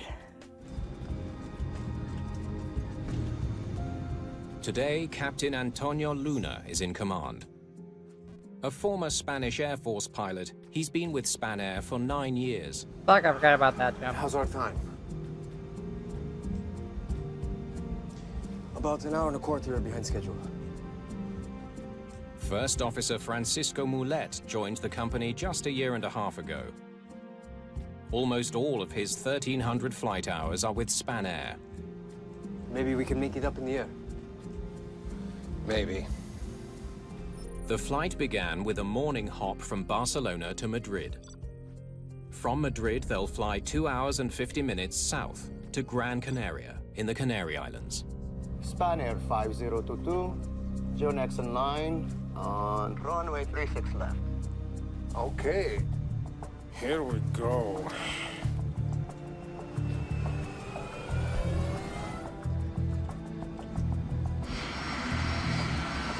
Preparing for takeoff is an extremely busy time for the flight crew. They've got multiple checklists that they have to run. Ignition. Set.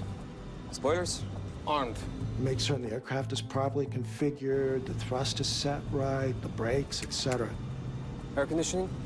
So there are a plethora of factors that are all running through their minds simultaneously. And final items we have 8. 11 aligned, 11 stowed.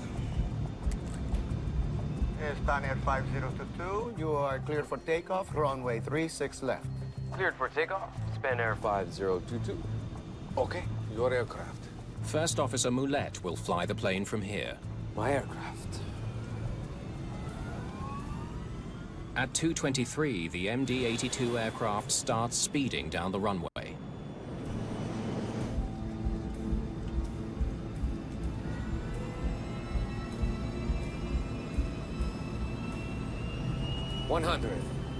The captain watches their speed.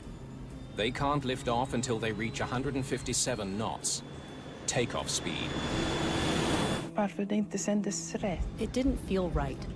I thought they were putting in all the power and force that they had, and now we will lift off. But something was just not right. It's taking so long. Does that seem right to you? And then I thought, how long is this runway? We have to lift off now. V1. Rotate.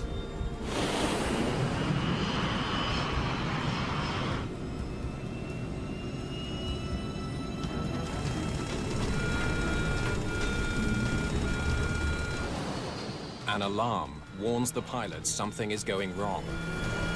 Engine failure?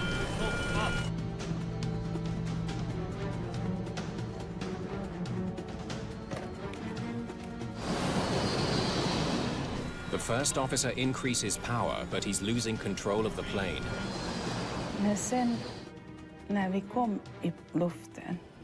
When we finally lifted, everything went suddenly to the right, and then I just heard screams and crashing. Skrik och smäll. The hell you turn off that warning? The plane is less than 40 feet from the ground.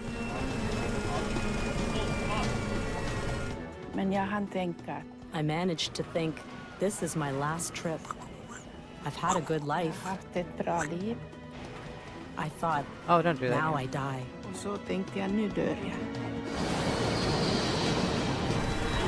Fly the plane. Fly it. Oh, God. I put my arms over my head and put my head between my legs. I protected myself as much as I could.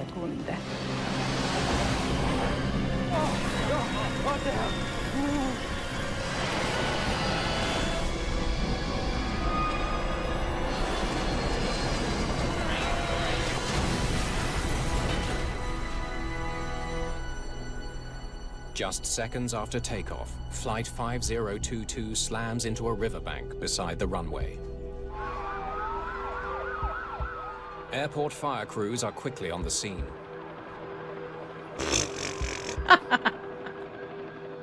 The plane with 172 people on board is now shattered wreckage, spread over half a mile.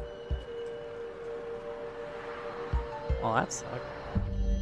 Same for the plane, by the way. Anna Stefanidis has landed in the water, still strapped to her seat. When I woke up, first there was this quiet. But then I realized I'm not dead. I looked around me. Where am I? What is this? Airport workers have raced to the crash site to try to help, but they can't get to Anna. The emergency personnel were calling to me. Come on. Come on, hurry, now. She's in the middle of the stream, tangled in debris and sinking fast. I have no idea how I managed to get free. Somehow, Anna makes it to the water's edge, where rescuers help her to safety. She's in shock and suffering from a serious leg injury, but she's alive. It was chaos. It was so horrible. But I got out. I'm not holding a direction. In spite of the massive rescue effort, only 18 people survive. 147 passengers are dead. So are both pilots. It was a tremendous tragedy. All the country was affected by that. This is Spain's worst aviation disaster in 25 years. I really don't know how to play this anymore. Shit. Our thoughts were with our colleagues and the passengers. It was a Spanish company, so many of our colleagues were flying that type of plane. It was a very difficult time. Spain quickly recruits an international team of experts to investigate the crash. They have a massive puzzle to piece together. How could a sophisticated jet, manned by an experienced crew, rotate, crash on takeoff on a sunny afternoon? Easy, actually. Okay, people. It looks like we have our work cut out for us. Juan Carlos Lozano is an investigator with the Spanish Pilots Union. The accident site at the beginning is considered like a crime scene. It's very important to find out how the pieces are located, because that will give you a lot of information. It's demanding work, searching acres of rough terrain for shattered pieces of scorched debris, all under the blazing Madrid sun. It was difficult, the heat, because it was a very hot summer. So the heat was probably one of the worst things. Understanding what happened to Flight 5022 is going to be one of the most difficult tasks these air crash investigators have ever faced.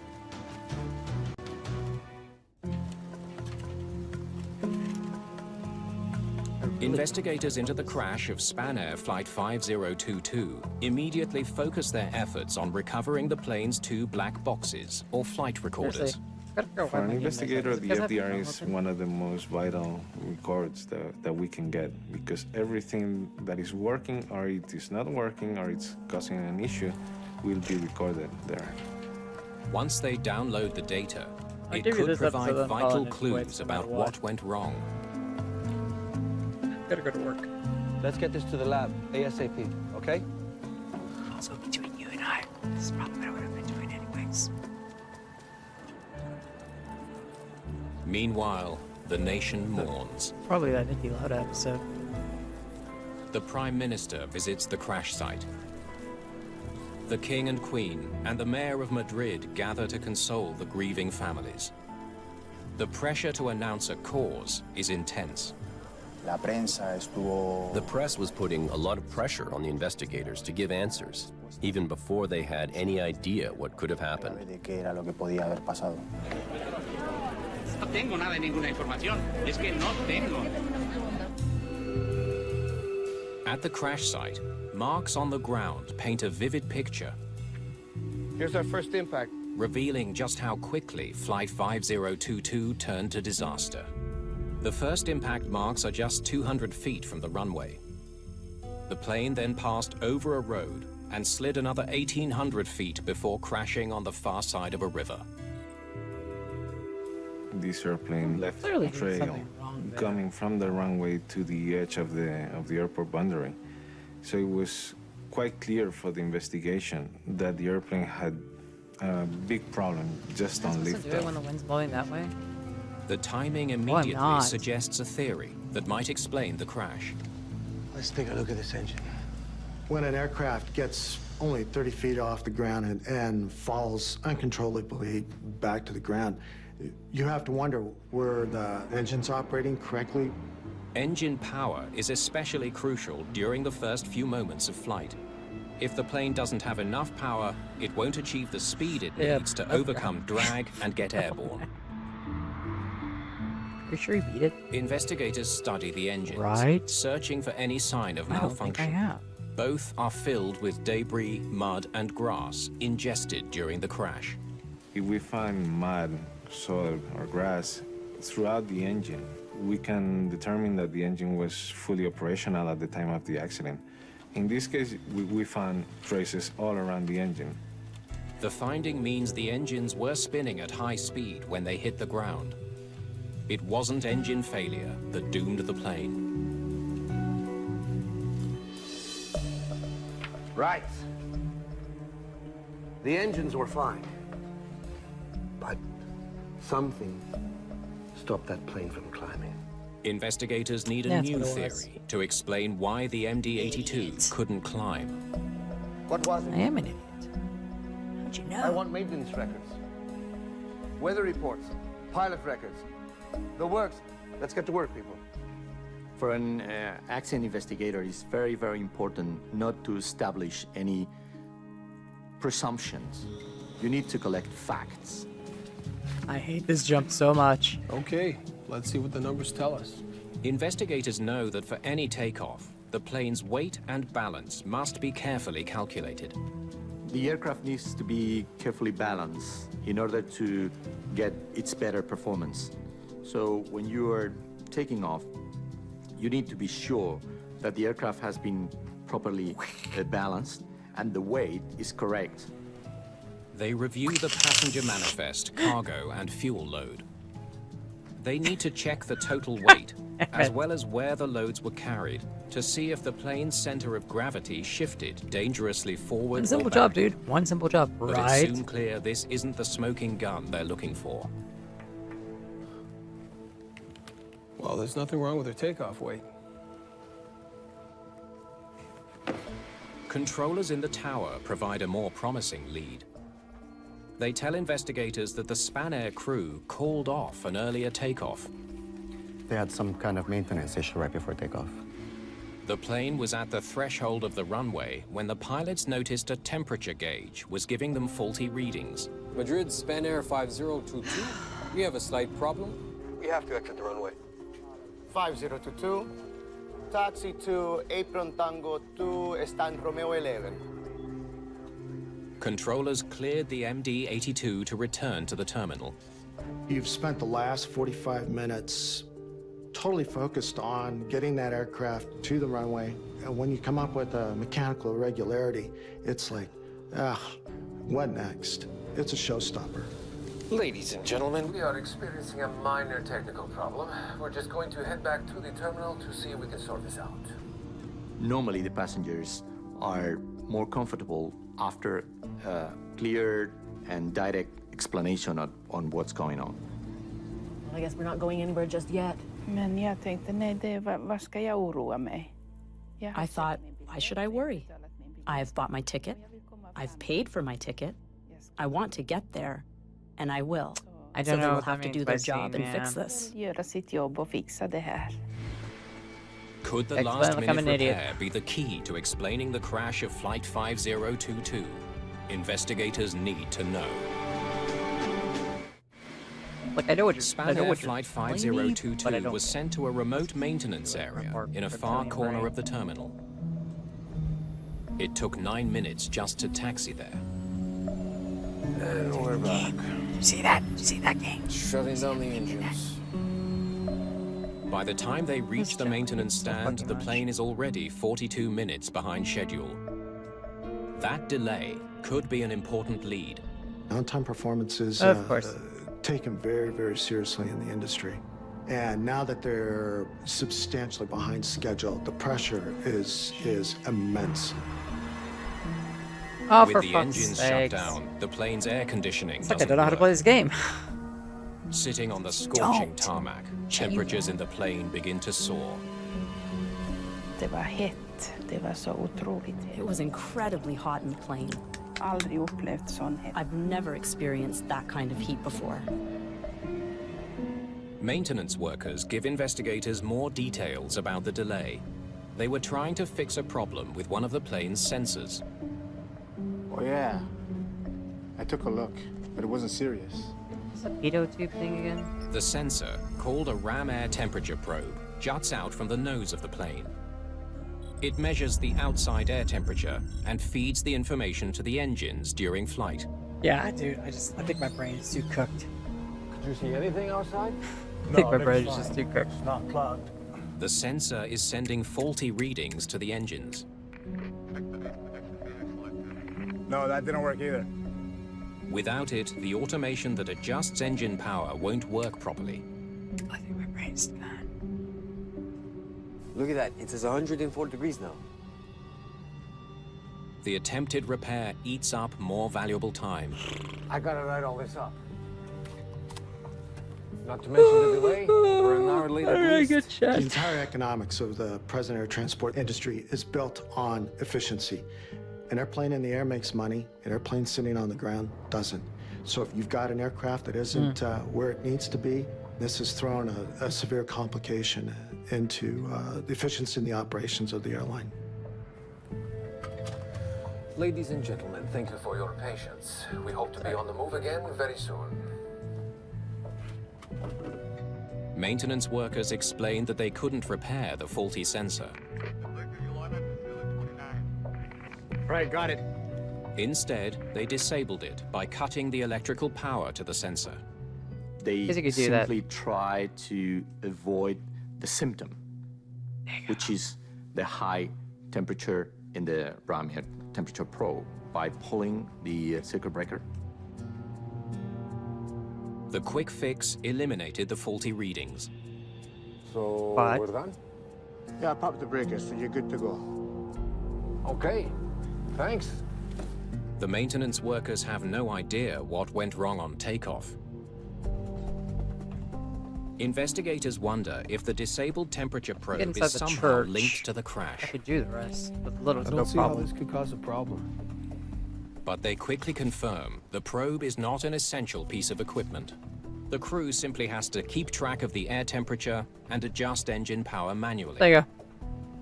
There are alternative means to determine what the outside air temperature is. In this case, it's something as simple as just asking ground control or listening to the last official weather report. But that wasn't the only maintenance issue the crew was facing that day. It says here the right thrust reverser was disabled as well.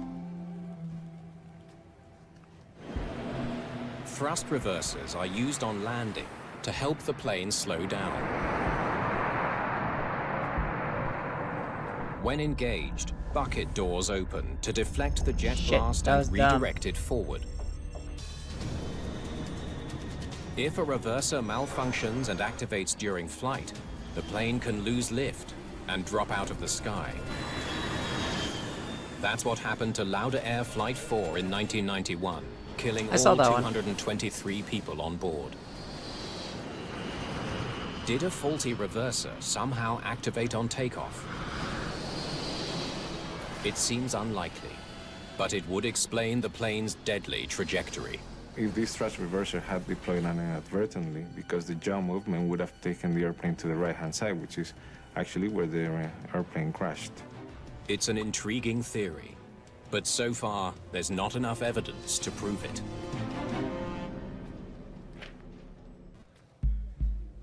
Investigators study the thrust reversers recovered from the wreckage of Spanair Flight 5022.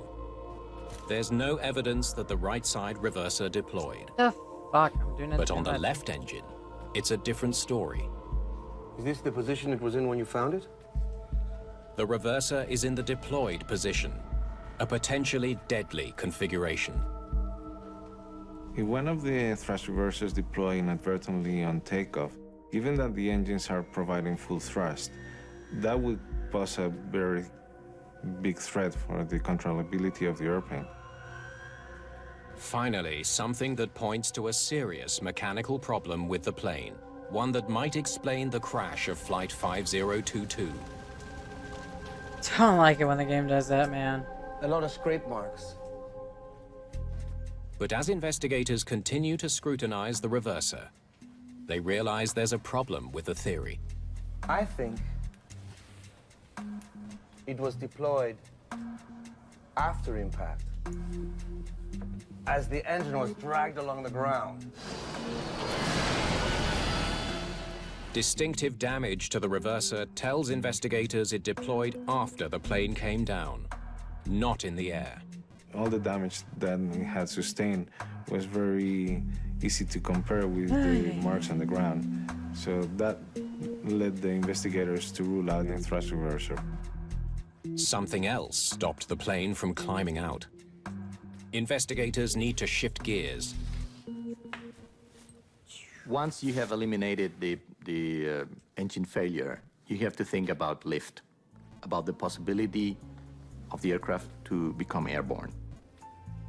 What kind of wreckage have we recovered from the wings? Get me everything you have. The plane's wings are equipped with control surfaces, the flaps and slats, that extend at takeoff to help generate lift.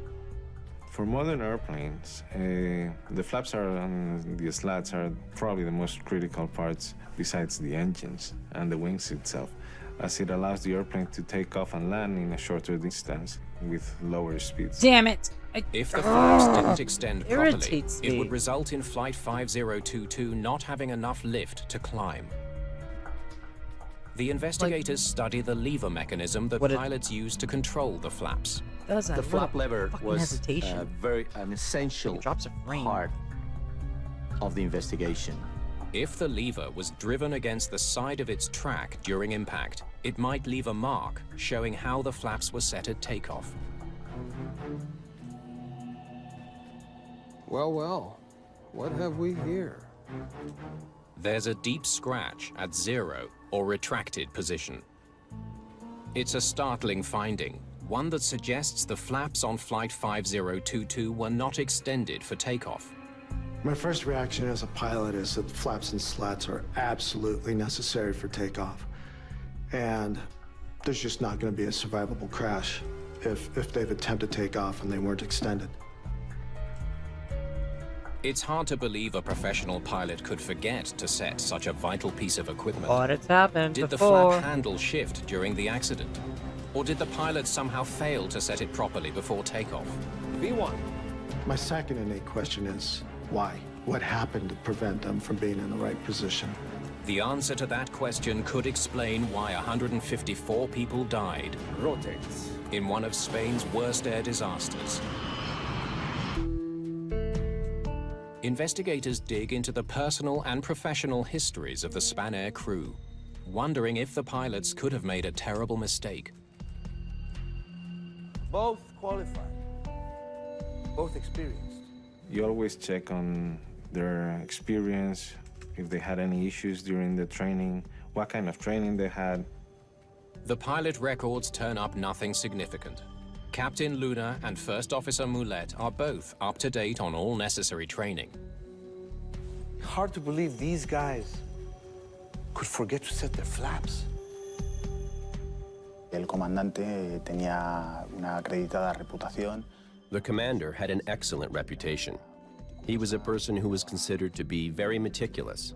He enjoyed flying and took pride in being a professional. Estar a la altura y manejar el avión de una manera profesional. Investigators turn to the cockpit voice recorder for answers. Okay, let's hear it. Ignition. Set. Cuando escucha su... When you listen to a cockpit voice recorder, you're trying to understand the pilots and put yourself in the pilot's situation. Piloto. They're listening for anything that might tell them how the flaps were set for takeoff. Spoilers armed. The pilots make their final preparations. And final items we have 8. 11 aligned, 11 stowed. Including a last-minute check of the flaps that's required right before takeoff. Hold it, stop right there. Final items. That includes checking the flaps. He called out 11. That's the right setting. The recording suggests the pilots set the flaps to 11 degrees, exactly where they should be. Perhaps the flap lever did somehow shift after takeoff. Maybe they did get it right. I was really shocked that the crew definitely talk about the flap position. And it seems that the flap were not in that position. So that creates a kind of contradictory feeling of saying, wow, these guys were really looking at the flaps or not? Contradictory evidence threatens to derail the investigation. It's going to take more digging to discover what actually happened in the cockpit of Flight 5022. Questions about the flaps on Spanair 5022 could be settled once and for all with information from the flight data recorder. Okay. FDR, baby. Let's hope the data can give us some answers. It records every detail about the plane's configuration, including flap settings. Flaps. Set and checked. Flaps were set at 11 degrees on the first taxi, exactly where they should be. The data reveals that the flaps were working and had been set correctly when the plane taxied to the runway the first time. But they didn't stay there. When the crew returned to the terminal for repairs, I don't remember. They retracted the flaps. And we're back. Shutting down the engines. Flaps and slats are retracted after coming off the runway as part of standard operating procedure. Okay, let's see what happens the next time around. How's our time? Investigators need to know, did the pilots extend the flaps again after leaving the maintenance area to return to the runway? Or did they make a fatal error and omit one of the most important steps in getting a plane safely off the ground? Here we go. When you analyze a cockpit voice recorder, you look for anomalies, things that are different, things that should not be there. After start checklist. The MD-82's pre-flight checklists direct the crew to check the flaps and slats 3 separate times. Ignition, off. Air conditioning, set. Flaps and slats are essential for the operation of an aircraft, for takeoff and landing. So that's why they appear several times in the checklist. On the after-start checklist, setting the flaps is the final item. Hydraulic pumps and valve. Set and checked. Lights. On. Get permission from air traffic control to taxi, will you? Hold it. That's what they didn't What is he do. doing? This is the worst possible time to interrupt him. The CVR reveals that just as the first officer is about to check the flaps and slats for the first time, the captain asks him to make a radio call. Ground, Spanair 5022, requesting taxi instructions. Spanair 5022. He never returns to finish that crucial item of the checklist. This is highly irregular in the normal tempo of a checklist. So what that tells ACTS investigators is that there's some factors that were irritating his captain, making him want to rush the checklist, get things done quicker? Was it the time schedule? Was it maybe the cockpit heat? It was just unbearably hot in there and he wanted to get the engine started so they could get some air conditioning. That we don't know. Okay, let's see what they do for the taxi checklist, please. Spanair 5022, Joe next in line. Setting the flaps is so important, crews are required to check them again during the taxi checklist. Brakes. That's what they Check. don't do. Flight controls. Checked. Air conditioning. Set. Whoa, whoa, whoa. Guys, what's the rush? La sensación que tuvimos cuando analizamos el grabador de voces de cabina. The impression we had when we heard the cockpit voice recorder was that the crew was rushing through the checklist. Que está en una situación apurada. Transponder. Set. Cabin. Hang on, stop. Where's the takeoff? The crew skip the flaps and slats check for a second time. We know from scientific studies that rushing or time pressure increases the chances of human error by 11-fold. You put a pilot into a situation where they have to rush, something like a checklist that's a very detailed item is very prone to errors.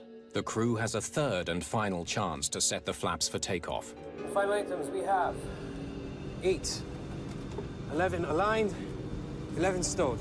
Spanair 5022, you are clear for... That was awfully quick, no? I think... Center of gravity, 8. Flap display, 11. Horizontal stabilizer, aligned. And flaps again, 11. No way he had time to check all those settings. Let's go back to the checklist. Investigators suspect that although the first officer announced the flap setting, the announcement was automatic. Final items we have 8, 11 aligned, 11 stowed. He wasn't focused on his instruments. He was merely reciting the list from memory. If he had looked at the gauge, he would have seen the flaps were set at 0, not 11. Spanair 5022. That's why The we don't rush, captain likely kids. isn't checking either. He's busy steering the plane towards the runway. Humans are fallible, and we know that when we're multitasking, it's very easy to forget or miss a critical item. 3. Separate checklists. And they never set the flaps. Investigators now have a terrifying theory to explain the crash of Spanair 5022. V1, rotate. The plane couldn't climb because the pilots forgot to extend the all-important flaps before takeoff. To prevent another accident, investigators need to understand the crew's behavior. What was going on inside their heads to make them feel so much pressure to hurry? They dig into the company's books and discover that Spanair has been struggling financially. It has announced plans to cut 1/3 of its workforce. How's our time? When your job is on the line, the last thing you want is to fall badly behind schedule. Es difícil gestionar. It's difficult to manage the stress that starts building when a delay is getting longer. Demora, se empieza a incrementar. I'll have some water, thank you. The captain is also well aware that his 166 overheated passengers are getting more and more unhappy. At the peak of the afternoon sun, the air temperature was 30 degrees Celsius, or 85 Fahrenheit. The tarmac radiates heat, raising the ramp temperature to over 100 degrees. It must have been scorching hot on that plane. We've got large windows, the sun is beating in. I assure you that cockpit's gonna be 120. You're wearing a shirt, a tie, it gets unbearably hot. No doubt about it. Those guys were coping with a lot of pressure. When you look at all the issues that the flight crew is facing, time, schedule, inoperative components in a regular procedure to do. It's just human nature for us to rush through the normal procedures. Psychology helps explain why the crew made the mistake in the first place. But there's another troubling question.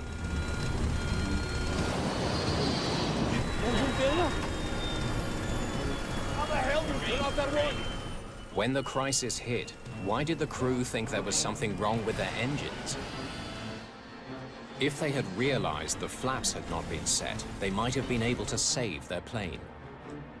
Understanding why they didn't will be the final twist in the tale of Spanair Flight 5022. Why did the first officer think that it was engine failure? Investigators wonder if the faulty sensor, shut down by the maintenance workers, could have played an unexpected role.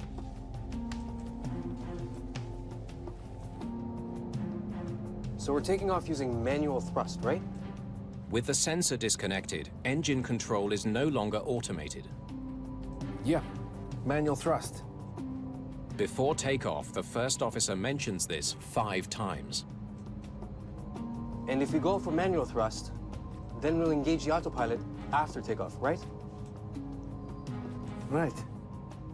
The disconnection of the ram air temperature probe created a lot of concern from the co-pilot's point of view, because that also affects the auto throttle, which is the automatic system for engine power. Look, just check the weather for the temperatures. It won't be a problem. The captain reassures him that they can set the thrust levers manually, but the first officer is uncertain. Okay, got it. Already preoccupied with the engines, the first officer mistakenly assumes they have an engine problem when things start to go wrong.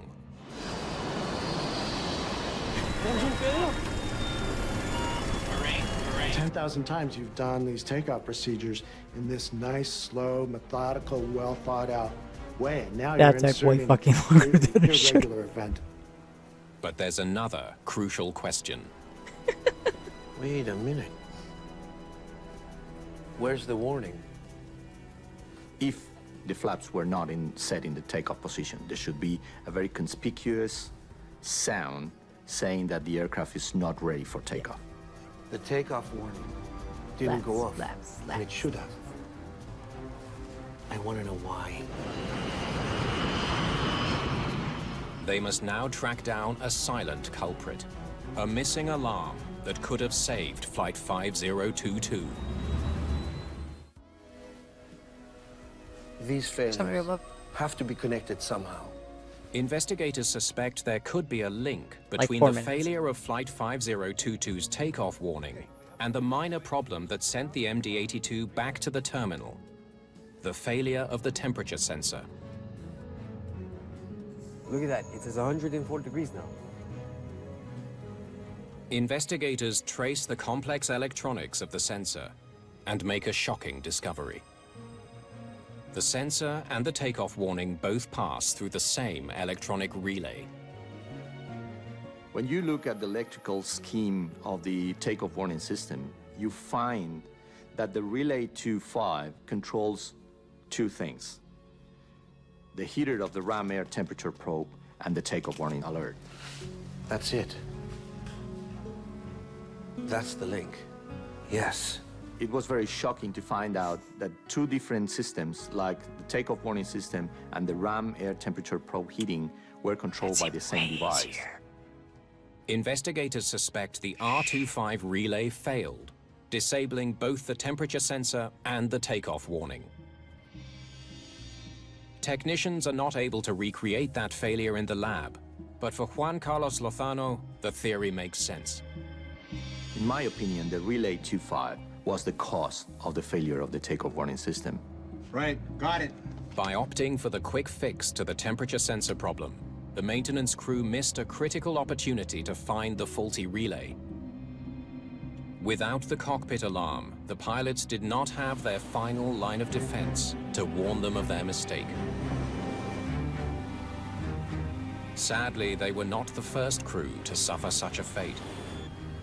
In 1987, an MD-82 flying for Northwest Airlines crashed on takeoff from Detroit, Hey, killing this looks familiar. 156 people.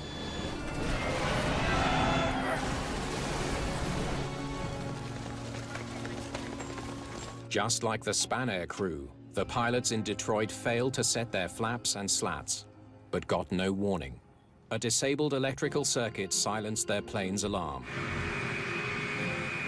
After the Detroit crash, checklists were changed to highlight the flaps and slats more often, and the warning system was made more robust. That's in the an first effort episode we to watched. prevent such a tragedy from ever happening again. The Detroit one. But aviation designers and engineers could not foresee the rare failure of the R25 relay. That failure sealed the fate of Flight 5022. Crazy how As time an is a aviation flat professional, circle. as an accident investigator too, this is probably the most frustrating situation in the world, because when you investigate an accident, is to avoid this to happen again. And unfortunately, in this case, we had a very similar case 20 years after the Detroit accident. In both Detroit and Madrid, it was the crew's failure to follow their checklists that led to disaster. The Spanair investigators list the inoperative takeoff warning as a contributing factor that prevented the Time crew truly from is a recognizing the flat circle. danger. But But the Juan Detroit one Carlos was the Lozada, 80s. representing This the was pilots 2006 union, or some shit like sees it that. the other way round. The single biggest failure in this accident is the failure of the takeoff warning system. This system was designed considering that the humans can make mistakes. And this is a clear example that the last line of defense failed. After the crash of Spanair 5022, Boeing again revised its checklists to make extending flaps and slats more prominent. And electronic checklists are now being used in some planes. Unlike paper checklists, they can display clear messages to the crew to tell them what they have and haven't checked. We cannot have this absolutely vital Anyways. safety layer I fail. hope you enjoyed watching a lot of plane crashes with me. We've got to have a 100% always works system. 2 of our crews lived, everybody else died. Anyways. I'm gonna try to do something Tuesday night. Don't quote me on that. Last time I did, I was like, oh, we'll play Jump King on Saturday. Then I got sick. Because my allergies acted up. I'm gonna try to do something Tuesday night, and if not, I'm gonna see you on Friday.